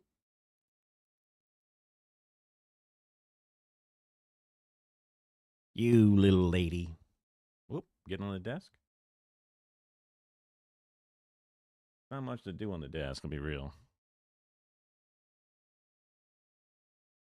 Oh, wrong one. There you go. Oh, it's okay, girl. Oh my goodness. Oh my goodness. Oh my goodness. Sometimes she's so low it's hard to see her, but she's kind of right there in the mainframe, isn't she? Oh, bonking into my mouse hand. You're bonking into my mouse hand. Yes, you are. Want to chill? You want to chill? She doesn't talk much when she's like she'll talk when she's at your feet, but when she's in your lap, she's just quiet, just purrs. There you go. If I kick my legs up, it's easier for you to chill. Chill. Yes. Mm.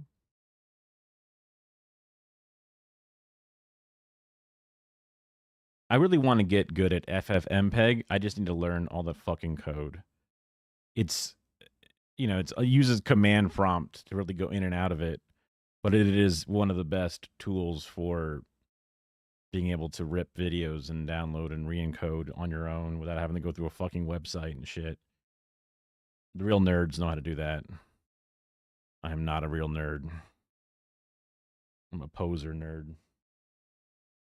I'm sorry your feet keep slipping. Oop.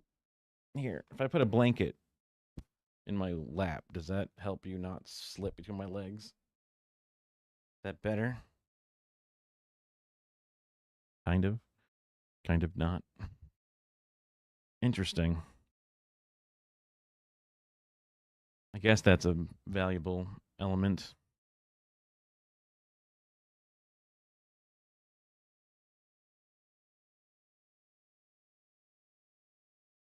Yes, little lady. Yes. She's so happy. She just wants scritches.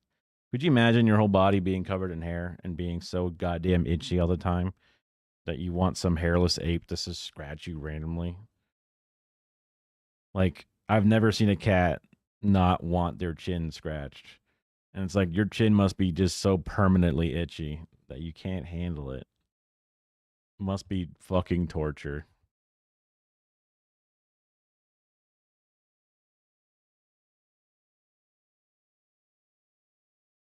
Oh, the little cat. I'll get you next time, Gadget. I don't know how to do that weird little squeaky laugh thing. I don't. Did that cat do that, or was that like Snively Whiplash's dog? Am I getting them mixed up? Those cartoons aren't even from the same, like, they're like decades apart, but whatever.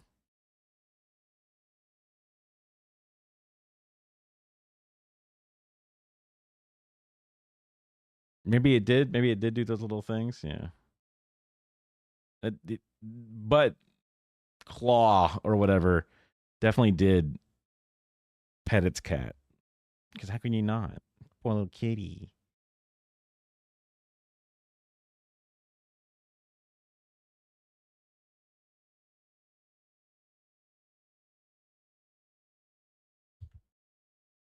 Yeah, that metal hand, I think. You never, maybe you saw them towards the end, but because there's always just like a chair. It would like turn around and then you get a close up of the lap. Oh, kid. They had like a very like pulled back voice. Like it was missing the whole mid part of the wave. Yeah, that's why I was like, I don't think they ever wait. I think they did show them or something weird.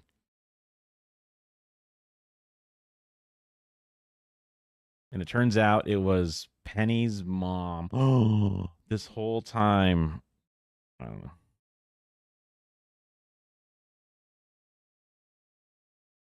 She had that laptop that could do anything.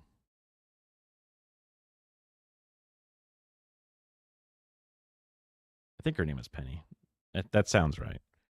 Little get smart. Hey, Penny, come on, we gotta do something. Also, she was like very normal looking, and Inspector Gadget had this weird ass fucking goofy cartoon face. At least that's how I remember it.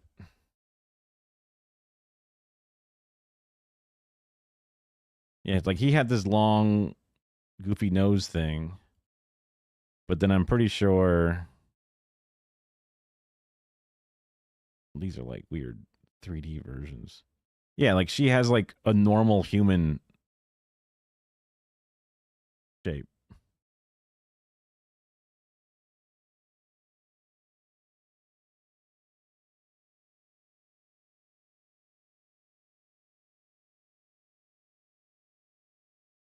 God, this era of shit was so fucking bad. Oh, got it. I didn't remember. The inter-family details.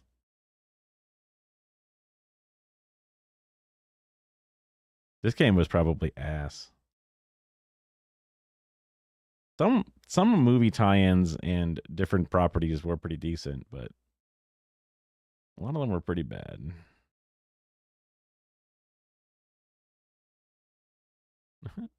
This anime shit?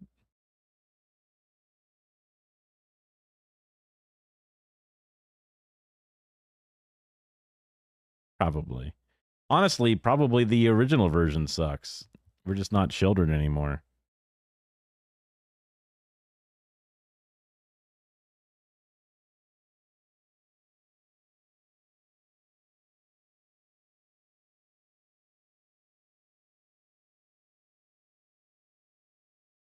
Hey, oh, I did that because I was talking to the cat. That's right, kitty. I was talking to you. Yabba dabba doo. I'm talking to you.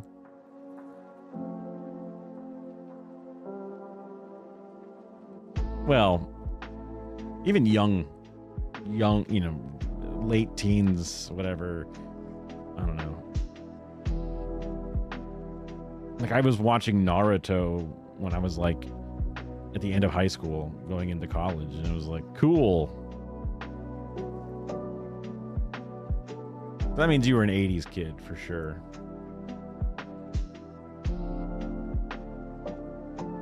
Or you know, mid-teens ish, depending upon how. But like because like for me, it was the end of the 90s and 2000s where, well, sure, yeah. I mean, I love cartoons too, Y'all done? You ready to get down? You want to lay in the bed? Okay. Well, lay on the sofa instead. Fine. See if I care.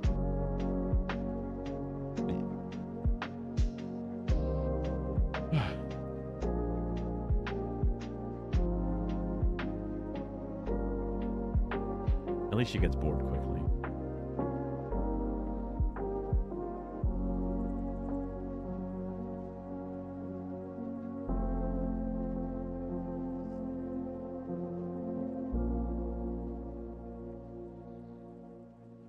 Is more important than you think. I'll just get it as critical.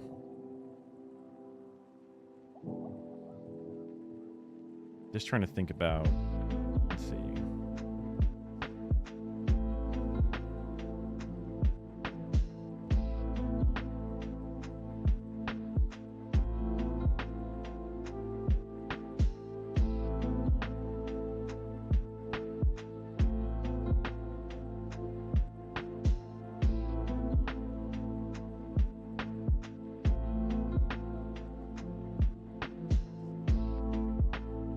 These images are crazy.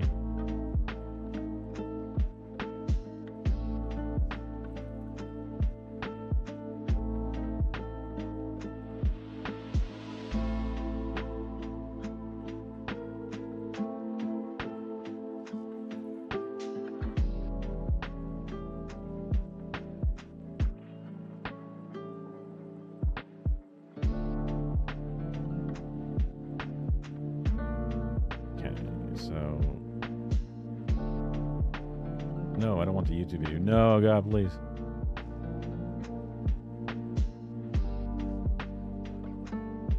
Cool, she's a JPEG. Oh, what? Two.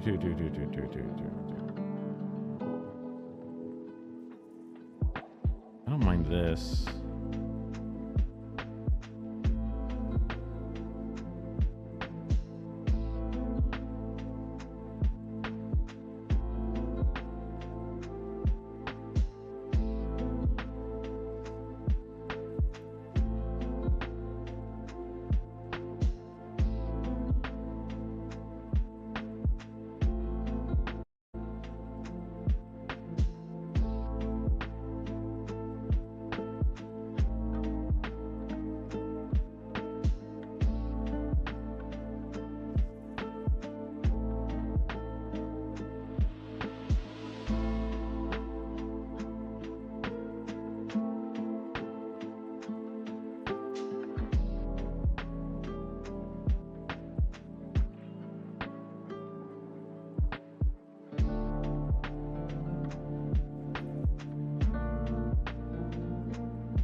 None of these are jumping out to me to be obvious, whatever.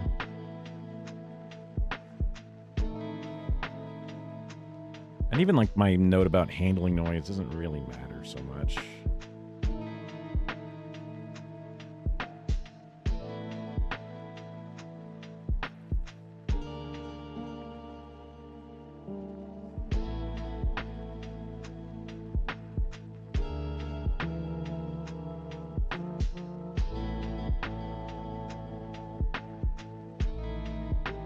And they might not even have.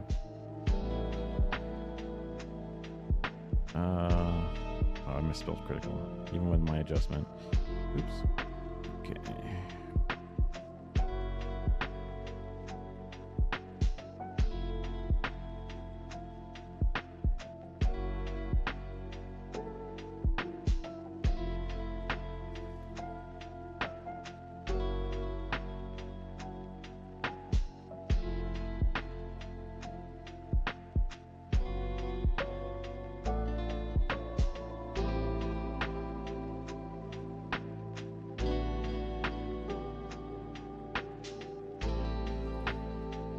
Probably flip-flop these two.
Don't mind this. It's an image of normalizing.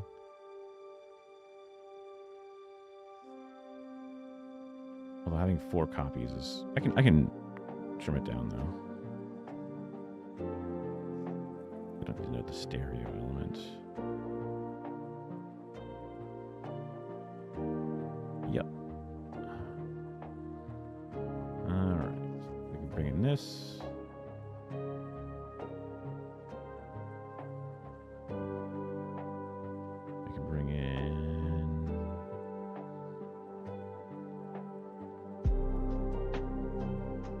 Where was it?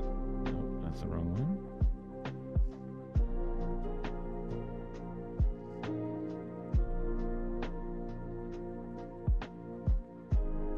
Son of a bitch. Guess I don't mind. They're not save it?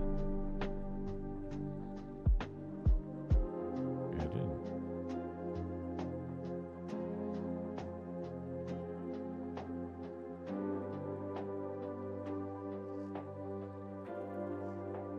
Wait, it's in there.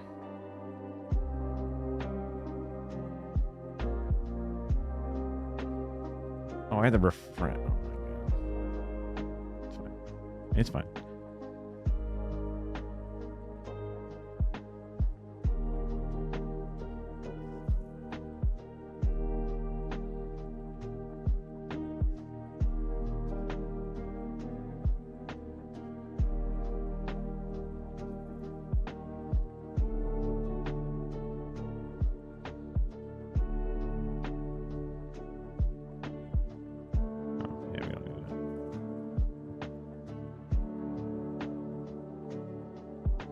Waveform. Crop. Alright. Bottom.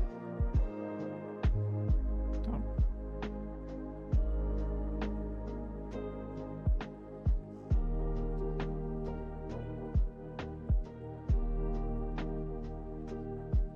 Don't know if that's really. I'll just get rid of the polar pattern thing.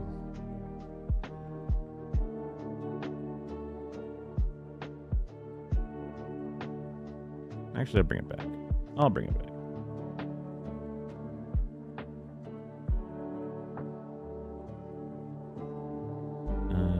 Crop.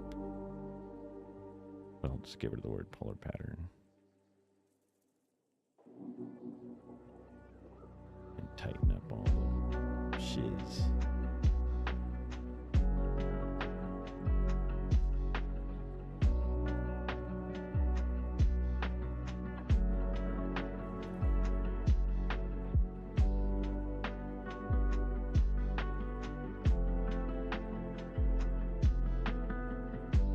That sloppy look, or I can go back to the 3-tiered look. This looks a little unbalanced with my text over here. Let's shrink this down a bit.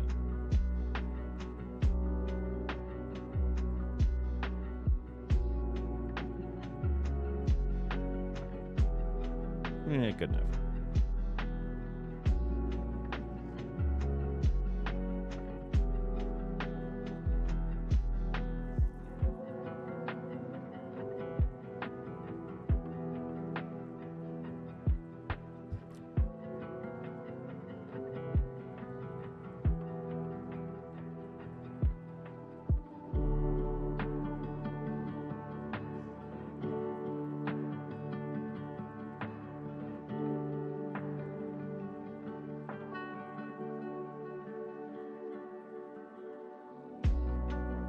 Okay. Graphics and effects. Oh, speaking of which, do I have that picture from me? Let's see. Oh, I may have got rid of it. It was such a big file. Hope not. But probably. At least I have the drive.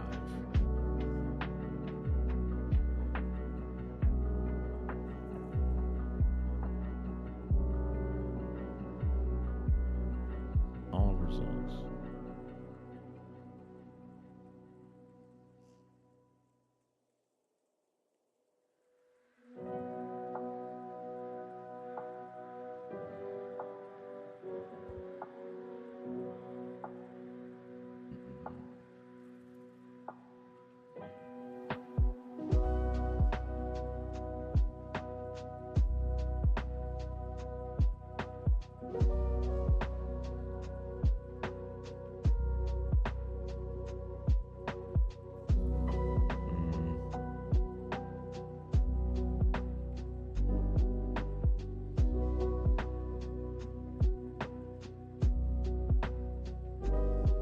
Wait, this is all there is? That can't be right.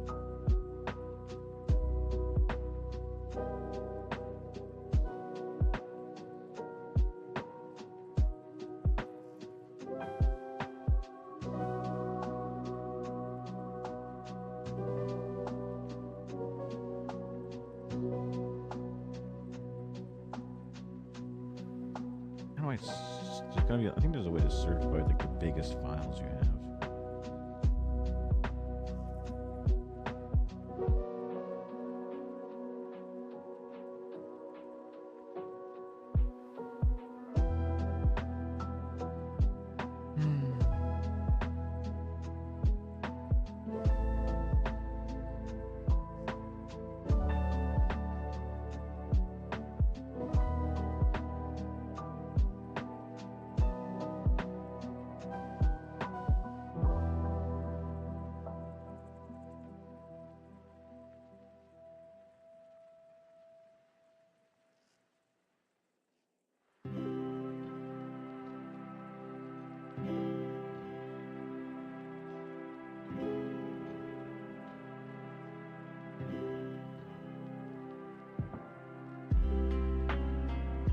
Ah, here we go.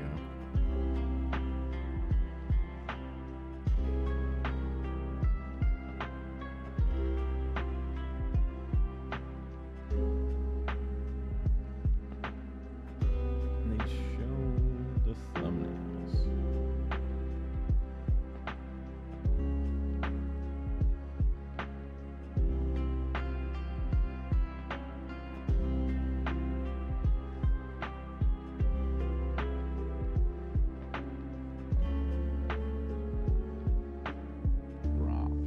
Called?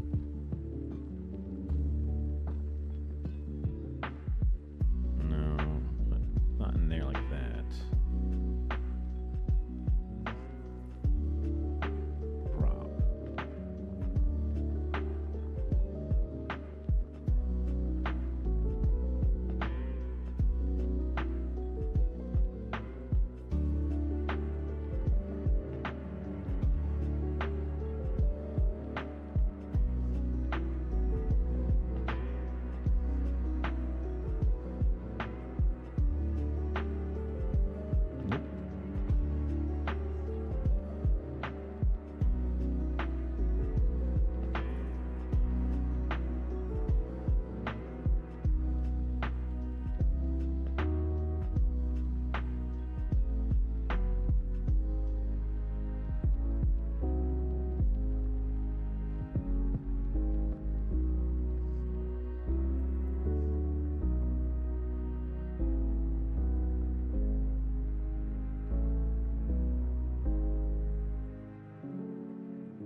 I don't think I would have named it slow-mo, but there's a fun thing that happens when you do slow motion and you jump up in the air. Your face gets all fucked up looking.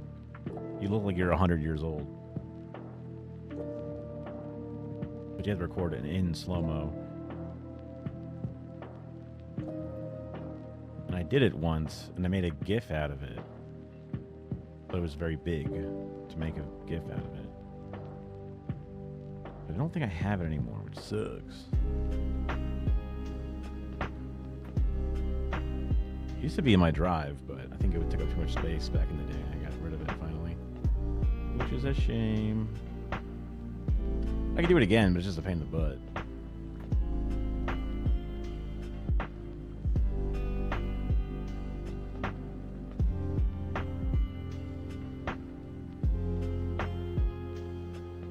Oh, never mind. I have it. Aha. Aha.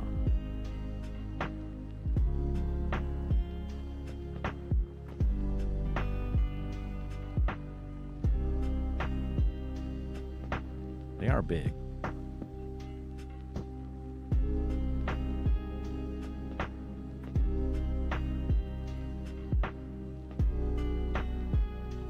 Like weirdly big.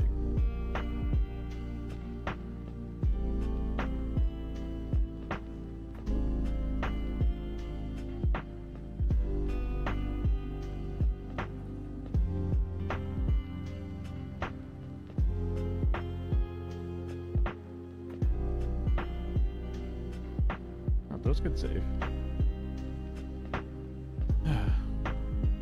So graphics, title, and motion graphics.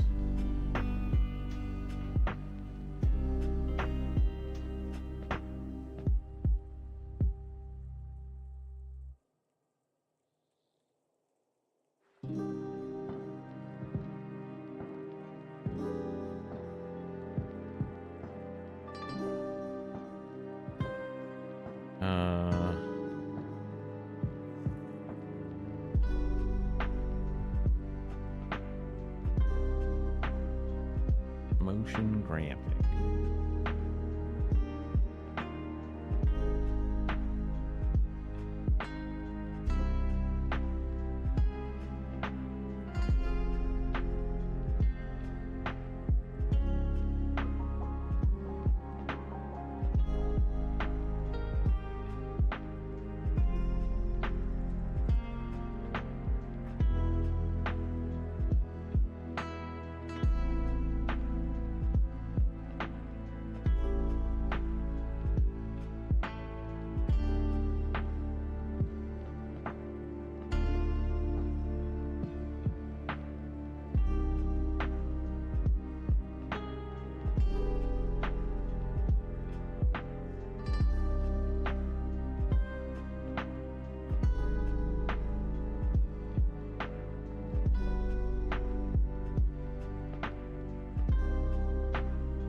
Icons, backgrounds, Christmas.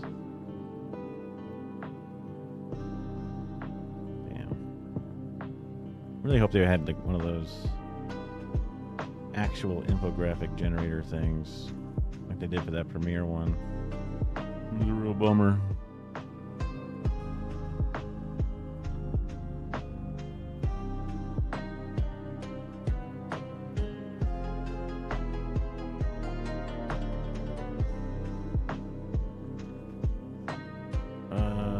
Let me look at some of my goat videos in here. Wait, probably more the proof source video thing. Well, these probably aren't videos though.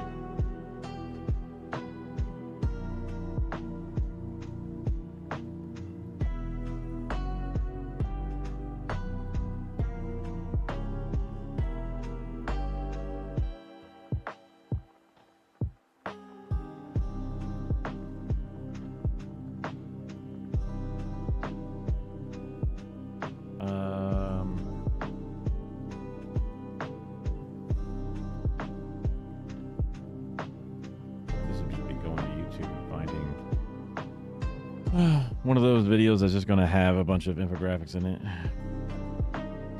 Although, would that be a good example of the video saved? Like, more perfect union.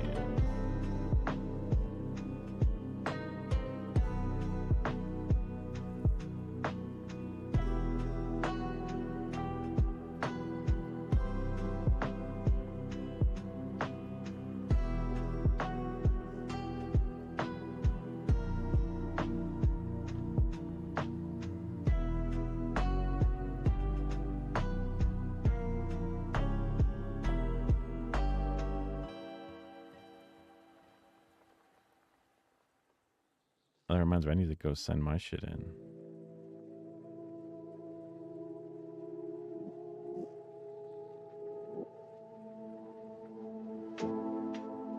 Up 42% since last year. Today, data.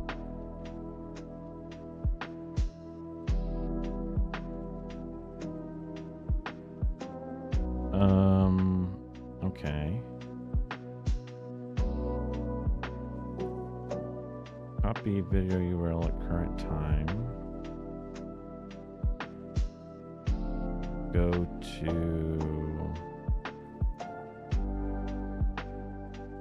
Web Tool, Cobalt. Paste it.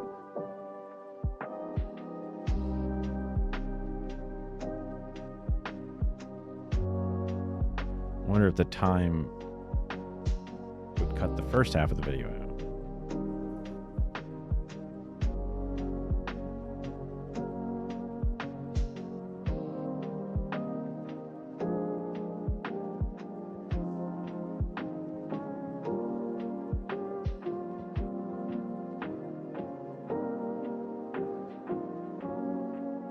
Motion graphic GIF.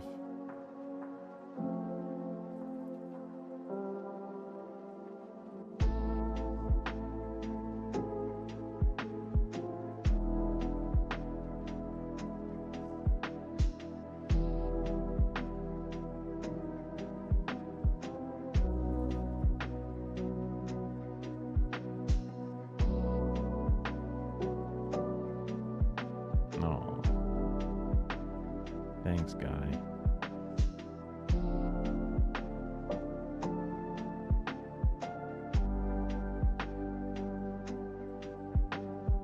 Still won't do it this time. Nope. Took too long. What if I got rid of the T equals?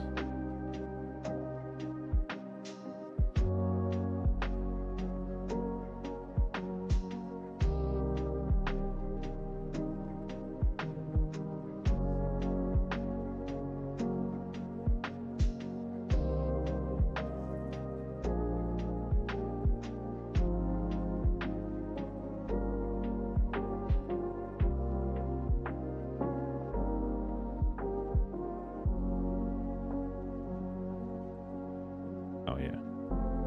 Yeah, that's the good stuff.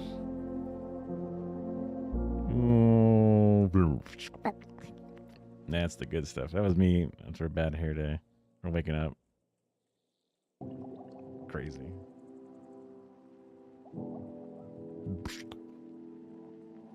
Alright, the other ones. Yeah, you can see the flickering going on. This one's much better, obviously. Holy shit. Is it the same thing? That's me with a different facial hair. Just trying the JonTron thing.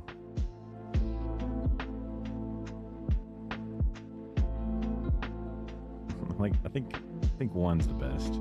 This one's pretty good too, though. I'll be real.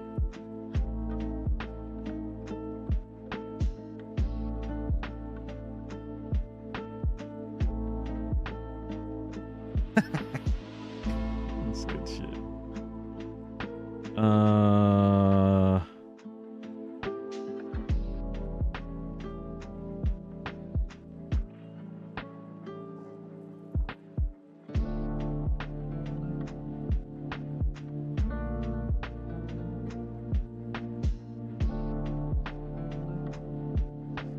Where's the instances?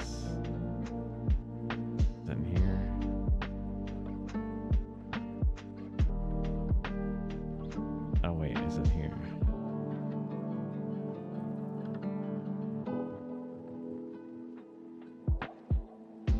what it is. This one works, but. Oh, wait, it did it.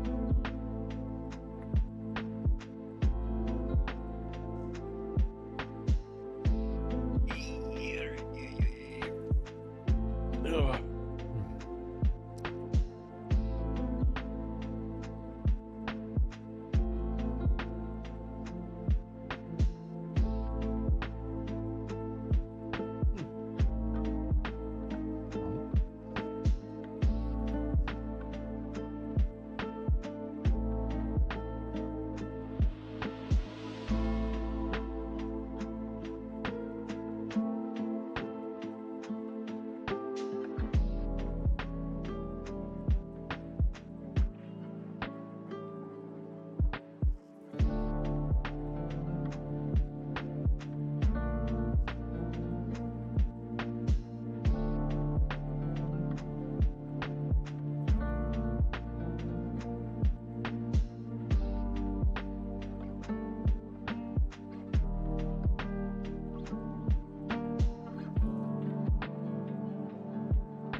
Gimme.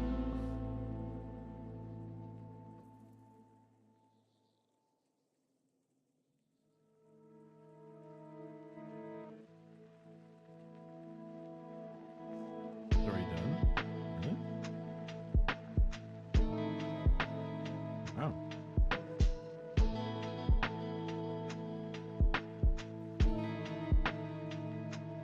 All right.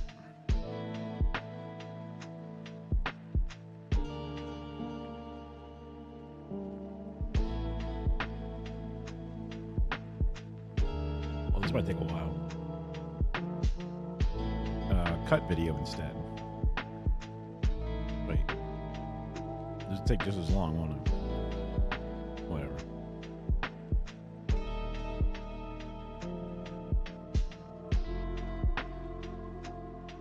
Might be faster if I just fucking do it in Premiere real fast. Or in Premiere Resolve.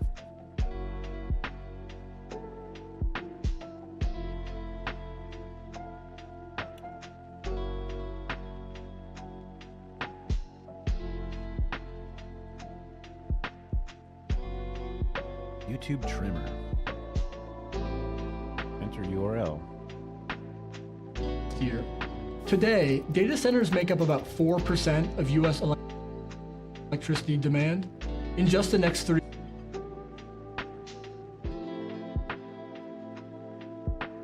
up 42% since last year. Today,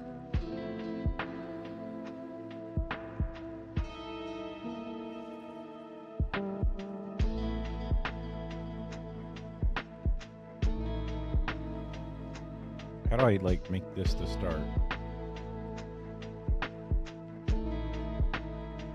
43. year. Today, data centers make up about 4% of U.S. electricity demand. And this goes to 48. Oh, 4, 48.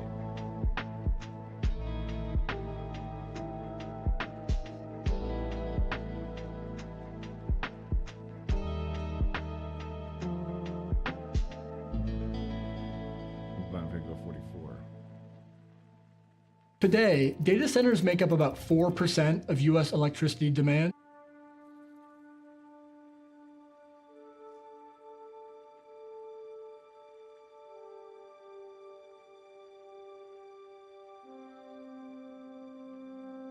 Copy the clipboard.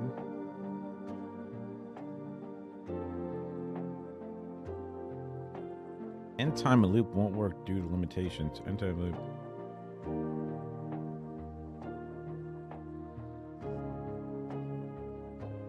Today, data centers make up about 4% of U.S. electricity demand.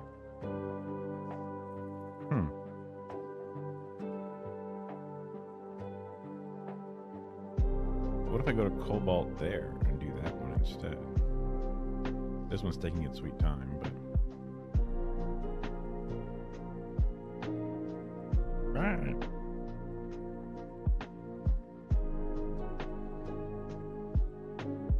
paste this in, will it find... Maybe YouTube Trimmer is not a valid website? Maybe it is. Be sick if it was.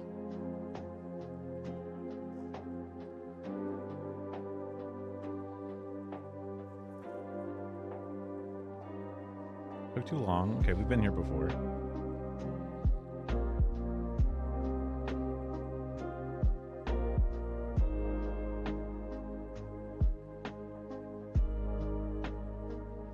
Logo's not behind me, you see. Sometimes that fat butt just sits there.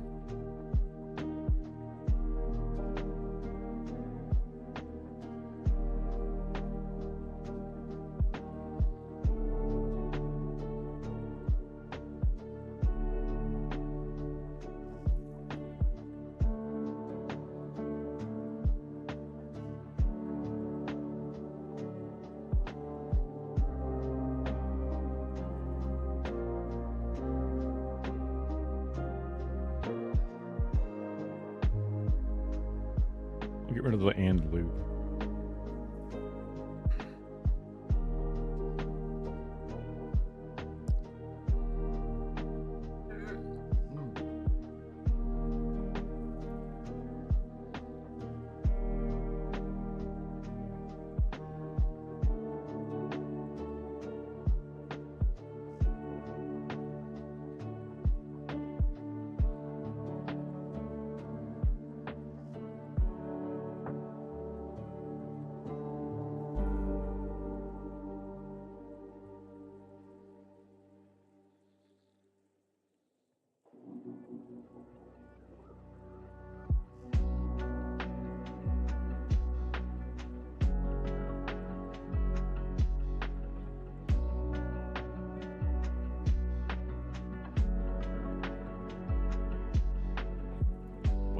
This. Oh, yeah.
drop this. Just staring at it for a second. I was like, wait, I already have to put resolutions there. I can just do this. Very nice.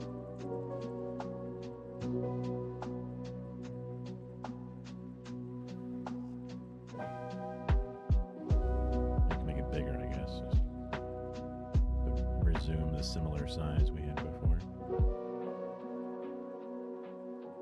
I'm sure this is making Kara hate everything the way that I'm designing my PowerPoint. All the different things.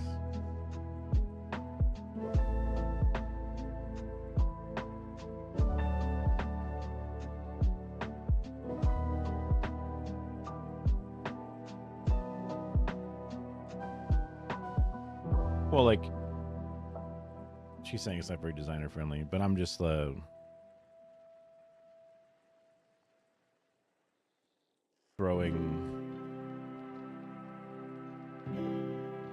just kind of putting images from the internet in places that seem good enough, but not properly balanced or whatever.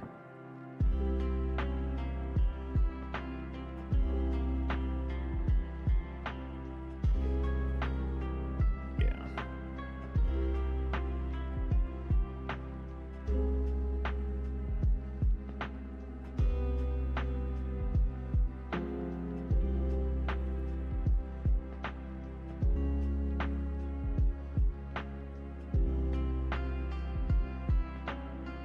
Yeah.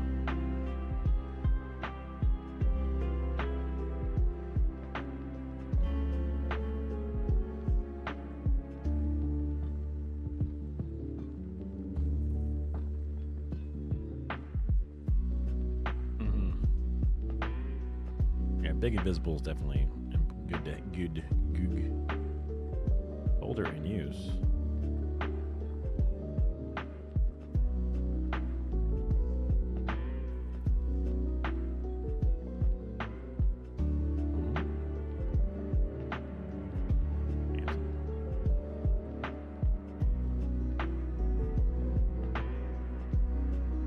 No.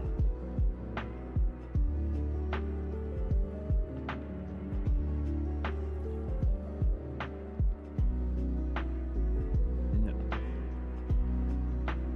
Took too long. Took too long. Hey! Oh god. I think it was 440 or something.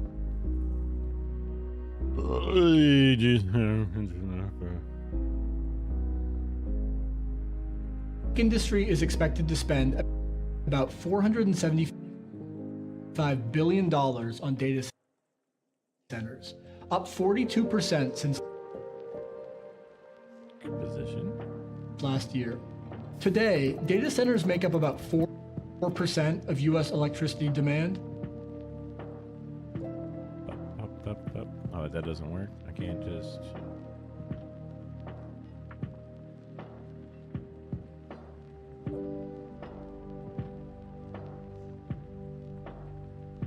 Fuck me. country, and they want to do it within the next few years. Data centers make up about 4% of U.S. electricity demand.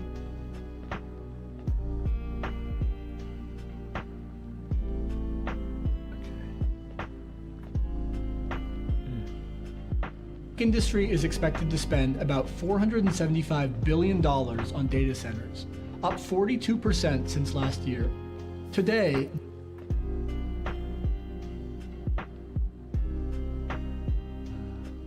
That video. data centers make up about 4% of U.S. electricity demand. To GIF. Convert.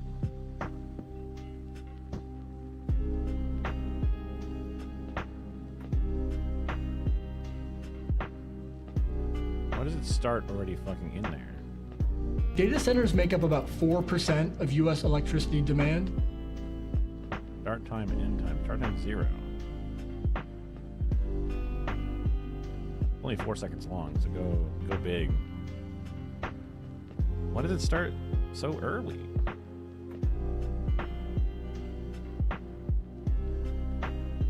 Data centers This make has up the about whole thing 4%. popping in, but this shows it just starting with the pie piece way over here.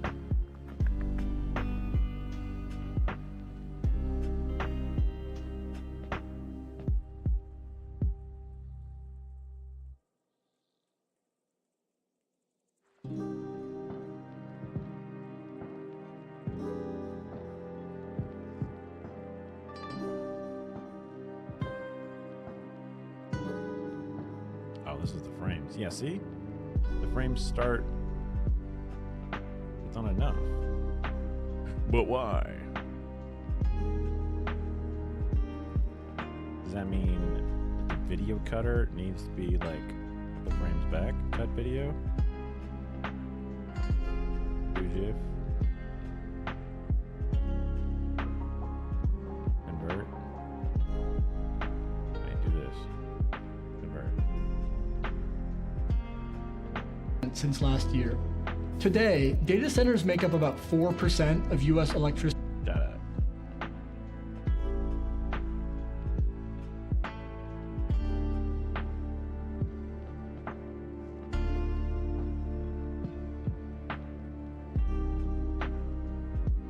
Start 4 seconds in. Oh, too many. 2 seconds in. Hey. That's what we want. That took so long to do.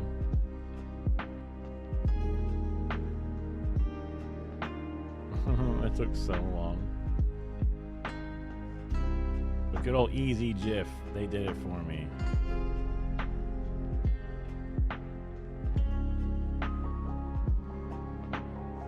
So, I guess the next question is,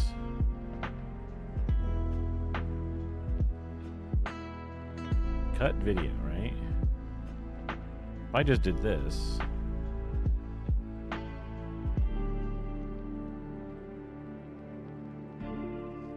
YouTube links are not supported. Brutal. Yeah, that's the difference. I had to download it first, then I had to cut it, and again, I could have just exported it naturally inside of my thing, but whatever. I just wanted to save the processing, so it made the other online computers do it instead of my computer.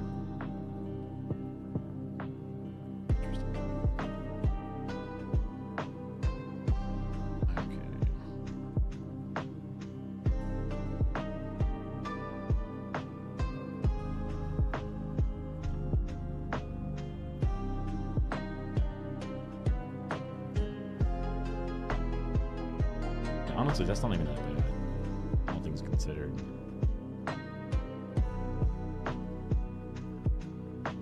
That's probably just like one scene or something.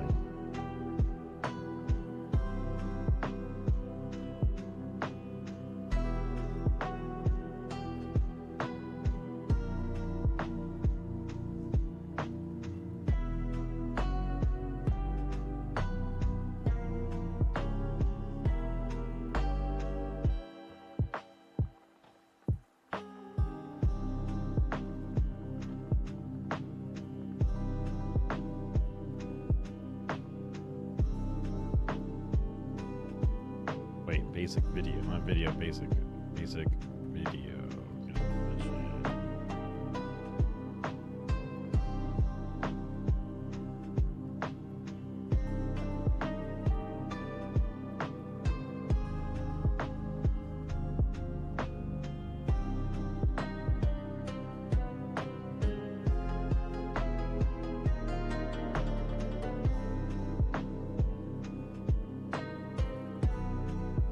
Crazy how similar this random dude's hair is to my hair.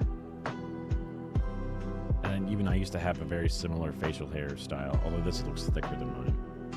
And then I have the similar smile lines that are pretty pronounced, although he's got much more voluptuous lips and nowhere nearly as good of a schnoz. Poor bastard.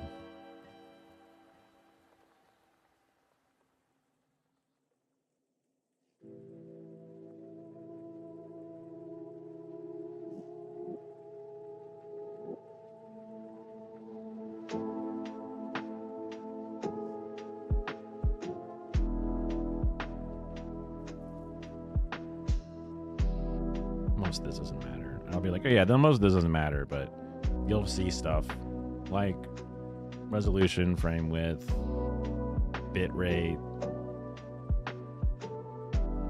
bits per second. Looks like it's kbps, yeah, kilobits per second.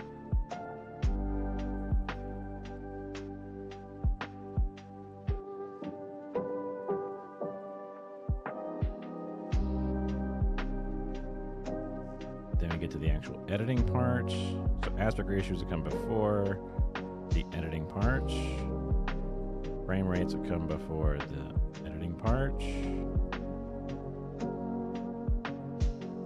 I'll do the step-by-step stuff there.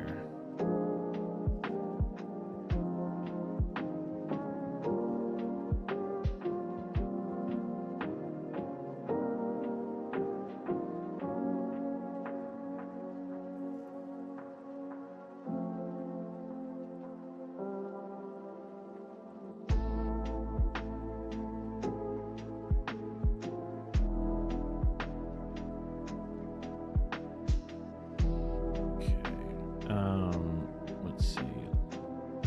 Lighting composition, done. Parameters, done. Aspect ratio, frame rate, done. Non-linear editing.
Looks good to me. Okay. All right. So now graphics, effects, filter, B-roll, voiceover, transcode. Gotcha. Okay. We got rid of this one as well. I didn't feel like doing analog versus digital, but I'll leave it there just in case. Okay, so we need to do graphics, titles, and motion graphics stuff.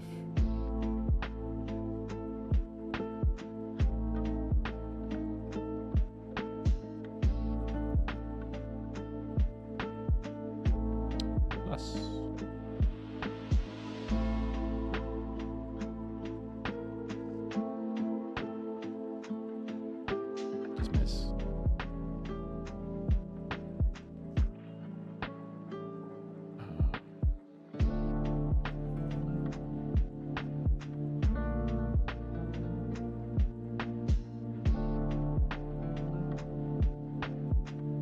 Actually, would this be a good time to open my drop effect? Too large.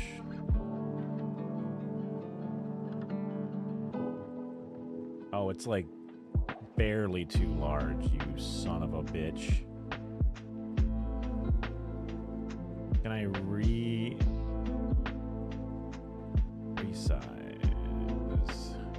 GIF? Resize GIF.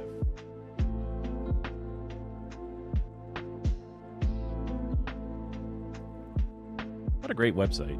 easygif.com. GIF. What a nice website.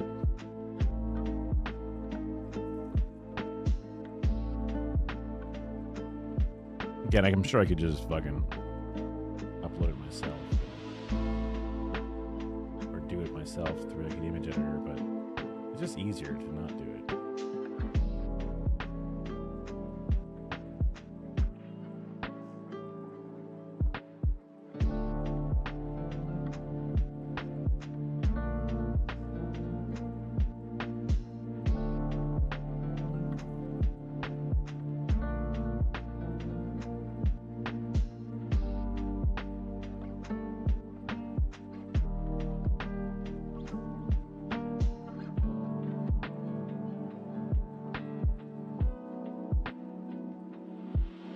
any second now.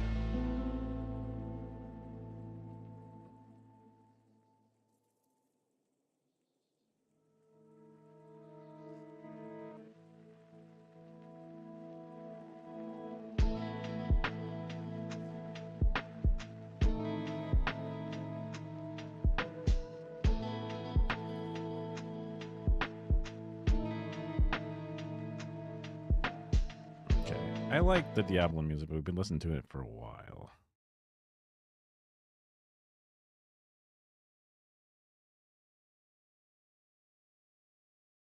I'm just looking at a random thing here.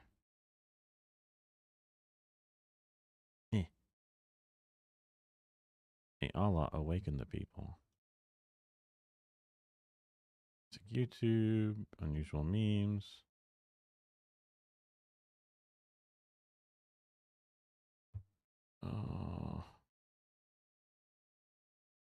I guess we could do Spotify.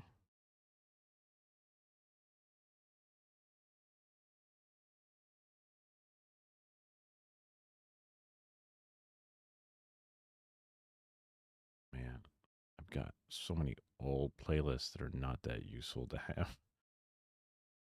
Super lo-fi world.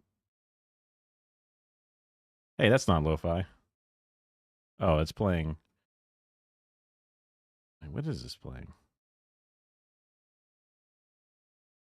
Some weird liked list?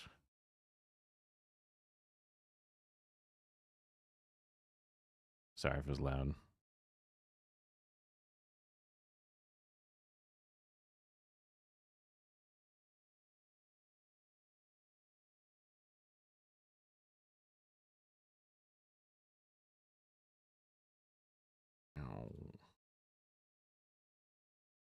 Oh, I need to go to this thing. There we go. Width. I don't need to be nearly as wide. Resize. I don't know what -5 is. Is it just 5 pixels or is it like...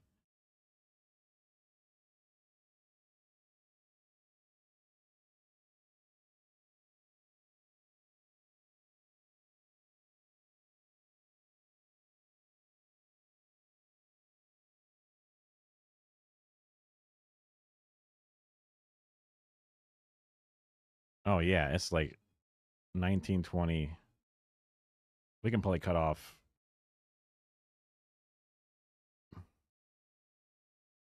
So that's about 2000.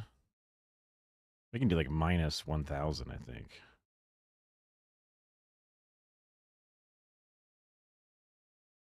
We'll do -1.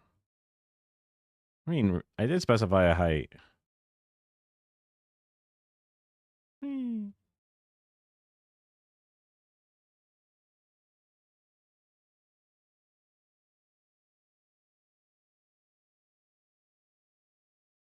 Oh, negative doesn't work.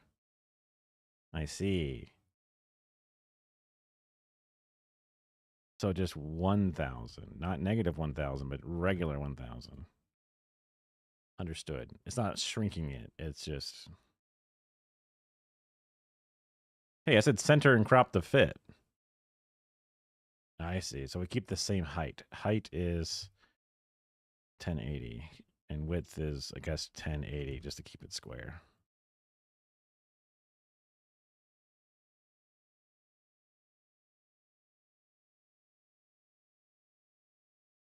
I was recutting it. Yeah, that's the good stuff.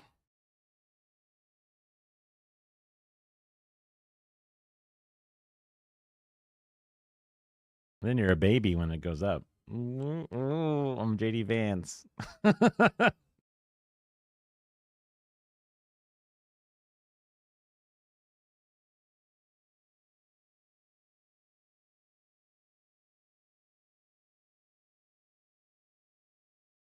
No.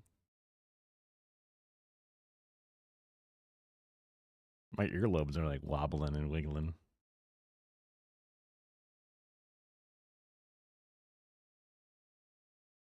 You just save it. Don't worry about it.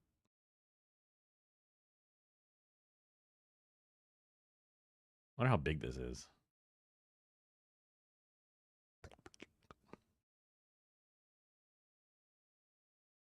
Oh, there you go. Under 50 megabytes. Easy peasy.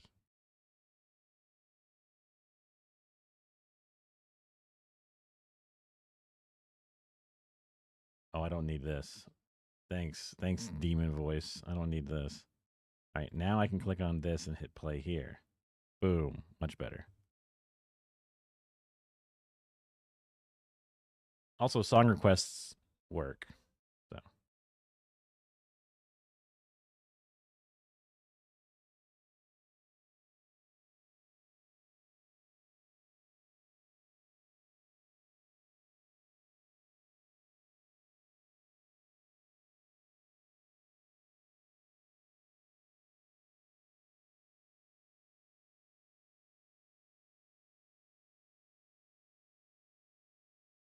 Image files unsupported.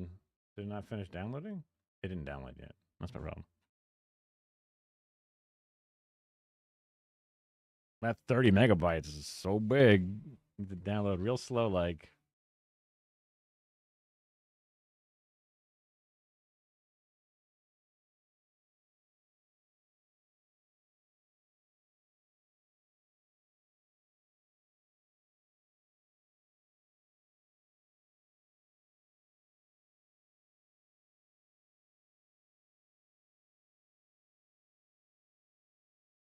I hurt my legs doing this, jumping up and down a bunch.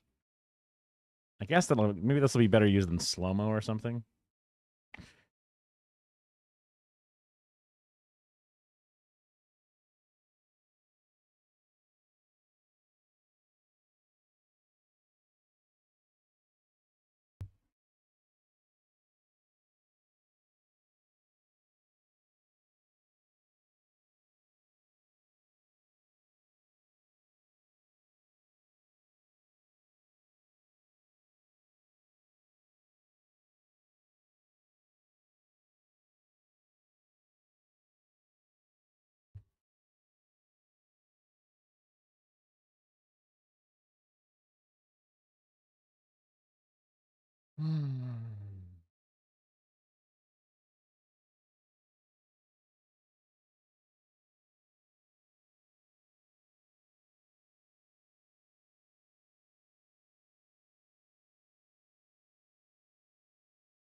Nobody cares about shutter speed and aperture and shit like that.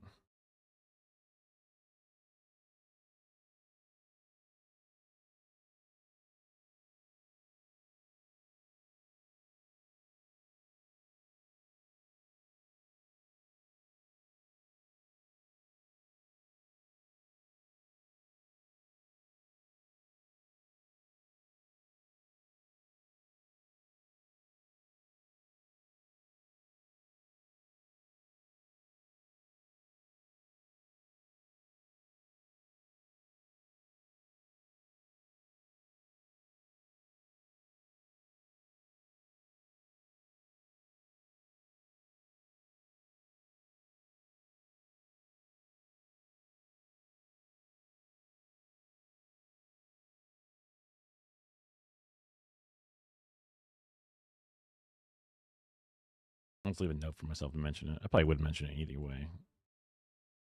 All right, next is graphics and titles.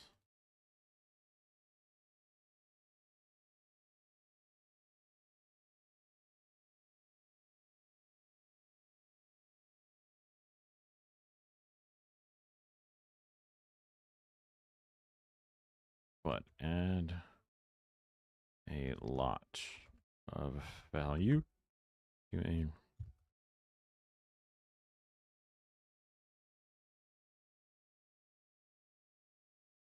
I'll just say add a lot of value to a video.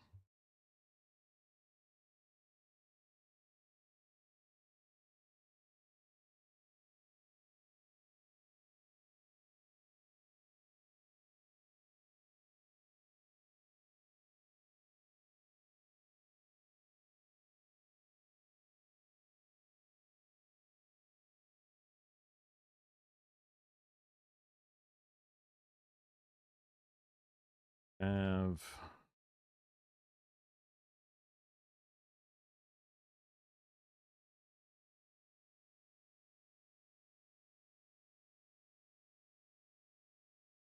burned in.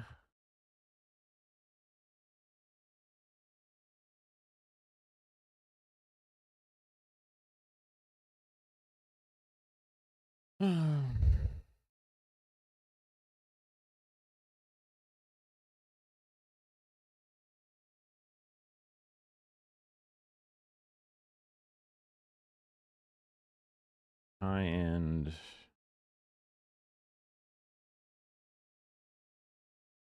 make thing like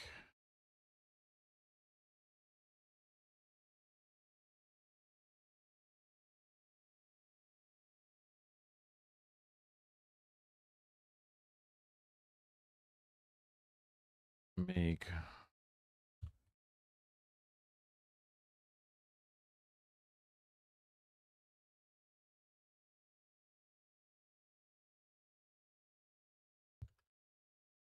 share info easily. Where is my more perfect union video that I downloaded? Gotta be in here somewhere. Unless I haven't downloaded it yet. That was thuck. No, I did. I thought. Use your eyes.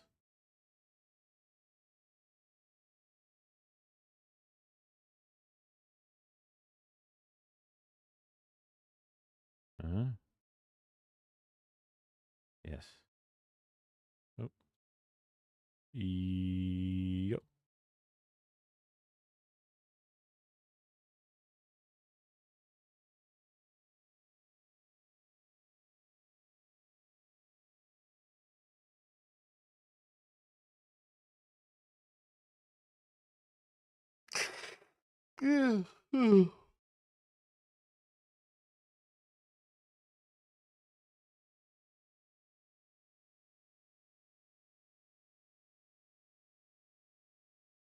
I'll just say apps.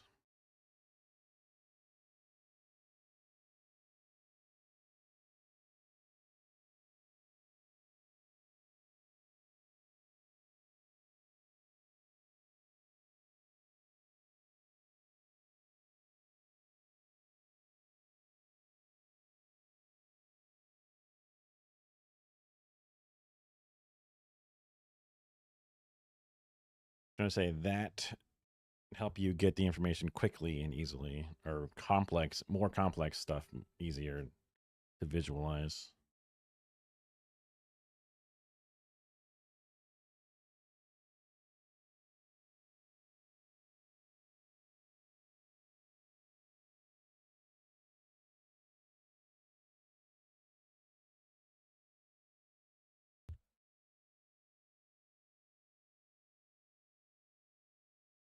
Visualize otherwise boring details. Or just say visualize details.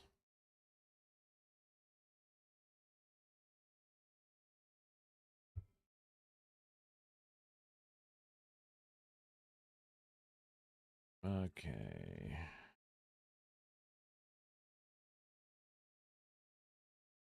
Animated subtitles gift images.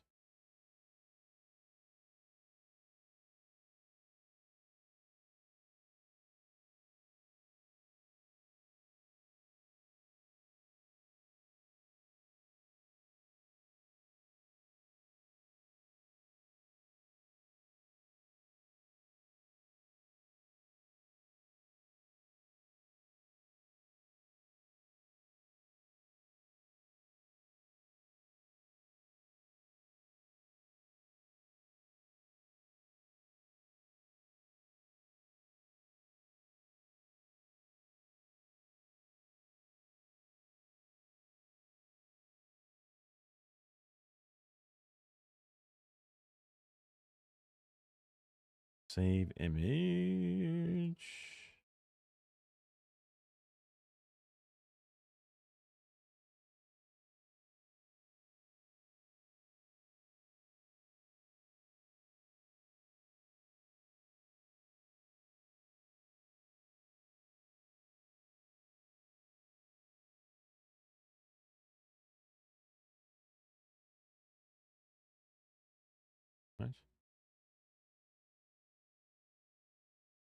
Whoa.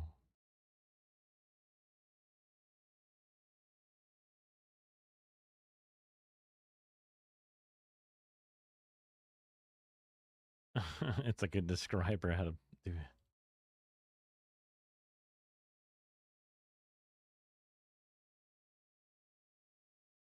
Your text. Wait.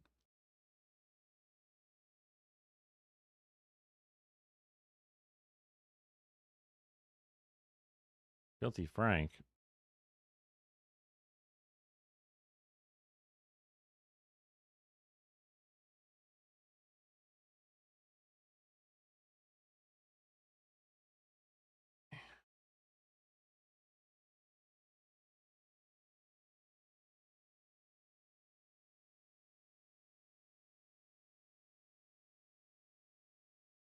Order.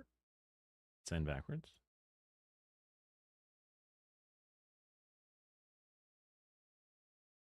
Crop.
Amy Goodman GIF.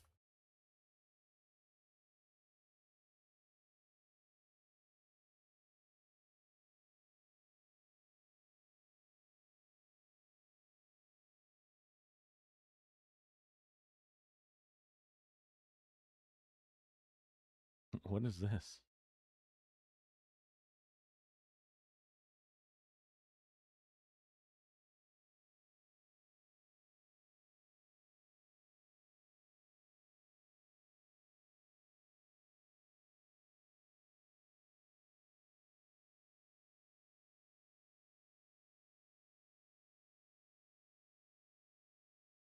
No.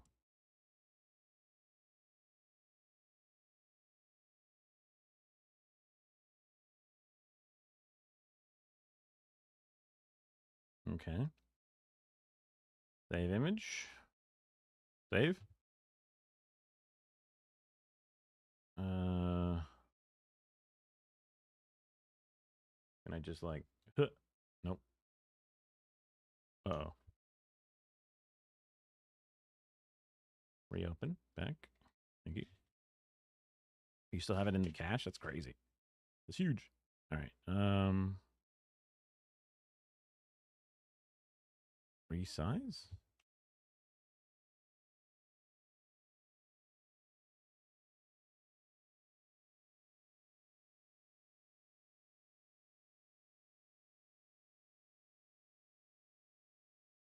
Okay. So not so much about the size, it was timing.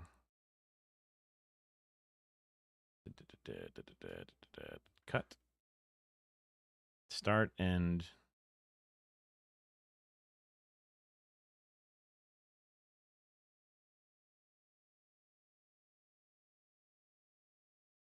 I don't know what this is going to be.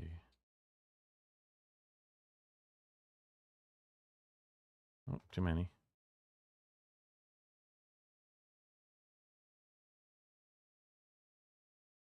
Too many.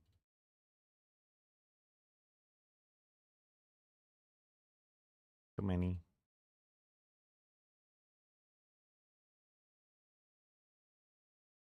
Oh, one too many.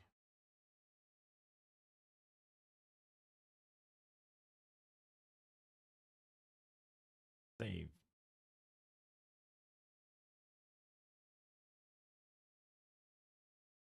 I guess I don't need GIFs for everything, but I got one now, so.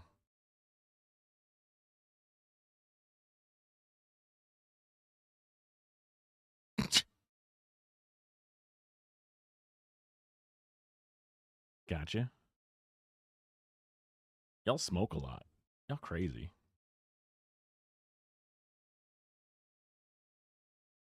Oh, maybe that's my bending down too much. Without realizing it. Holding.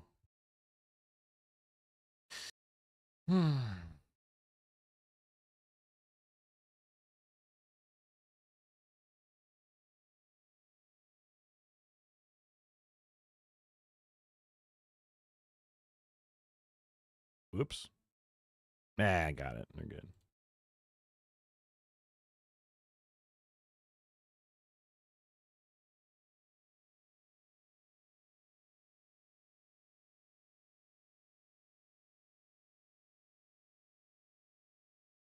All the socialists will like it when I put Amy Goodman in the video.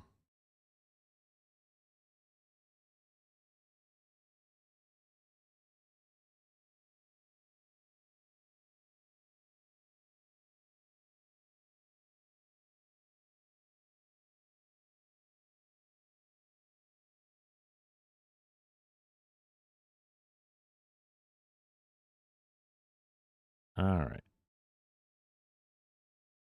Wait, why is this timeline thing here? I see what happened.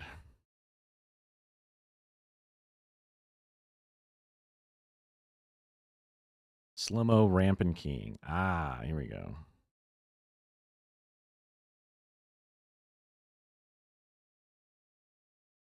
Specs. I'm going to say and filters.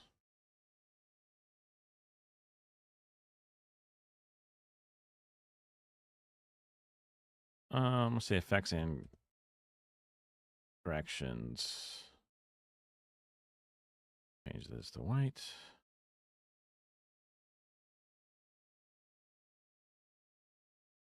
Slow-mo slash speed ramp.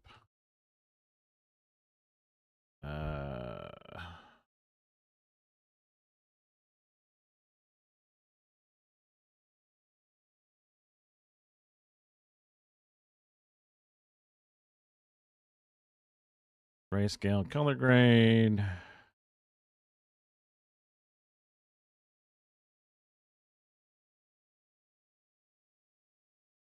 Noise. Canceling. Damn it. Damn it. Canceling.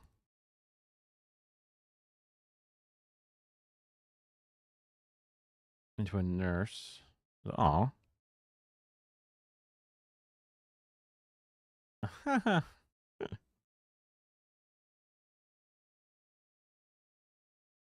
That's nice.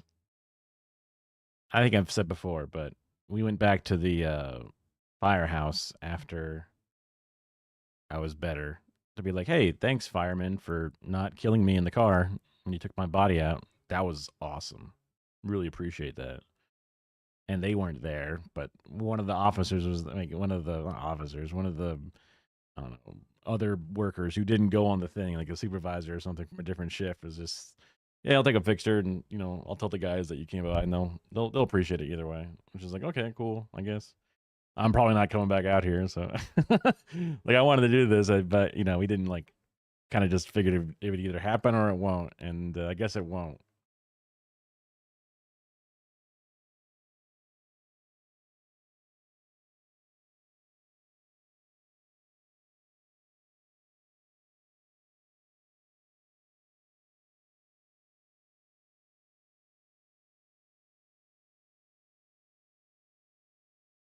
Trying to think of other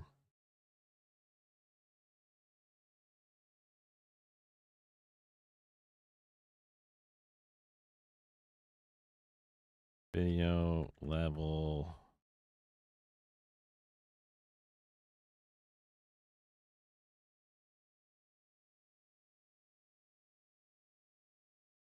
So these are like the first ones are effects.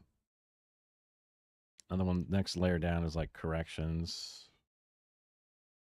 Maybe I can make this its own special thing.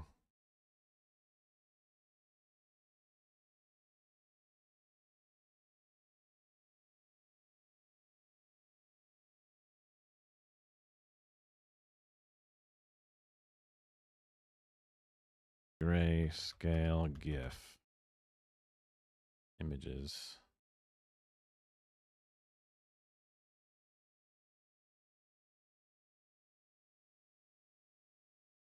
Grayscale from Game of Thrones.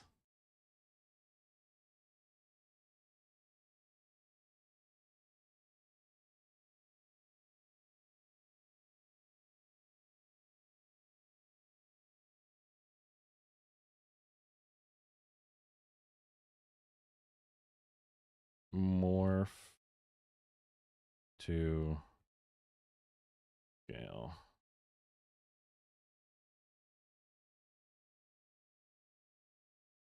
Huh?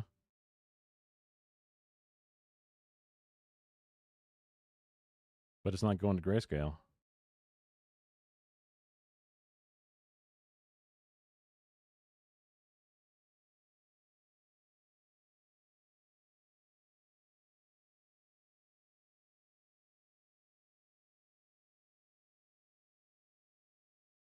Oh.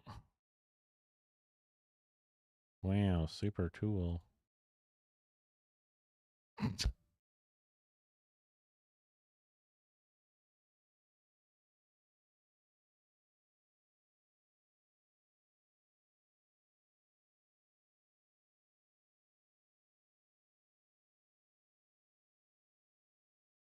These are not very useful. Color to grayscale is a much better way to search it.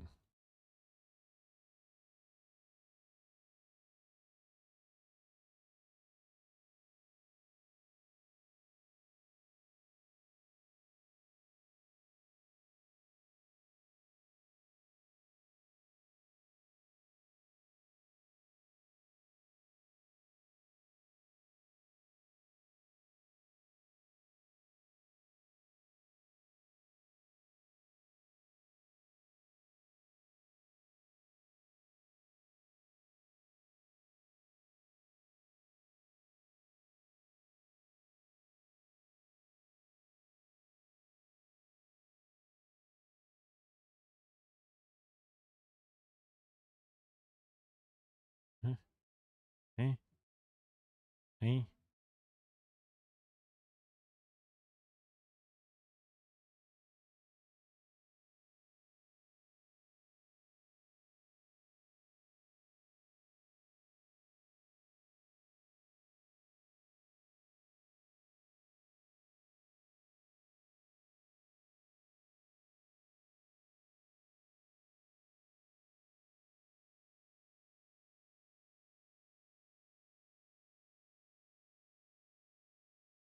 I want something that just fades. I just want something that fades, man. Just please show me something that fades. That kind of fades. That's kind of weird, but it does do the thing I asked it to.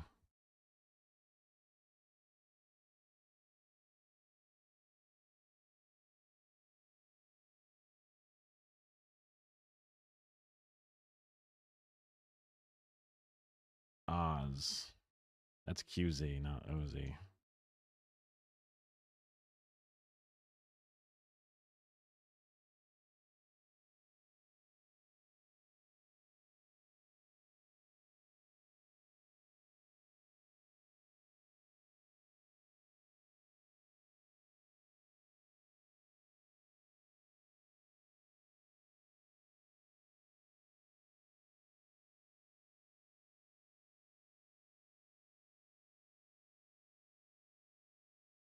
Bye, chat.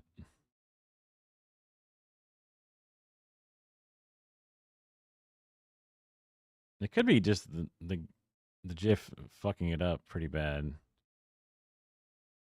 But it doesn't look like it's that much color. Like, it doesn't look that colorful. I guess it is. Technicolor. Hell yeah.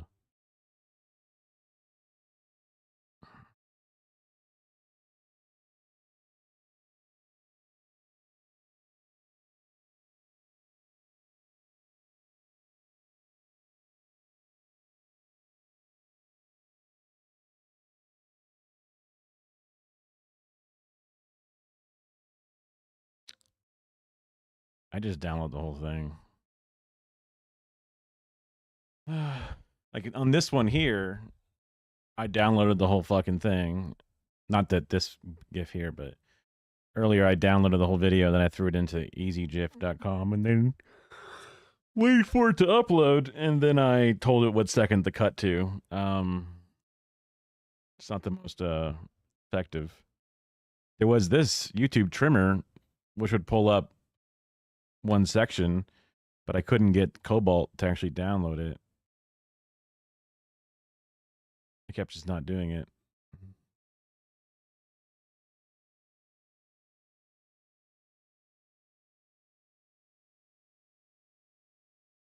There's also a trimmer link, which I was trying to get this to download as well. Took too long. No. But YouTubeTrimmer.com seems to not give you an error saying not supported, but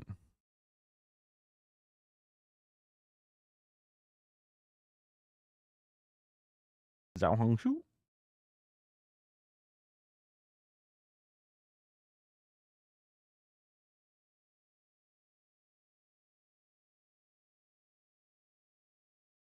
This place is giving me some trouble. Let's see. YouTube or web tools, Cobalt instances.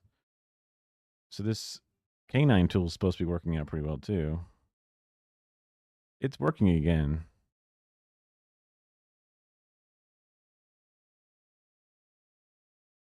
Shutting down on November 1st. Oh, that's not good. Your link is invalid. Yeah, they don't like that link, do they?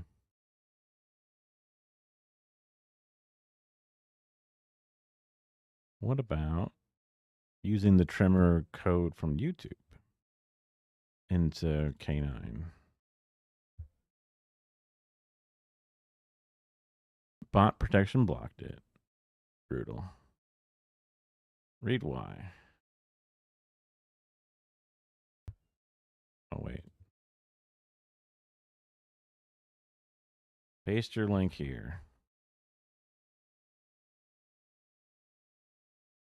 That seems pretty decent.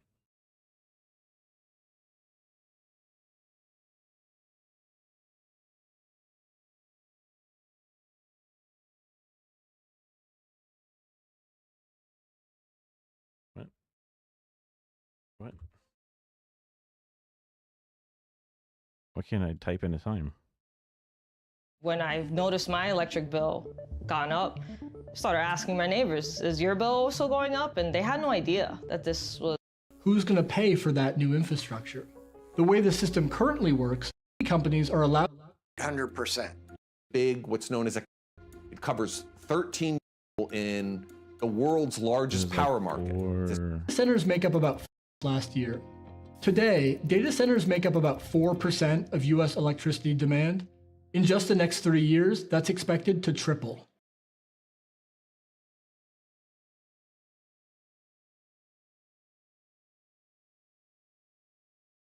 Theoretically, I guess you could also go like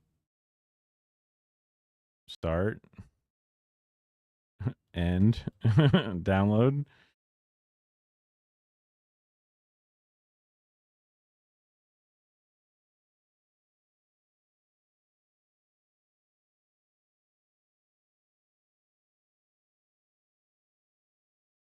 It seems nice. Flippy clip into web tools. Looks right to me. Yeah. Although, we'll see how long it lasts.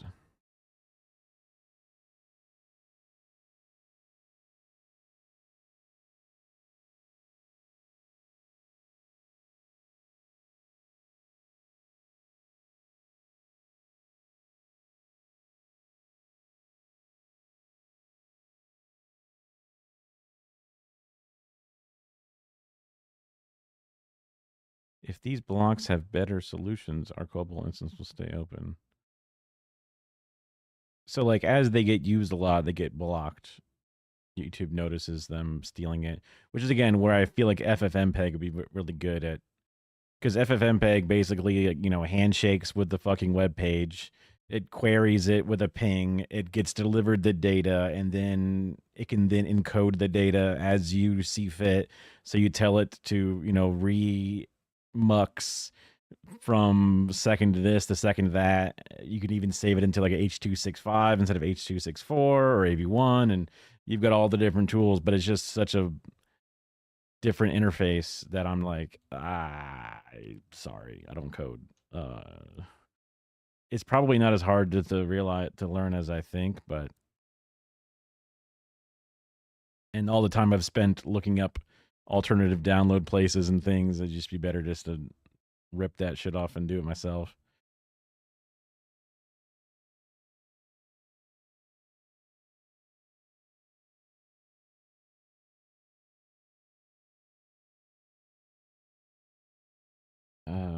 Video levels, GIF, images. Yeah, I didn't think this would show it off. Lumen GIF. That's not really the same thing, is it?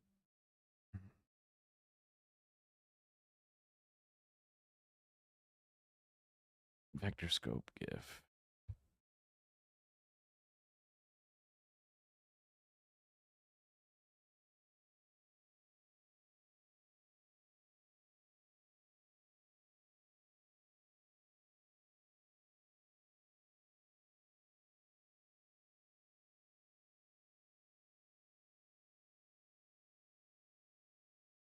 Not really what I'm looking for.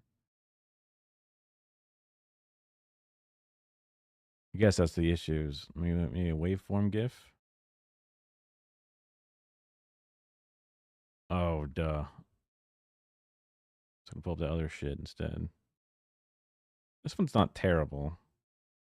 It's just very short and not that interesting.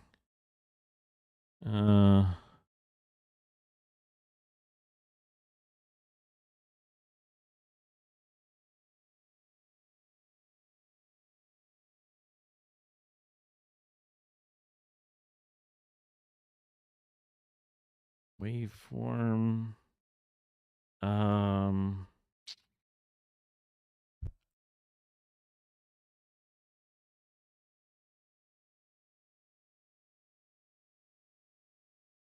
RGB parade GIF.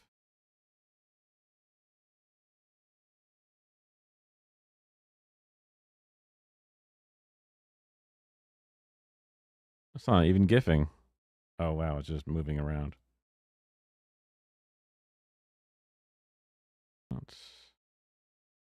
This is the same one from before, right? Kind of. And then it's just about rainbow colors.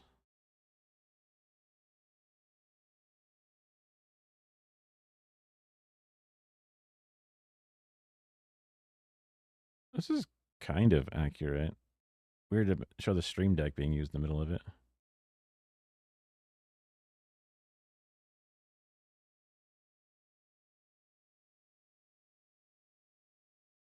I think I have this app, actually. I just never actually set up my Stream Deck properly for it.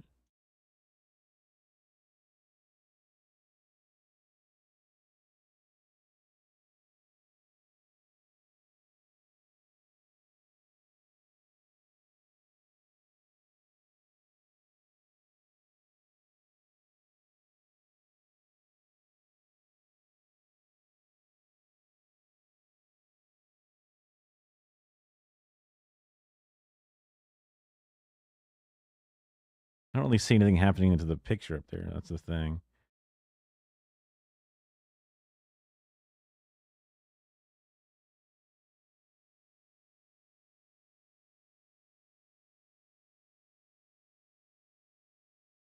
And that's just a picture.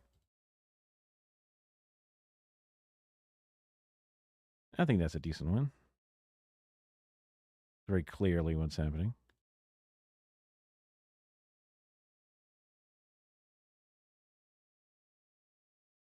Yeah, that's not what I need.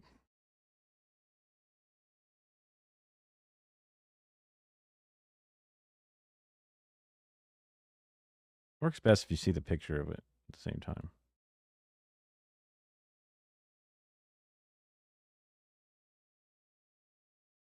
Anyway, noise canceling.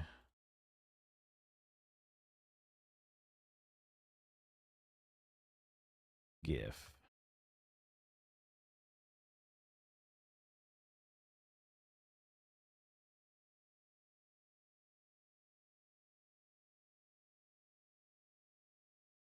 Noise canceling headphones are different, right?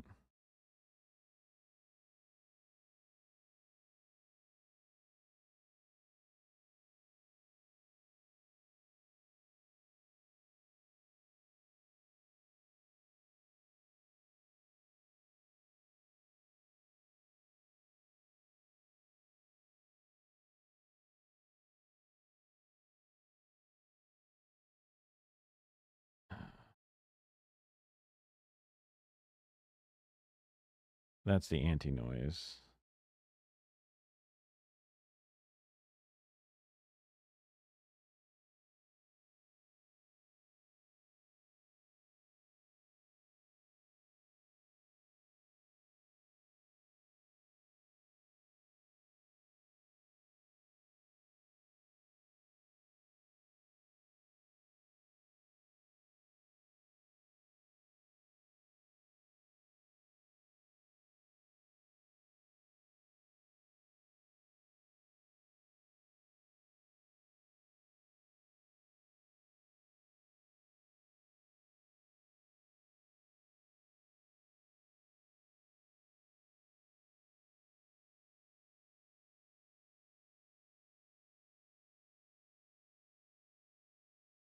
I don't see it doing it. I want to see the lines go down.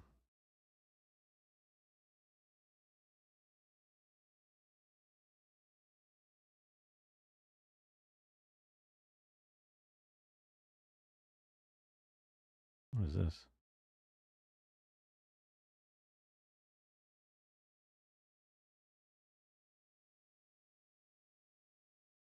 Well, she's just in a green screen.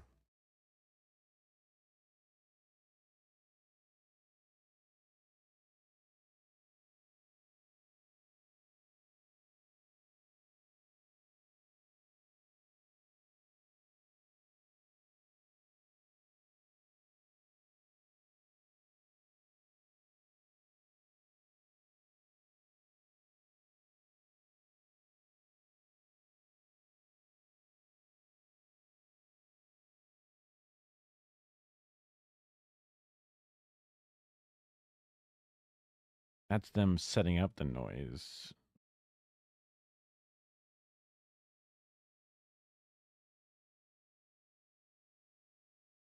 I want to see the line go down. Little thing tighten up. Yeah, what up?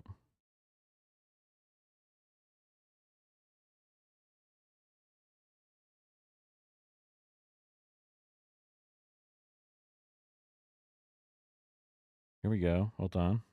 Let them cook.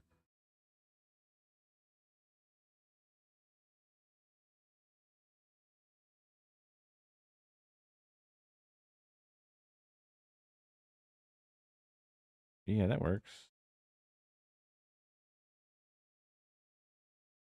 Sort of. It's just a long one. We can fix it.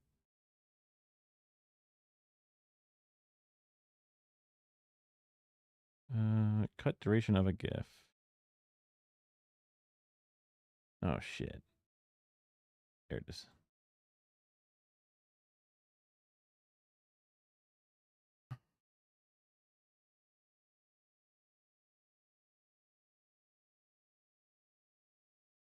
Oh, dude, I don't know what frame number it's at. 255, huh? So let's start at 150.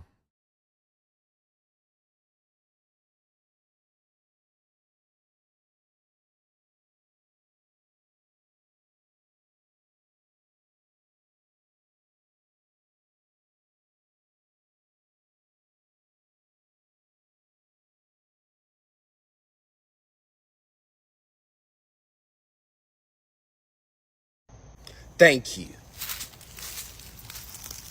Thank you. Thank you. Thank you. Thank you. Thank you. Thank you. Thank you. Thank you. Thank you. Thank you. Thank you.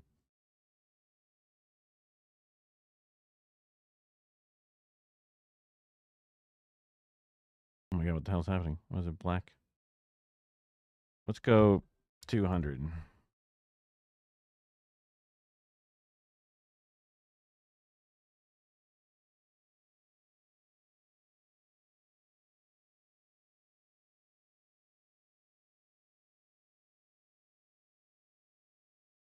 Only 25 frames now. So, I don't know, 180?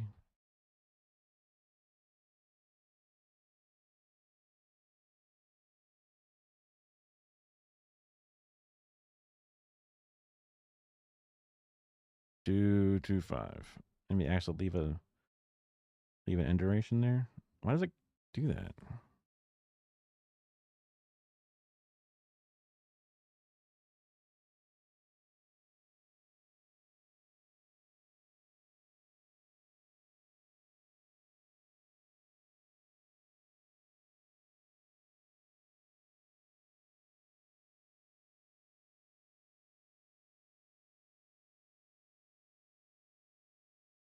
Whatever. I don't need this. Fuck it.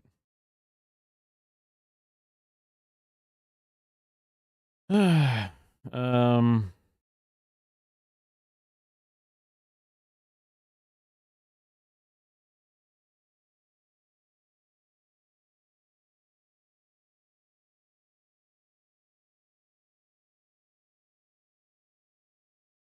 Yeah, this is fine. Honestly, it's less annoying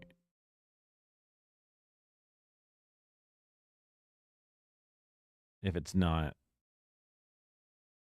moving. So that's what I get for I always want to have visuals.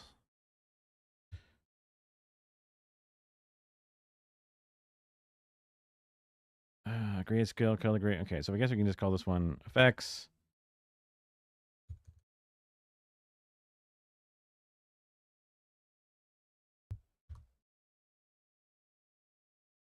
Transitions, whatever, and I'll do the corrections after.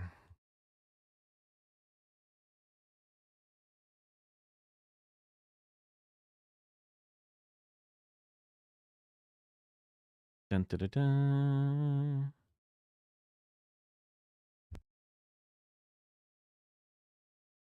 Noise canceling. Video levels.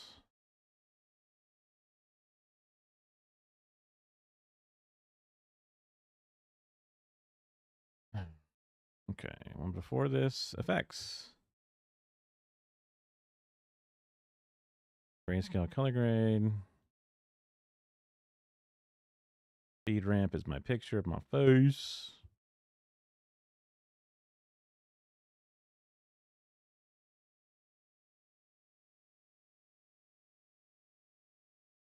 Wee, fun things.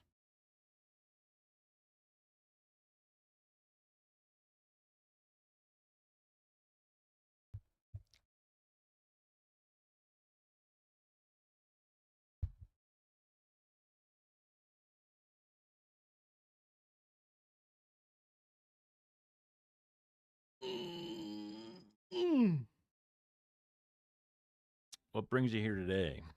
I mean, my hair looks like shit.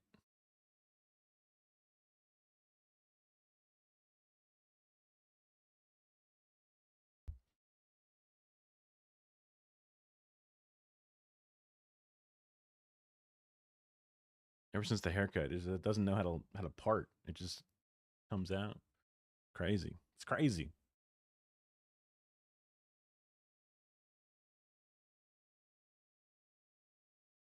Whatever.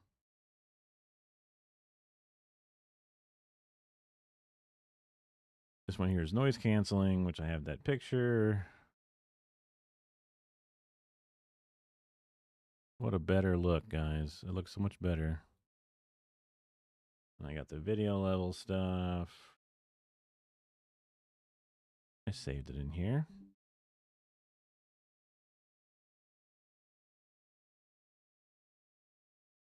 Oh, I should just do that because it's probably a bad idea. Those are fine messages. Those are just people bullshitting and talking, but in here somewhere, I know it. There it is. I spied it.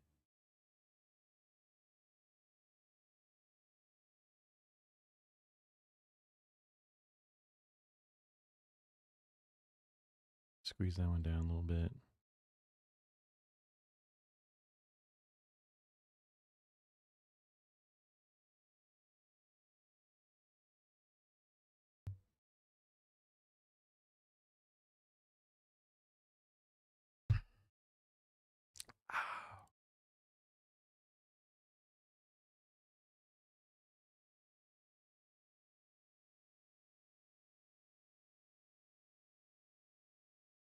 Being. Should add that in there.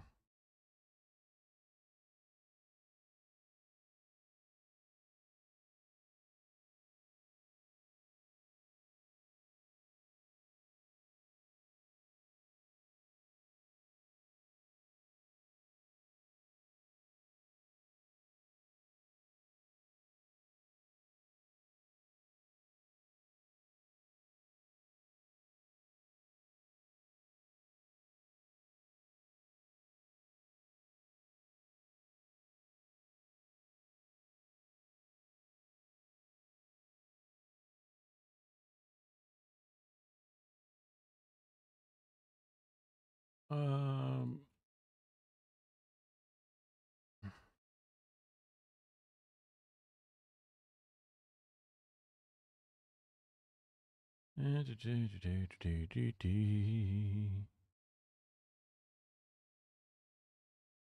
GIF.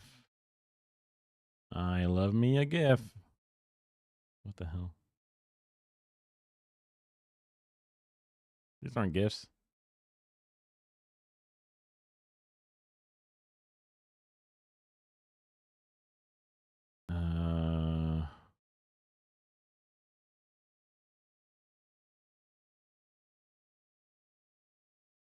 Damn it, the word green screen is fucking with the search.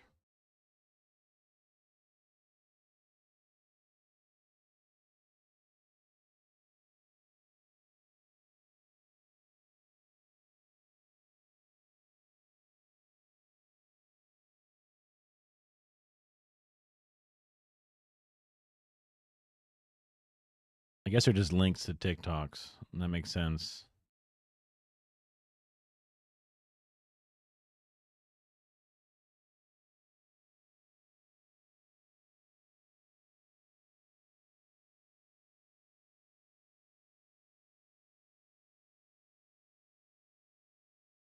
TikTok GIF. Here, how about that? Bound to be somebody pointing up to something at some point.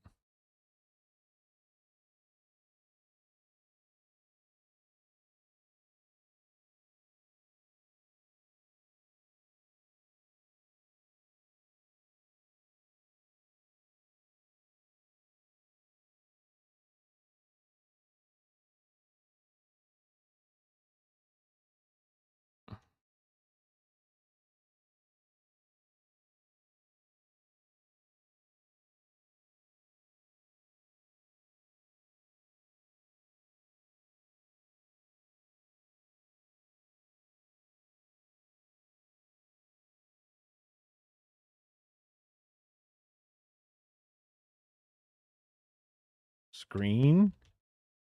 If I put screen, maybe that's good enough. How to do pointing videos. Just a video on it.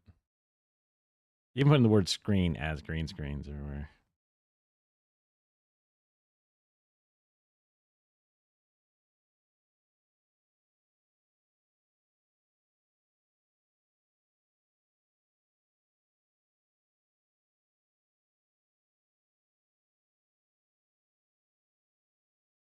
Whatever happened to this lady? She's probably just a rich. She was already rich, but Carly D'Amelio, whatever her name is. The fact that I know her name is crazy. I was watching too much Philip DeFranco at one point. That's who I blame.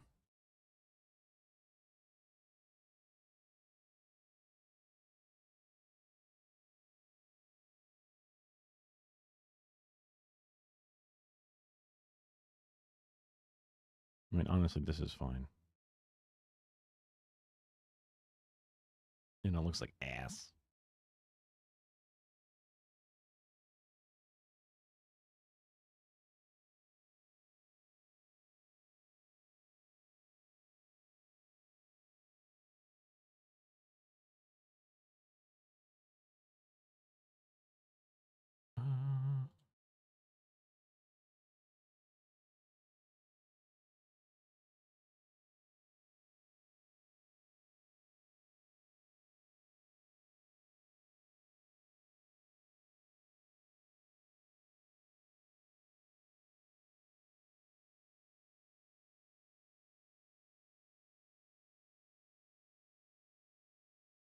Okay, don't want them overlapping too much, so.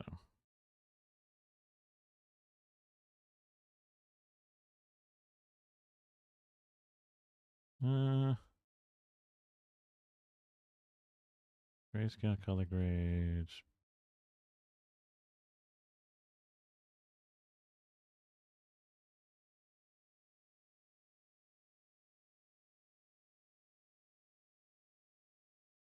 Order.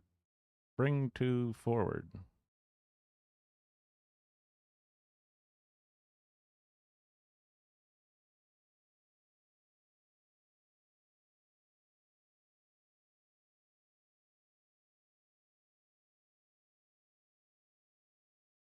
Let's make you the same size as me.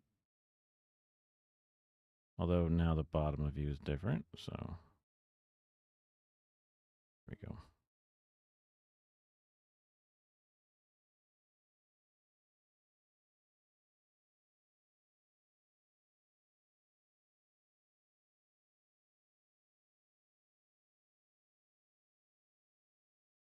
Everyone's gonna be looking at this anyway, so.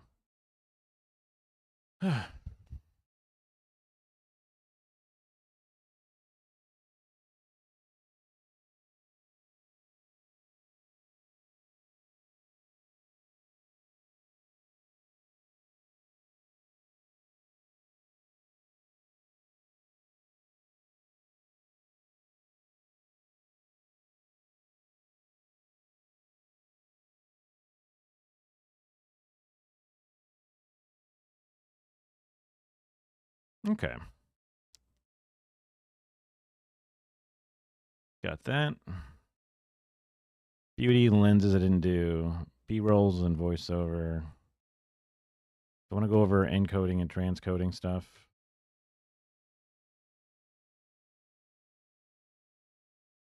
Transcode versus encode.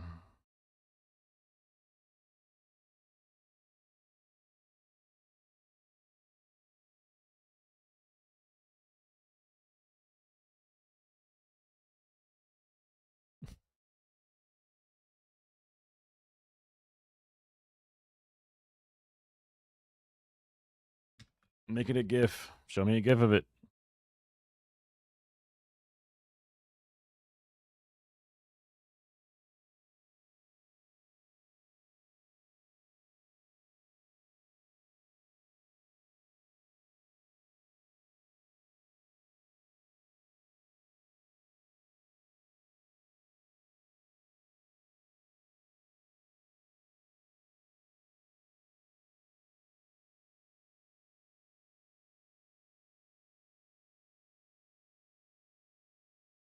Mm.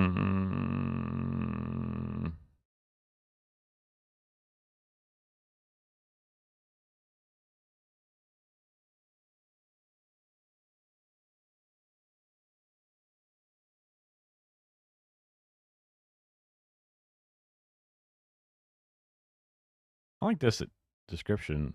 This is fine.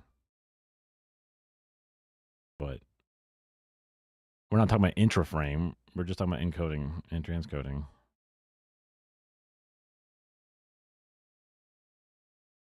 Oh boy.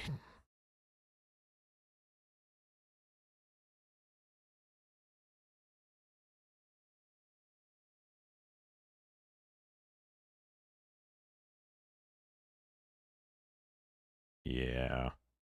It's a bunch of crazy engineering looking flow charts, and it's like, see, it's so simple. And it's like, okay, bro.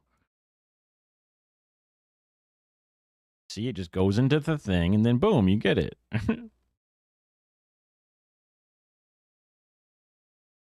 One guy crunches it all down, and then the other guy has to look at your crunch down thing and say, how the fuck am I supposed to understand what this is? That's the two halves.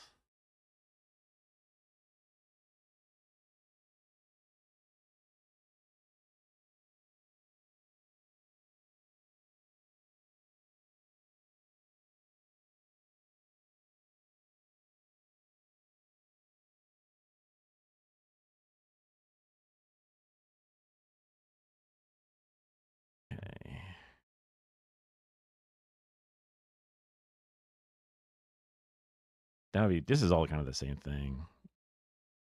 So all that's left really is B-roll and voiceover.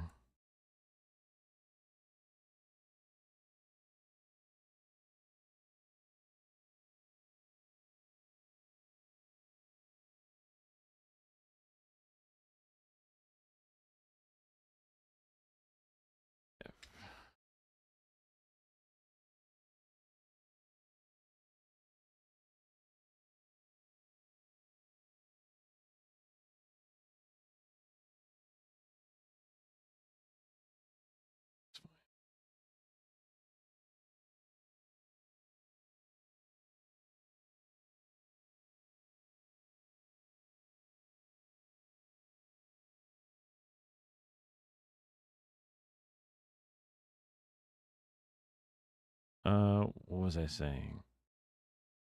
I was like, oh, I should add a beauty filter to the filters because I saw it in here.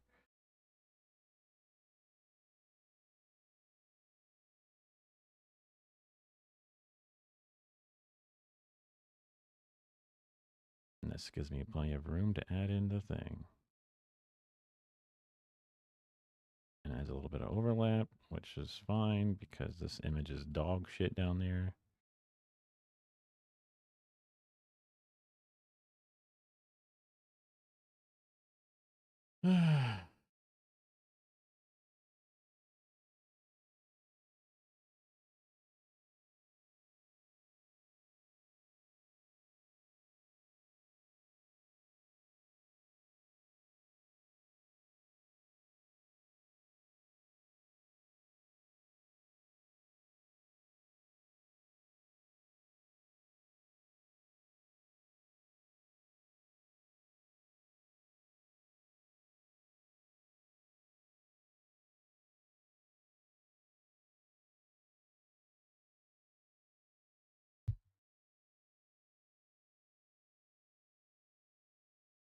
You can tell I just stopped caring. I don't give a fuck. You get the idea. It's stuff. You can do some stuff.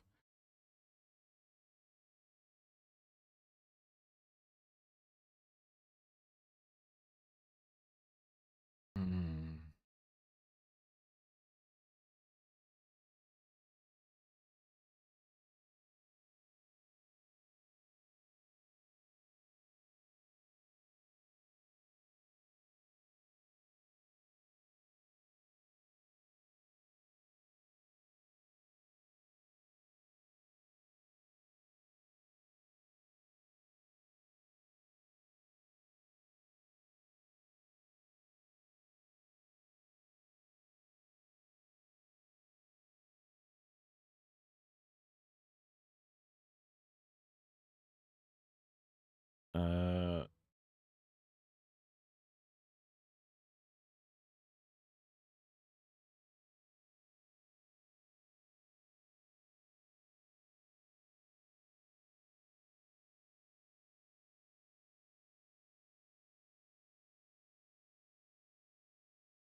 Hmm.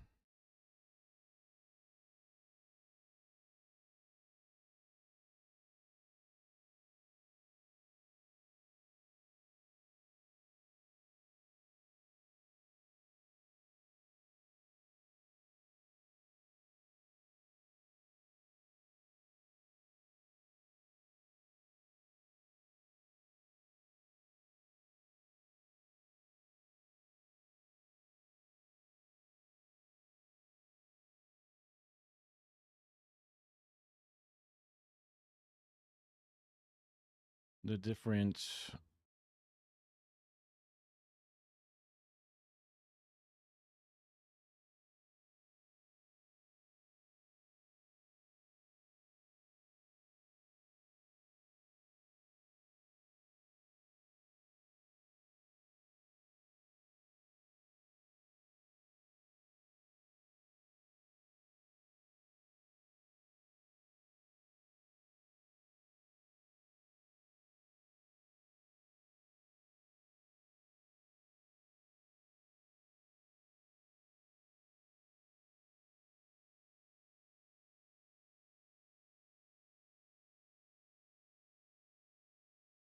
the formats.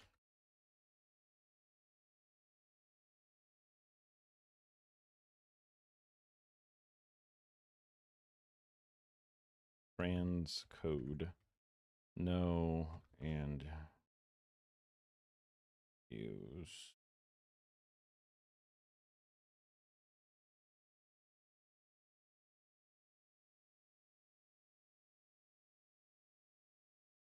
More.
I think it's lowercase h. I don't know.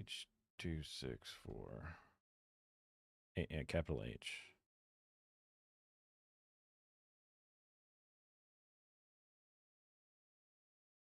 265. High efficiency video codec.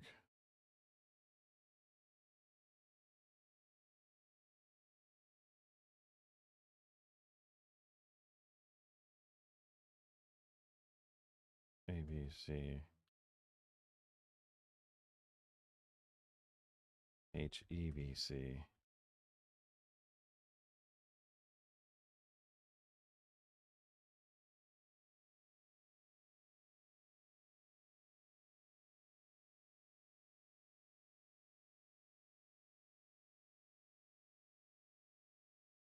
Um,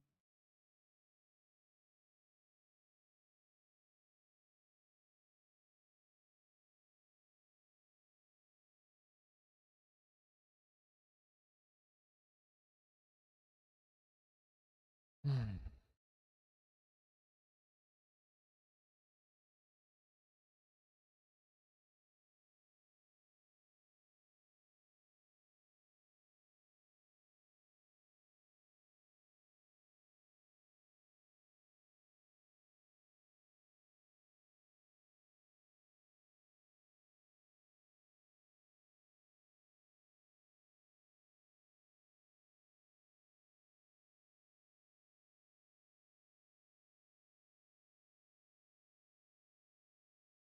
Oh, I want a stupid reaction GIF. Let's see. I can save it and see. The classic is to have a nerds or whatever. I mean, this is a decent enough breakdown, whatever. Doesn't matter. Hey, was that a web? You fucking piece of shit. Where's the other one? I like the same image, just different stick figure guy. This one.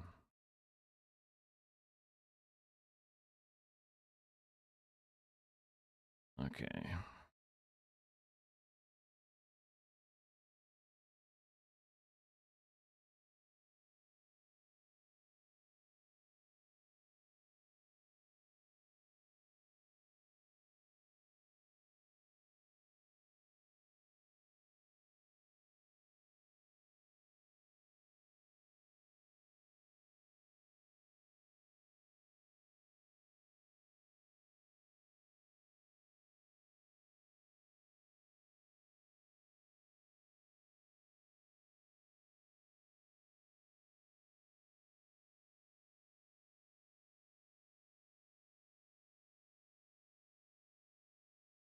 Yeah, I think it's necessary.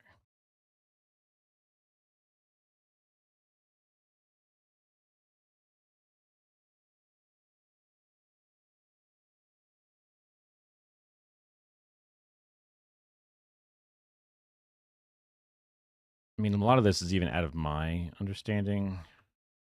Maybe one is new and not a lot. Play it for now. Mostly these are all just in here, so that way when people come across these words like codecs or transcode, encode, HEVC, AVC 264, they're not like, oh my god, I don't know what any of this is. It's just like, oh yeah, I've heard about this. It's stuff that is just the nerd talk. I can just get past it. So this is just here for that purpose.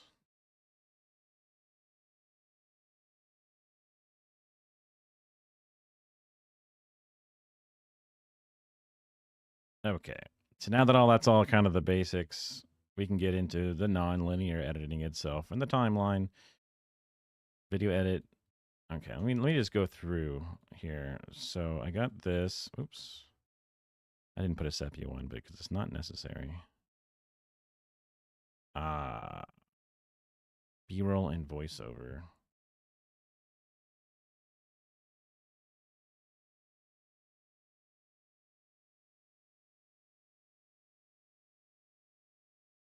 What are they going to talk about? B-roll, supplementary footage in a video or a film that supports the main narrative, called A-roll. Add detailed context, emotion to the story, break up static shots. Well, yeah, that makes sense. I've always heard of the B-roll being a term that's used so innocuously that it's actually used often when it's not technically B-roll, but that seems like a reasonable definition. I guess you could argue sometimes the B-roll is the important part, like an A-roll, even though it looks like it's a cutaway or something. I don't know. I'm trying to remember when they say it was wrong.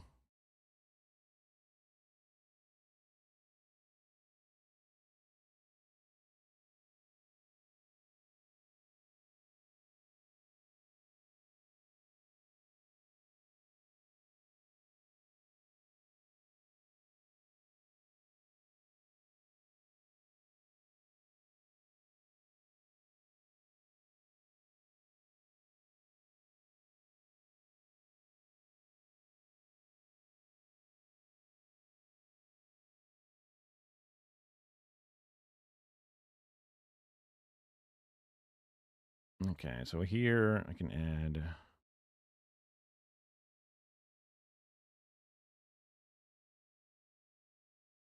white text. B-roll and voice.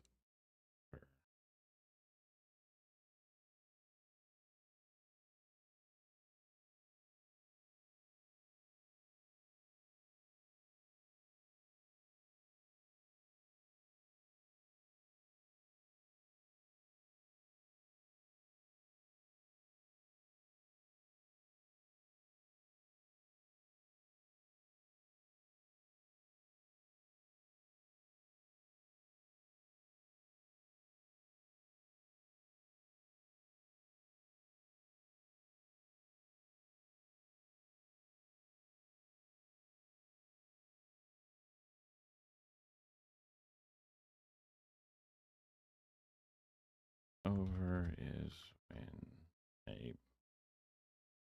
person's audio is playing over video.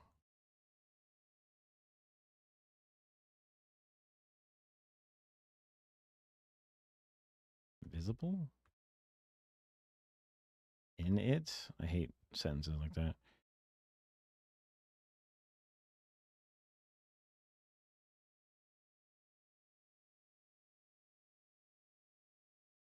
Playing over video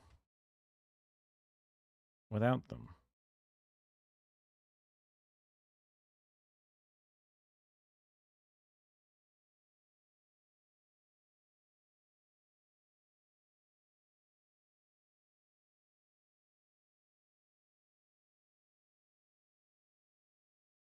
Good ways to break up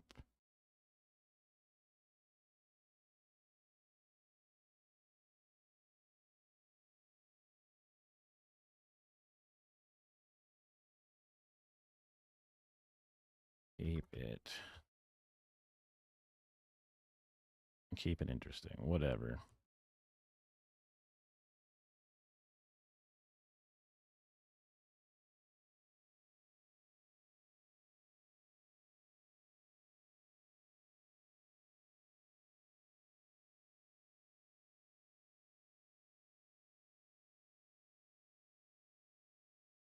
I don't think I need any, I don't know. Not really a good picture of voiceover and B-roll. Other than like, we got that B-roll guy.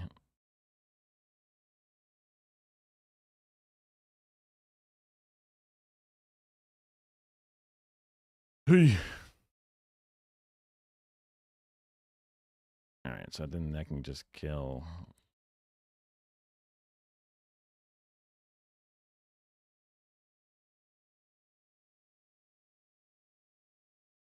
This?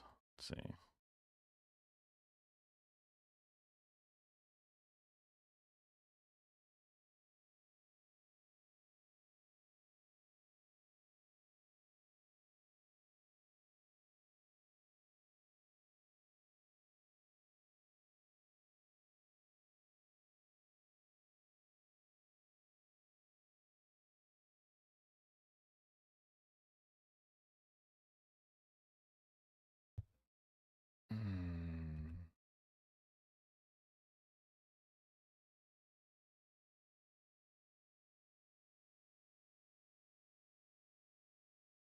Let's see. This is a video that. Oh, that's right. I have my Spotify playing. Pause. Listen, Valentine's Day is coming. How do I have to do this in order to get controls? I hate you, Instagram. Also, where the hell is the volume slider?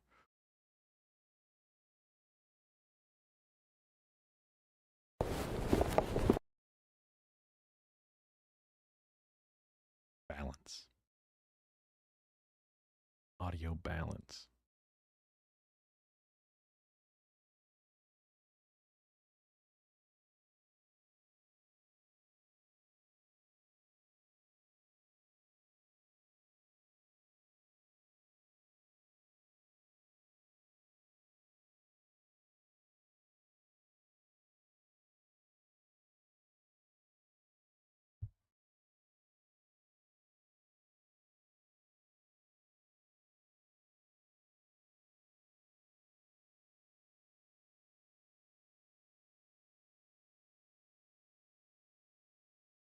I can't spell stereo. Why do I guess I want to put a stereo. I don't know. I just want to throw an I in there. Okay.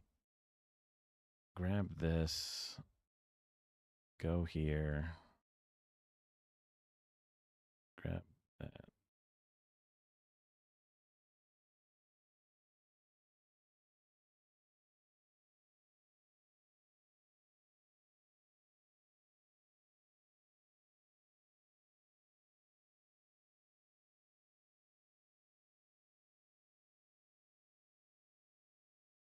Oh my God.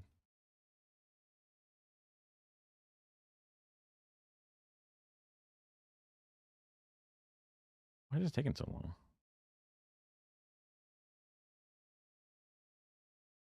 Look at.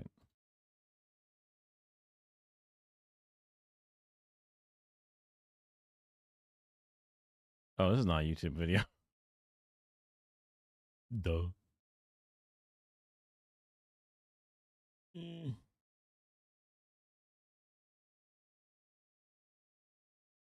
Oh, it's the same one, dummy.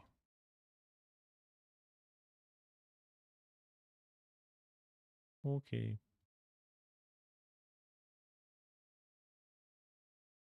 All right.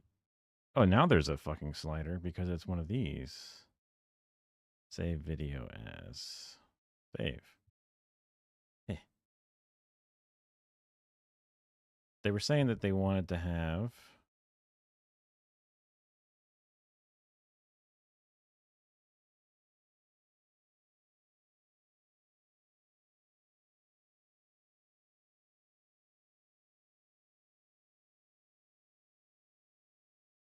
Unvalid or supported.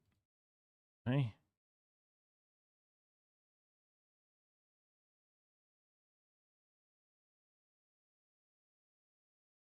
MP4? It should be. Oh my God.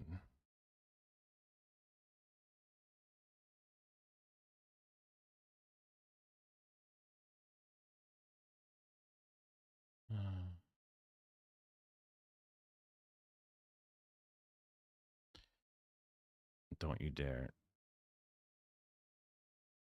What is this?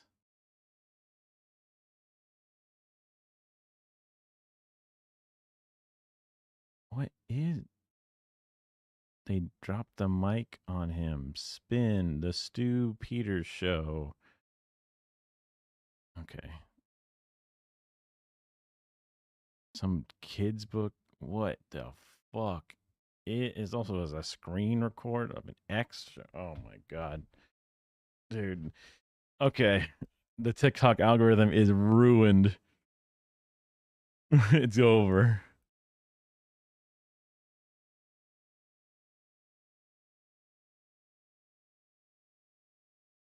Zohran.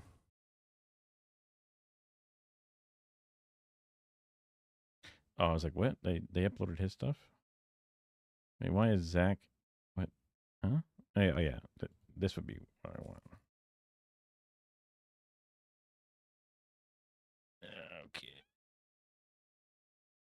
It'll be back in fucking July almost. Sorry, January.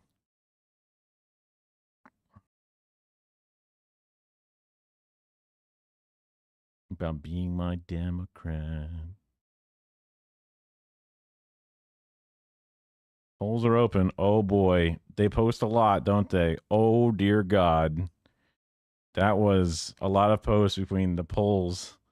Holy shit. Oh, I was like, huh?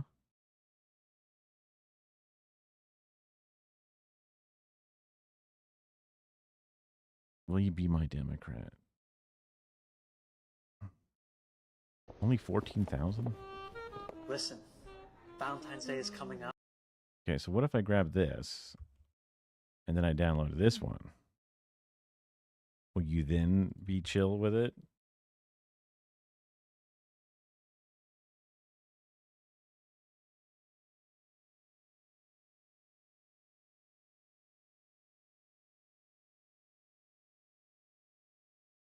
Right. No videos, huh? Insert. Yeah, video. Oh, well, that makes sense.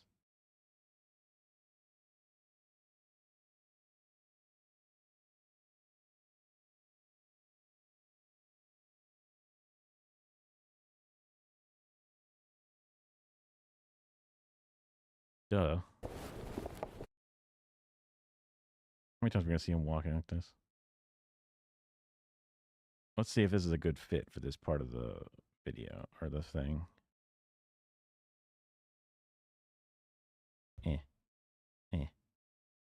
Insert. Listen, Valentine's Day is coming up. Pause. Listen, Valentine's Day is coming. Wait, what? Oh my god. Listen, Valentine's Day is coming up, and I've been thinking about us. I know you've been let down so many times. The whole working class has been let down. This time I want it to be different. I see us riding on a bus. That bus is fast and free. And we're on our way back to our union-built, rent-stabilized home. Maybe we're shopping for cheaper groceries at a city-owned supermarket. And who knows, one day we have kids, and I want them to have universal childcare. I know it's not yet Valentine's Day, but I can't wait any longer. Will you be my Democrat? In order to vote in the mayoral primary, you must be registered as a Democrat. To change your party registration in time, the Board of Elections must receive your form by February 13th online or February 14th in person. Go to zahranfornyc.com/vote for more information and to fill out your form. Will you be my Democrat? I just need you to vote. The cringe is just so hard to feel. The only problem is it's not the vertical version, which I do have in the other versions. I wonder if there's a short version. Back?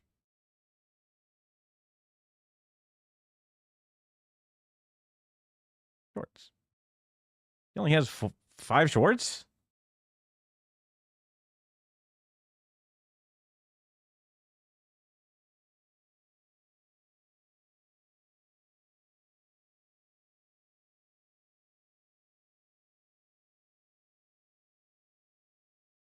I'm standing here on West 83rd Street in front of a building owned by one of the worst landlords in New York City.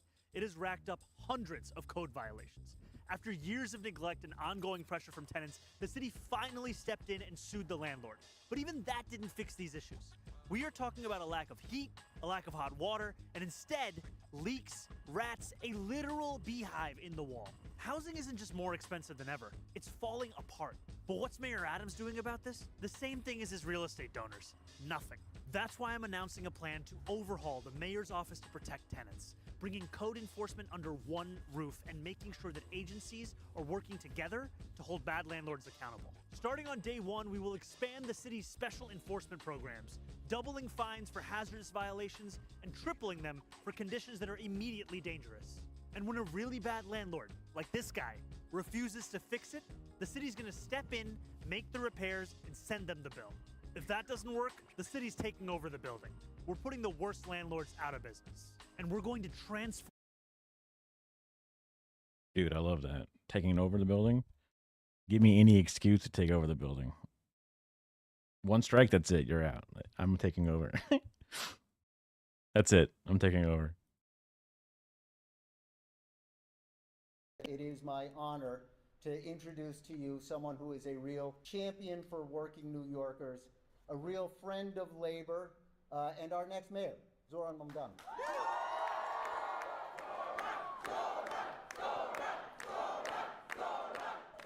Thank you all so much. To stand here alongside these unions. Interesting.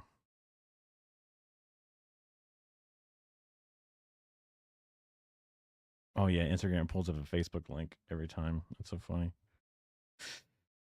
I wonder what codec these videos are using. Properties.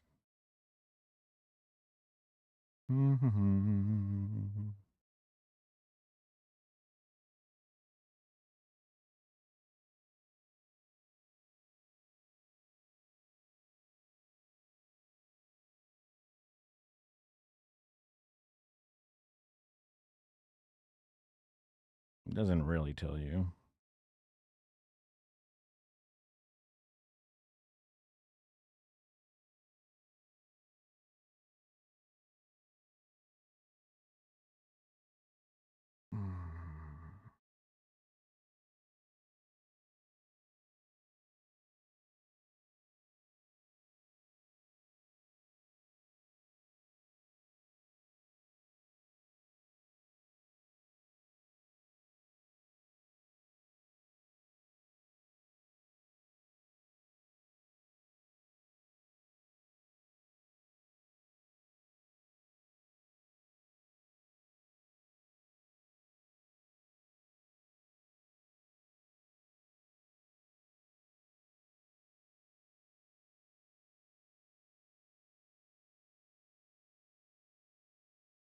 Today, Eric Adams announced he won't be running for re-election. 4 years ago, he ran on a promise to working-class New Yorkers, to deliver both safety and justice, to bring the voices of the outer boroughs into City Hall. Instead, he raised their rents, slowed their buses, and cut funding for their schools, libraries, and childcare. A city that was already hard has become nearly impossible for those who call it home. But a new day is coming. Over the past year, tens of thousands of you have built the biggest grassroots campaign our city has ever seen. You have knocked on millions of doors, all to make the city affordable. In just over 5 weeks, we will turn the page on the politics of big money and small ideas and deliver a government every New Yorker can be proud of. And to Andrew Cuomo, you got your wish. You wanted Trump and your billionaire friends to help you clear the field. But don't forget, you wanted me as your opponent in the primary too. And we beat you by 13 points. Looking forward to doing it again on November 4th. Hope you're well.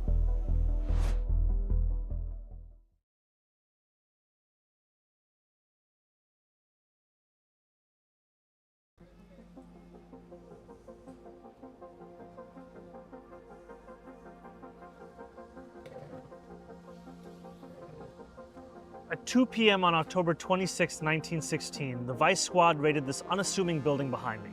It took only a few minutes for officers to emerge, their arms full of confiscated contraceptives. Trailing them were 3 women in handcuffs, protesting loudly. One of them was Fania Mindell. The Brownsville Clinic had been open for all of 10 days before it was shut down. But those 10 days were historic. This was the first birth control clinic in America. Its very existence was revolutionary. The women arrested were the clinic's founders. 2 of them were well known, Ethel Byrne and her sister Margaret Sanger, who later founded Planned Parenthood before embracing eugenics. But few know about their partner Fania. What? Huh? I didn't know that. A 22-year-old woman freshly arrived from Minsk, not yet an American citizen. Mindell was fluent in the Yiddish that many women spoke on these streets, and she translated pamphlets into words they could understand.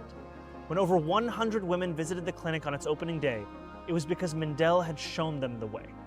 In 1916, Brownsville was one of the poorest neighborhoods in New York. Birth control and abortion were illegal, and unwanted pregnancies were common among the young immigrants who lived here.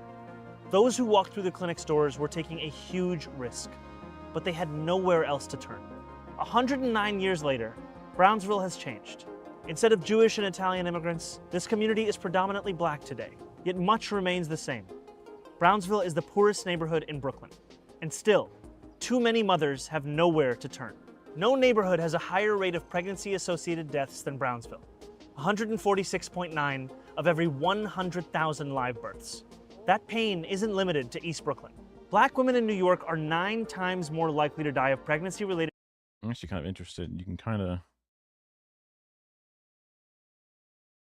kind of see a screen, the teleprompter. I think his 2 eyes, like most eyes probably are not perfectly aligned, because I was looking at this eye and it seemed like he was reading off of the script, but this eye looks like it's looking into the lens. So Limited to East Brooklyn. Black women in New York are 9 times more likely to die of pregnancy-related causes than white women. None of this is accidental. While Fania He does a lot of head movement, but he doesn't break eye contact. He could break eye contact. Mandel extended care to all New Yorkers, others, like Sanger, believed that only some people were fit to have children. The racism that clouded the birth control movement. Although also keeping eye contact is another technique of connecting with people. So I can see why maybe they would want to keep it no matter what. Permeated deep into maternal health. To this day, we reckon with the lasting toll it inflicted. We have the power to stop this suffering. My administration will provide new mothers with baby baskets proven to improve health outcomes, and expand home visit programs to coordinate postpartum care, and will make midwives and doula care more accessible. After Fania Mandel was driven to jail, I imagine a heavy silence hung low here at 46 Amboy Street. It was the silence of a question unanswered.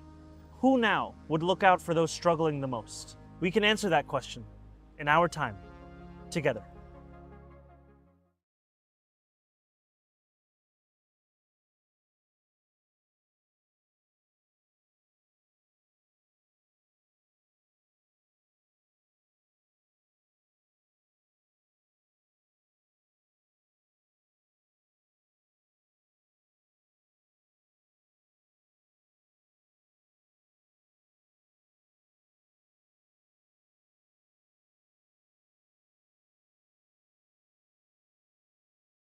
I was not expecting pure nice things in the comments, that's for sure.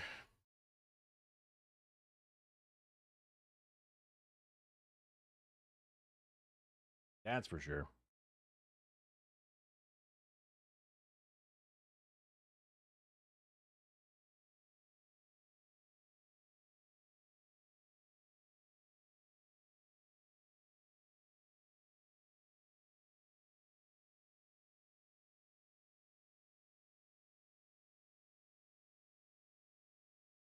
All right, reinvigorated. Convert.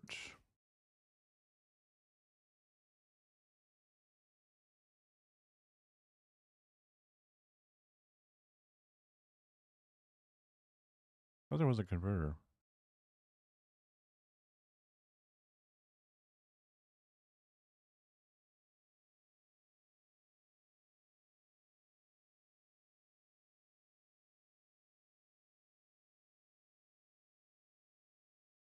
Let's see.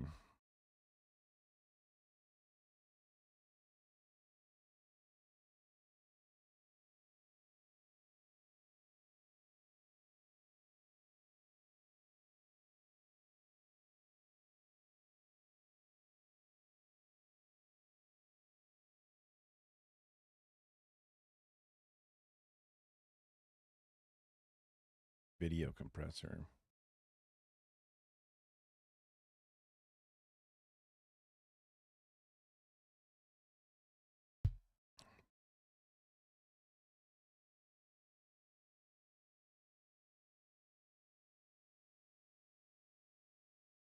Yeah, powered by FFmpeg, literally.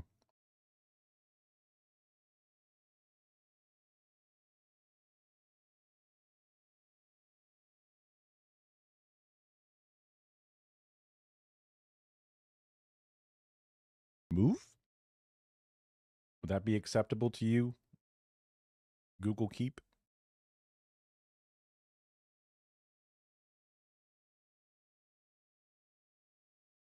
Safe. That could it was, yeah.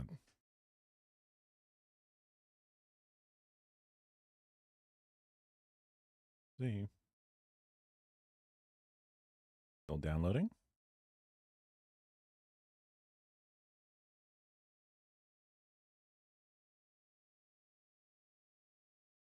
Move. Nah. Wonder what it is. MP4 and move should be good. You could try AV1 or AVI, I mean.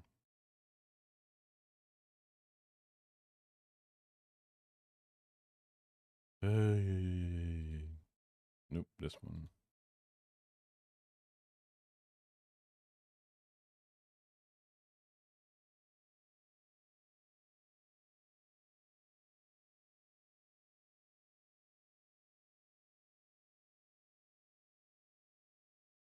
MKV also could work. Huh?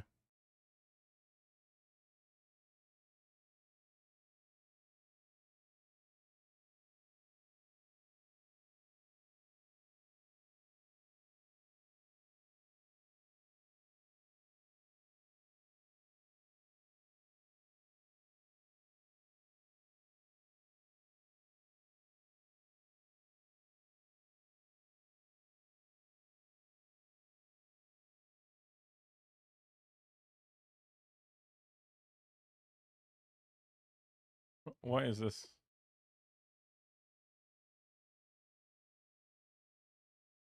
What the fuck?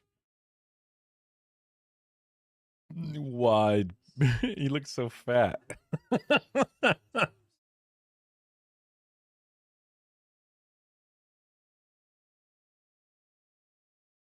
He looks so short and fat.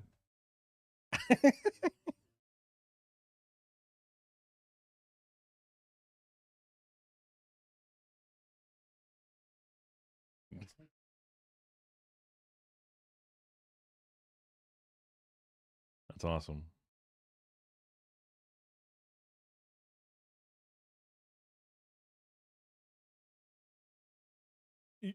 What format do you accept, you bitch?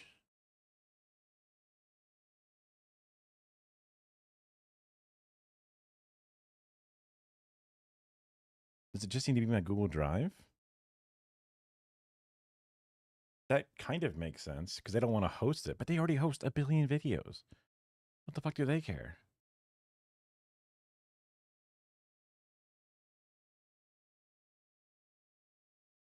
No, whatever, man. It's okay.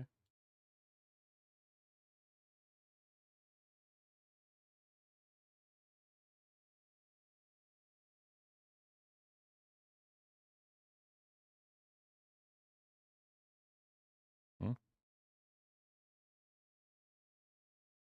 Oh.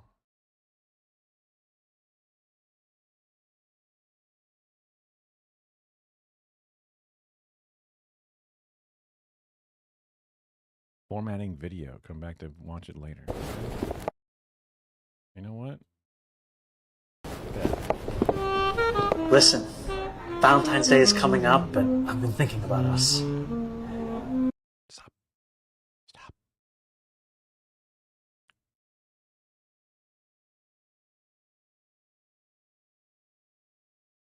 Why doesn't this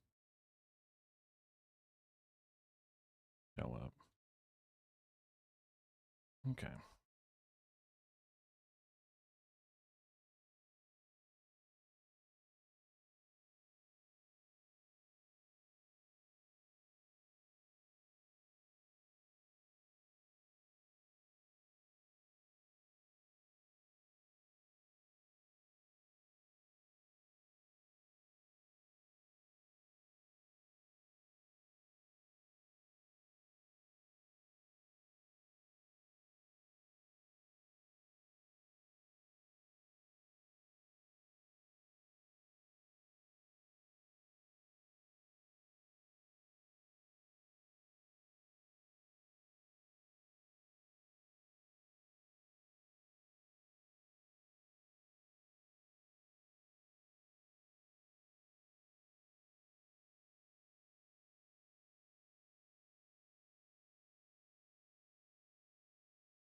Welcome in, everybody. Let me take a quick piss break real fast, and then I'll try and give this a run through.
covered in spurs.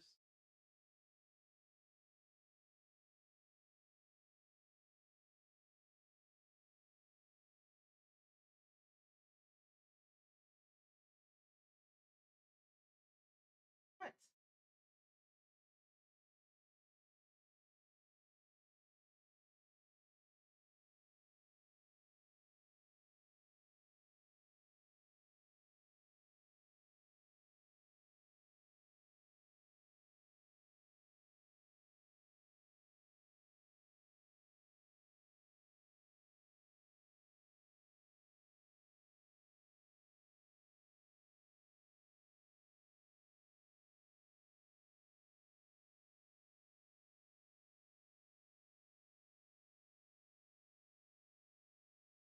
He's just yelling at me. Came in from the outside and just started yelling at me. Okay.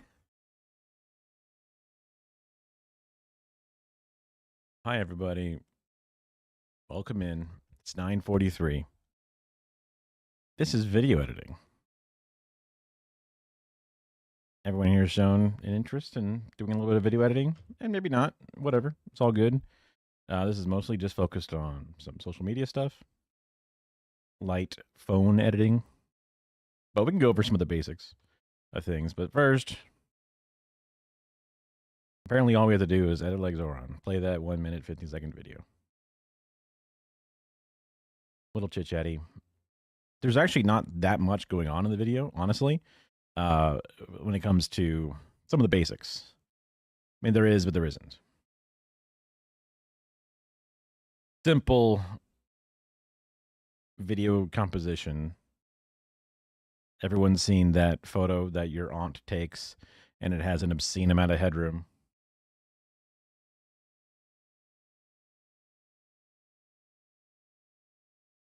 Just a little bit above the head. All you need. Nose room, you can kind of see in the same idea. Guys too close to the edge of the frame. Makes you just feel a little anxious. They're in the middle. Real basic stuff. There's rule of thirds. You can even see in this example from a movie. The hair is not shown. I think this is also like mid-action, so he's about to duck down or something. So that's more of a creative thing than like a hard rule. But like they did the intersection between his eyes. You don't have to worry about like finding points and drawing angles between. You're not Stanley Kubrick. It's fine. Like even this one could have been okay. I like him off to the side a little bit, but splitting the difference also would have been good. You know, it's all good. Just keep some of that. You want to fill the frame of your phone. Phones are vertical, so it makes it a little bit harder with the classic nose room example, but just leave a little room. Even if you got to cut off a bit of the shoulder to give it that little bit of room, you give them a little bit of room. Make sure you don't have too much over the head. Just give their hair a little tiny bit of breathing room, not too much. I mean, it all depends. It all depends. Lighting is always one of the super important things. But honestly, the way smartphones work and the way that the type of stuff that we're not shooting creative stuff. We're just shooting sort of real life things for the most part. A little bit of interviews, maybe, you know, you talking to the camera itself directly, depending on what it is. The lighting kind of just works. You've seen plenty of videos that have not been professionally lit. Like the classic is the 3-point lighting, key light coming from behind the camera, fill light off of the side, adding a little bit of fill, perhaps even a backlight, giving the hair and the silhouette, and separating them from the background, all these different things. The example we have off to the side here is just trying to avoid having incredibly underexposed, as is referred to, shot. Because even this in the after, there's a bit more of a drama element to it, but it's not necessarily beautifully 3-point lighting lit. It's just you can see the person's face, and that's what you need. So either by adding a little light to the scene or just repositioning yourself a little bit so that way the light is behind you, casting onto the person. In practice, it's pretty simple to know, wait, this looks like shit. I should move myself when you're filming. So just try to obviously keep lighting in mind. Where it will come up more is like, wait, this is fine, but if we shift a little bit, it'll be better, right? one of those things.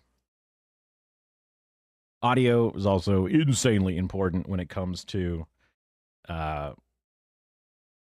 videos. You know yourself, if you watch videos, that if it sounds echoey or muffled like it's going through a pillow, bad crackling, or physical noise of the person roughing up the mic or whatever, you're like, ugh, and you're out. It's surprisingly less important nowadays because of the way that closed captioning or like the subtitles on the videos work, but a portion of your audience will definitely just check out if the audio is complete dog shit. You also want to do your best to keep volume consistent. Something pretty obvious. You will, when you're editing the video, you'll be listening to it. You'll notice if it's significantly higher or lower. It doesn't need to be perfect. Good enough is good enough. Stereo mono is like a balance thing. Generally speaking, we'll be recording pretty much everything. It might even go down to mono, but I'm pretty sure it's stereo. External microphones could be good to improve quality, especially as there's limitations on how good the one built onto the phone, and you're holding the phone, which is going to give you handling noise, and you might accidentally, kind of like while you're trying to hold the phone, cover up the mic a bit. So external microphones can be really handy for both locally isolating you away from the background or the person talking away from the background, but it's not a requirement. Especially if you're doing close to the phone, just talking to it, it's going to be fine. But you might need to go to a quiet environment for sure. If you are going to be using mics in general will want a quiet environment if they can. Mic discipline, it kind of refers to making sure that you use the microphone correctly. So like over here, this person speaking straight into the microphone is going to end up with plosives because they're going to push air into the mic. That's some simple stuff. But for the most part, don't handle it, don't touch it. Keep it a good distance to where the face is. The closer it is, the less gain you need, which means you have less distortion and less other things. But you also want to make sure that you avoid peaks, so you're not like screaming or yelling or overdriving it, because if you get it too close, then in the gain is set to a certain way, it's going to overdrive it. The new filters that exist out there, even the real basic ones that are built into some of the basic apps we'll be using, they are surprisingly good. Like a lot of the old rules of audio kind of have gone away because how good they are, but don't rely on them to be your saving grace, because holy crap, when something is that bad, garbage in, garbage out. You know what I mean? Unfortunately, it can only do so much, but they can do a lot, which is why you may not need to buy a microphone, depending on what you're trying to shoot and stuff. Hopefully that makes sense. It's important. There's some basic things that you can do when filming to keep it as good as it can be, but you don't have to sweat it to the point that you need to start buying $300 microphones to go along with stuff. There's a lot of different technical things that can come into play with video editing. This is mostly here just so that way you're aware of it and not going to be totally scared away by it. But for us, most of this does not matter. Like resolution, we'll pretty much always be doing things in 1080p. Even though cameras can shoot in 4K, most of the websites that upload will compress it back down to 1080p. So if you just wanted to save room in your phone, you're doing things, you can set the setting to say 1080p when you record it, or just let it compress it down, whatever works best for you. But, resolutions are generally just, width and height into a little ratio. There's other things going on like bit rates. That comes into the type of codecs that they're saved into. You'll have frame rates, how many frames per second. There's also audio bit rate, which is different than the video bit rate. Again, the channels you can see there from the stereo, mono, 5.1, Dolby, Atmos, and also audio sample rate, which is its own thing. But for us, you really won't know. I mean, I've never been able to hear the difference between 44.1 kilohertz and 48 kilohertz and 192 kilohertz. Like, it's all just sounds like audio. Maybe if you have some of the biggest, audio pervert headphones, you can go, I could really tell the difference. But when people are listening to things through their phone speakers, it's all the same. And a lot of the apps that you end up using is you're never going to have an option to interact with that. So those things exist. they have their meanings, but that's for the weird nerds to look into, not for us for the most part. Aspect ratios, again, we'll be using the 9:16 or maybe the 1:1, depending on how you want to, when you're editing it, you might have the option to even export into 1:1. But generally speaking, we're doing the vertical phone stuff, so 9:16. But there's the spaghetti westerns, ultra panavision. You can see all the historical different versions of aspect ratios. That's just what the aspect ratio means if they're talking about it. Frame rates are kind of interesting and mildly useful for us. Obviously, number of frames per second, it's a flip book. The more flips per second makes a smoother motion. The classic cinematic style that you see in most movies, pretty much for a very long time, have been 24 FPS. Because that's just what happens, very similar to the old-fashioned film reel or something. There was a certain reason why, and then that's kind of, in order to keep that same style, they've been doing it like that. You might have noticed what's known as the soap opera effect when you're watching media, and then it's usually around 24-ish FPS. I think a lot of times television sometimes was at 30, but it was weird because of interlace and all this other stuff. But then all of a sudden you watch a soap opera or you watch even a game show or something, and then things just seem weird and different and slippery, and it's unsettling because it's so different. And that's because they would use different cheaper cameras that would shoot at like 60 FPS. And it's also combined with the way that motion blur happens, depending on the frame rates. That gets more into the actual camera cinematography part, where there's like the shutter speed combined with the frame rates in video. Usually they use the 180-degree rule, which is basically just double. Doesn't really matter for us, but normally 60 FPS is smoother, and 15 FPS would be more motion blur. So when you move an arm, it could be still stay sharp, or it could be kind of blurry as you're moving because of speed. All these frame rates get set in the camera before you even hit record, and usually once you're recording, you can't change that stuff anyway. So whatever. For online, we'll be using either 60 or 30. That's how most online things are. You might have even noticed smooth motion on TVs, and that's where the TV is trying to interpolate in between frames, and it creates this kind of like weird burst of smooth motion in a show that doesn't always have smooth motion. In my experience, the parents are always like, I have no idea what you're talking about. I don't see anything. And I'm like, I got to turn this off. They go, I don't know what you're talking about. And I turn it off and they go, oh, much better. They go, I don't know what you're talking about. And it's like, okay. Graphics and titles are things that we'll be using. They do add a lot of value to videos, especially nowadays, those social posts. If you don't have the subtitles burned in, aka just kind of like baked into the video itself, because like on YouTube, there's the option to turn subtitles on or off. But for social videos, usually nowadays you want to have them baked into the video, kind of like those yellow text up there, because that is when people are scrolling on, the bus and they don't want it blaring, they just sit there silently and read it. And they don't even hit play. They don't even like listen to it, even though they might have headphones in. They just move on. Ooh. Which is where audio doesn't matter as much, surprisingly, sometimes than it used to. But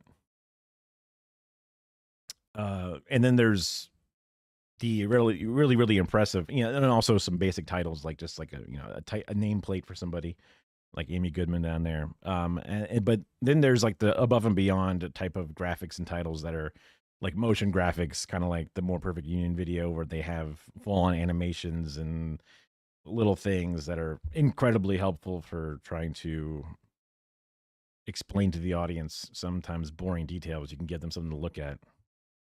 But that's stuff that we will not be able to do with the phone editors, at least not currently, for sure. Sadly.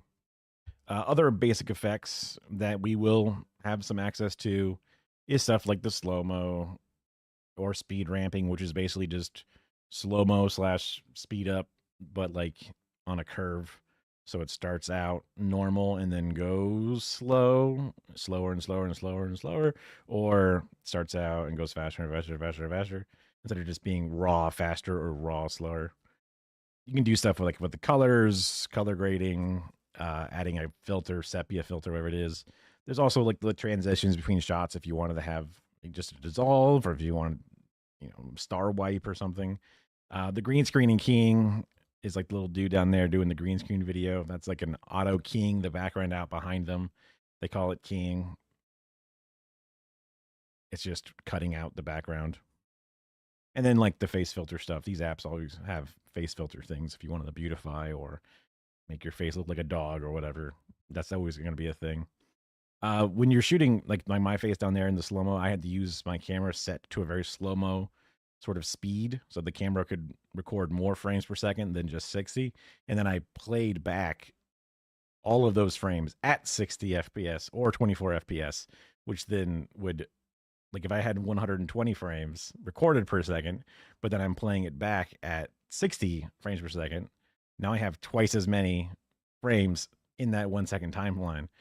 So it's half as fast. So now I have enough frames to show for 2 seconds, even though it's only 1 second in real life. I think this may have even been 240 frames per second. So this could be like a 10 times slow-mo at 24 FPS saved into a GIF. And it's a fun thing where you jump up and then you land, and then all your face pulls down with gravity in the shock. And it makes you look old for like a quasi moment. And then also your face jiggles back up, and then you look like JD Vance, all chubby cheeked and crazy. B-rolls and voiceovers, these are really simple concepts. B-roll supplemental video you mix on top. A voiceover is just the person's disembodied voice covering over the video that doesn't have them in it. But they are really good ways to mix up and edit, keep that content broken up, keep people interested. It's also good, a lot of good correction stuff you can do, even in some of our smaller software things. Stuff like changing the video levels. So in this case, they're doing the colors. You can kind of argue that's a video level thing. Noise cancellation inside of the audio stuff. Just you can see all the fuzzy noise and it's gone after. Corrections are a good pass over, especially if you notice a problem in your edit. You don't always have to do it because most of the time things will be pretty smooth, but you could always take a pass over it if you wanted to. Listen to it to be sure if you do or do not need to do them. There's a lot of nerd stuff when it comes to like file types, transcoding, encoding, video codecs.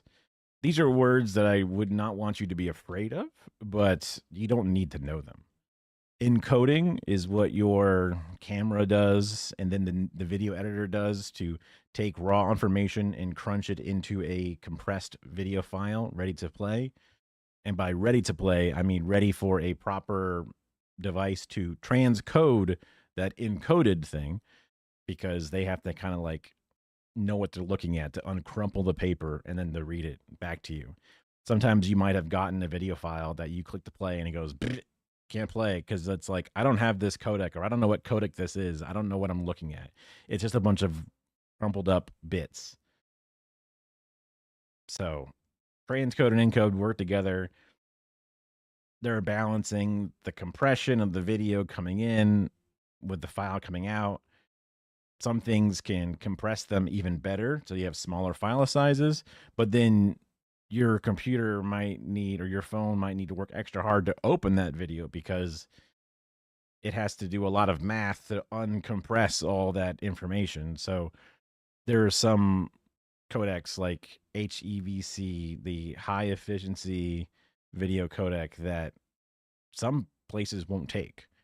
I think TikTok will not accept HEVC videos to be uploaded to them. You have to do AVC, H.264, H.265, AV1. These are all different video codecs. Again, nothing that you need to know. I'm pretty sure when we export from our system, it just says export to a video, you got it. And it just gives you a video.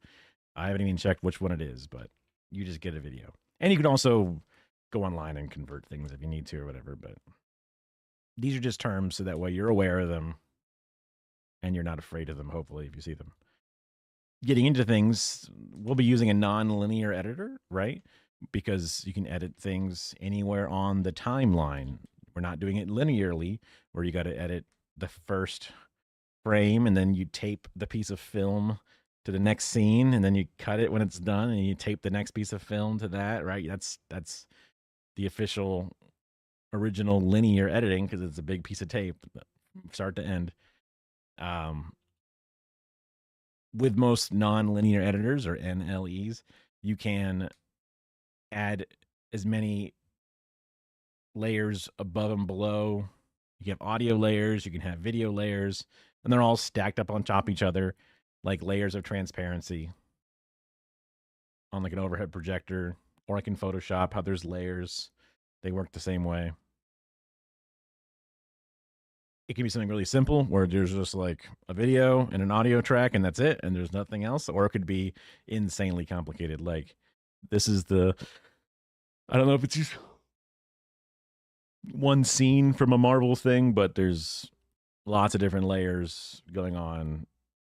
They're using Avid because that's one of the more professional ones for whatever reason. I honestly don't know exactly why it's so professional. I've gotten a chance to use it many, many years ago, very briefly, but whatever. I guess it's just high end.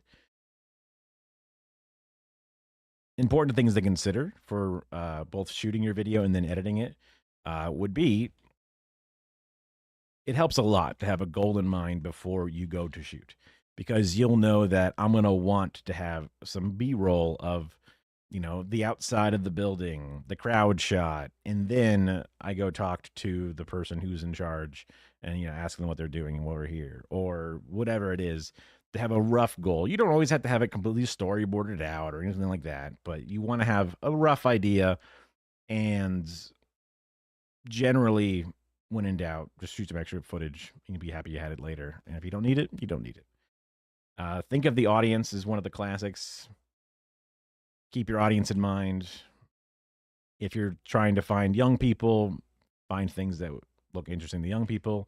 If you're trying to find liberals, find things that liberals would enjoy. I don't know, maybe surrendering or whatever. I don't know. Yeah. Just good advice before you have to go out there and put up or shut up. Brevity is the essence of wit is like, I don't know. I think it's a quote from somebody. Let's say Albert Einstein at the end. Keep it short if you can. Also, these are short videos, so that's always going to be useful. If anyone's ever going to share a video, it's going to be a short video. They don't want to sit through a long video themselves, probably. And also, if your friends ever gives you a 37-minute video, you're probably like, yeah, right, bro. Yeah, right. But if they send you a short, you go, okay, I'll look at it. Not that we're always looking for, I guess, virality or whatever, but you get the idea.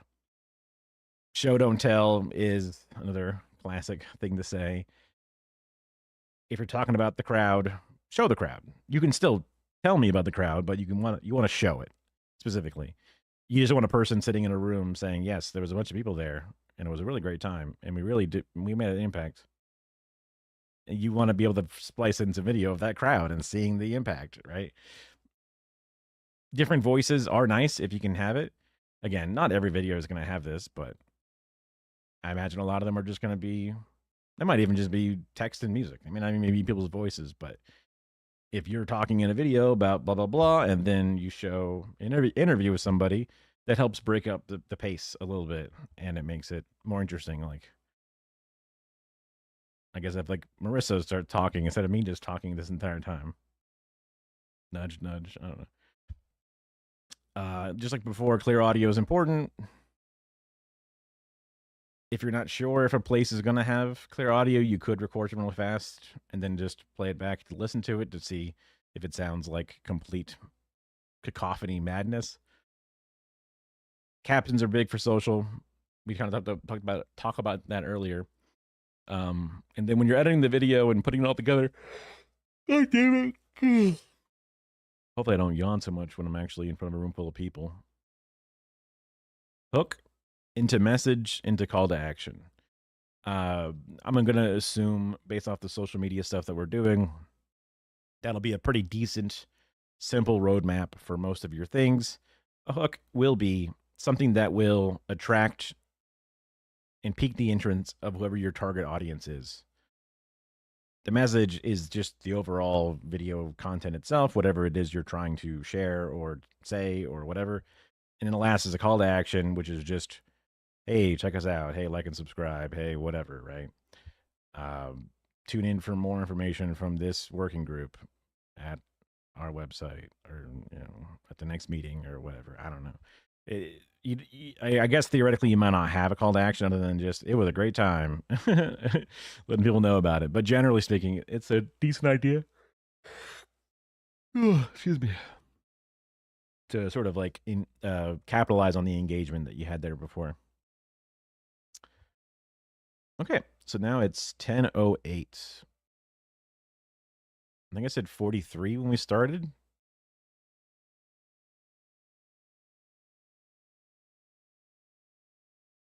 I forget what time I said it when we started. But I can go back in the VOD and look at it. And that was me going through all the different steps and things. I could hem and haw less about it. There's also a Mundani video to have in there. And then we go into the step-by-step of the AM. Oh my God. And there could be a question or two here and there. So I think I definitely want to leave more time than less time for chit-chatting and spaffing about. Mostly because a lot of this is mostly unnecessary things. I'll have them here to talk about, but just try to move on. I may not even need to read every line of these things, especially if I'm like trying to keep myself on a pace.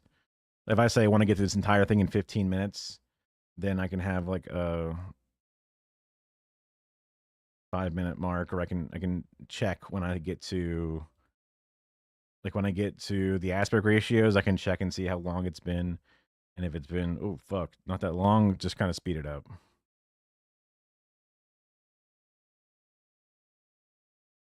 Just want to get to here so I can show off my face. That's what I want to do. I could also mention that because the frame rate is so low, slowed down so many frames per second that we were able to capture the flicker of the frequency of the electricity of the light bulbs overhead that your human eye doesn't notice because it looks like smooth light. It evens it out. But the camera can notice in between the flickers of brightness.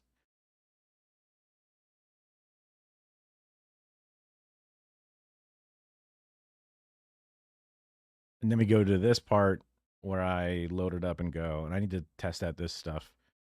But I can do that off camera. Because it's been 7.5 hours. So. And nobody's chatting. And I think it's just Kara. Although it says 3 up there. So maybe there's some people who are in here hanging out. What do you guys think? Was it really bad? Or was it okay? I put a lot of GIFs and images, but maybe it was all a lot of like, you don't need to know this. Oh, you don't need to know this. Oh, this, you don't need to know this. I felt like that was happening, but then I was just in the groove and I was just finding images. This one here, I didn't really get anything. I guess I can get, we know that B-roll or whatever image. Again, I was just kind of like, these are things people know. So me turning into a slide is sort of unnecessary because this is what people are really coming for, is this part. Getting the app and then going through the actual process with me and seeing how it works. So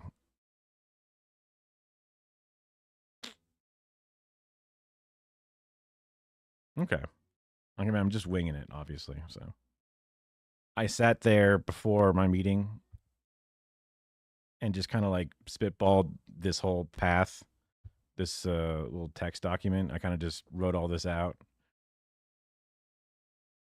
So then I was like, when I was going over the background, I'm a big nerd. So I was like, oh, all these good nerd things to talk about. But I'm like, but I won't talk about them much. But I will talk about them. But I won't talk about them much. I use the cover of, I just want you to be aware of this, so that way you're not afraid when you see it, because I just really want to talk about it because I'm a nerd. I don't like to. I have like open in Drive. That's crazy, man.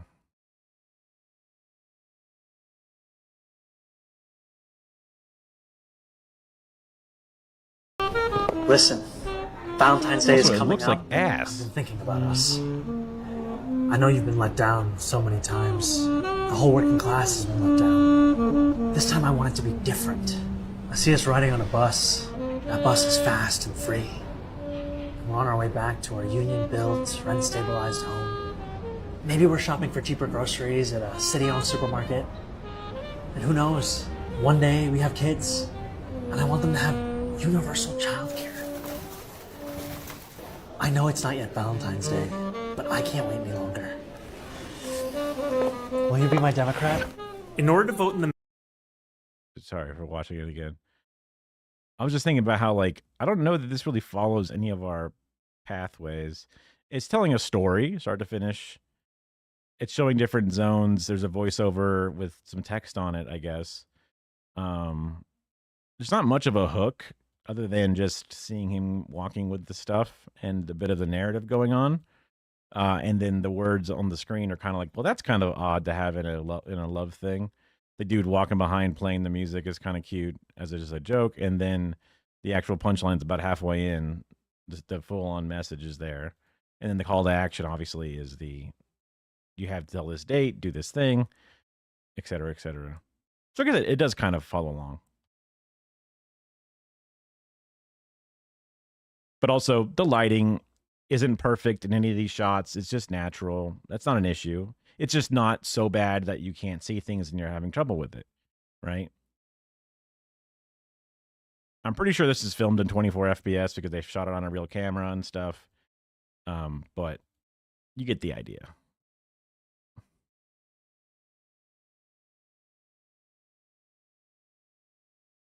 This shot, the person doesn't have perfect nose room, but they got nose room. They got enough room. It's not a big deal. Nothing's ever going to be perfect. This one's less nose room, but your attention's drawn here. It's allowed. It's totally chill. He's got enough with his shoulder and arm in frame. Anyway. All right. I will get out of here. I'll be back on tonight for sure. I want to finish up this stuff and then send a copy over so that people can review it. And I need to see how long it takes me to get through the edit process on my own, and I'll time it out. Anyway, bye-bye.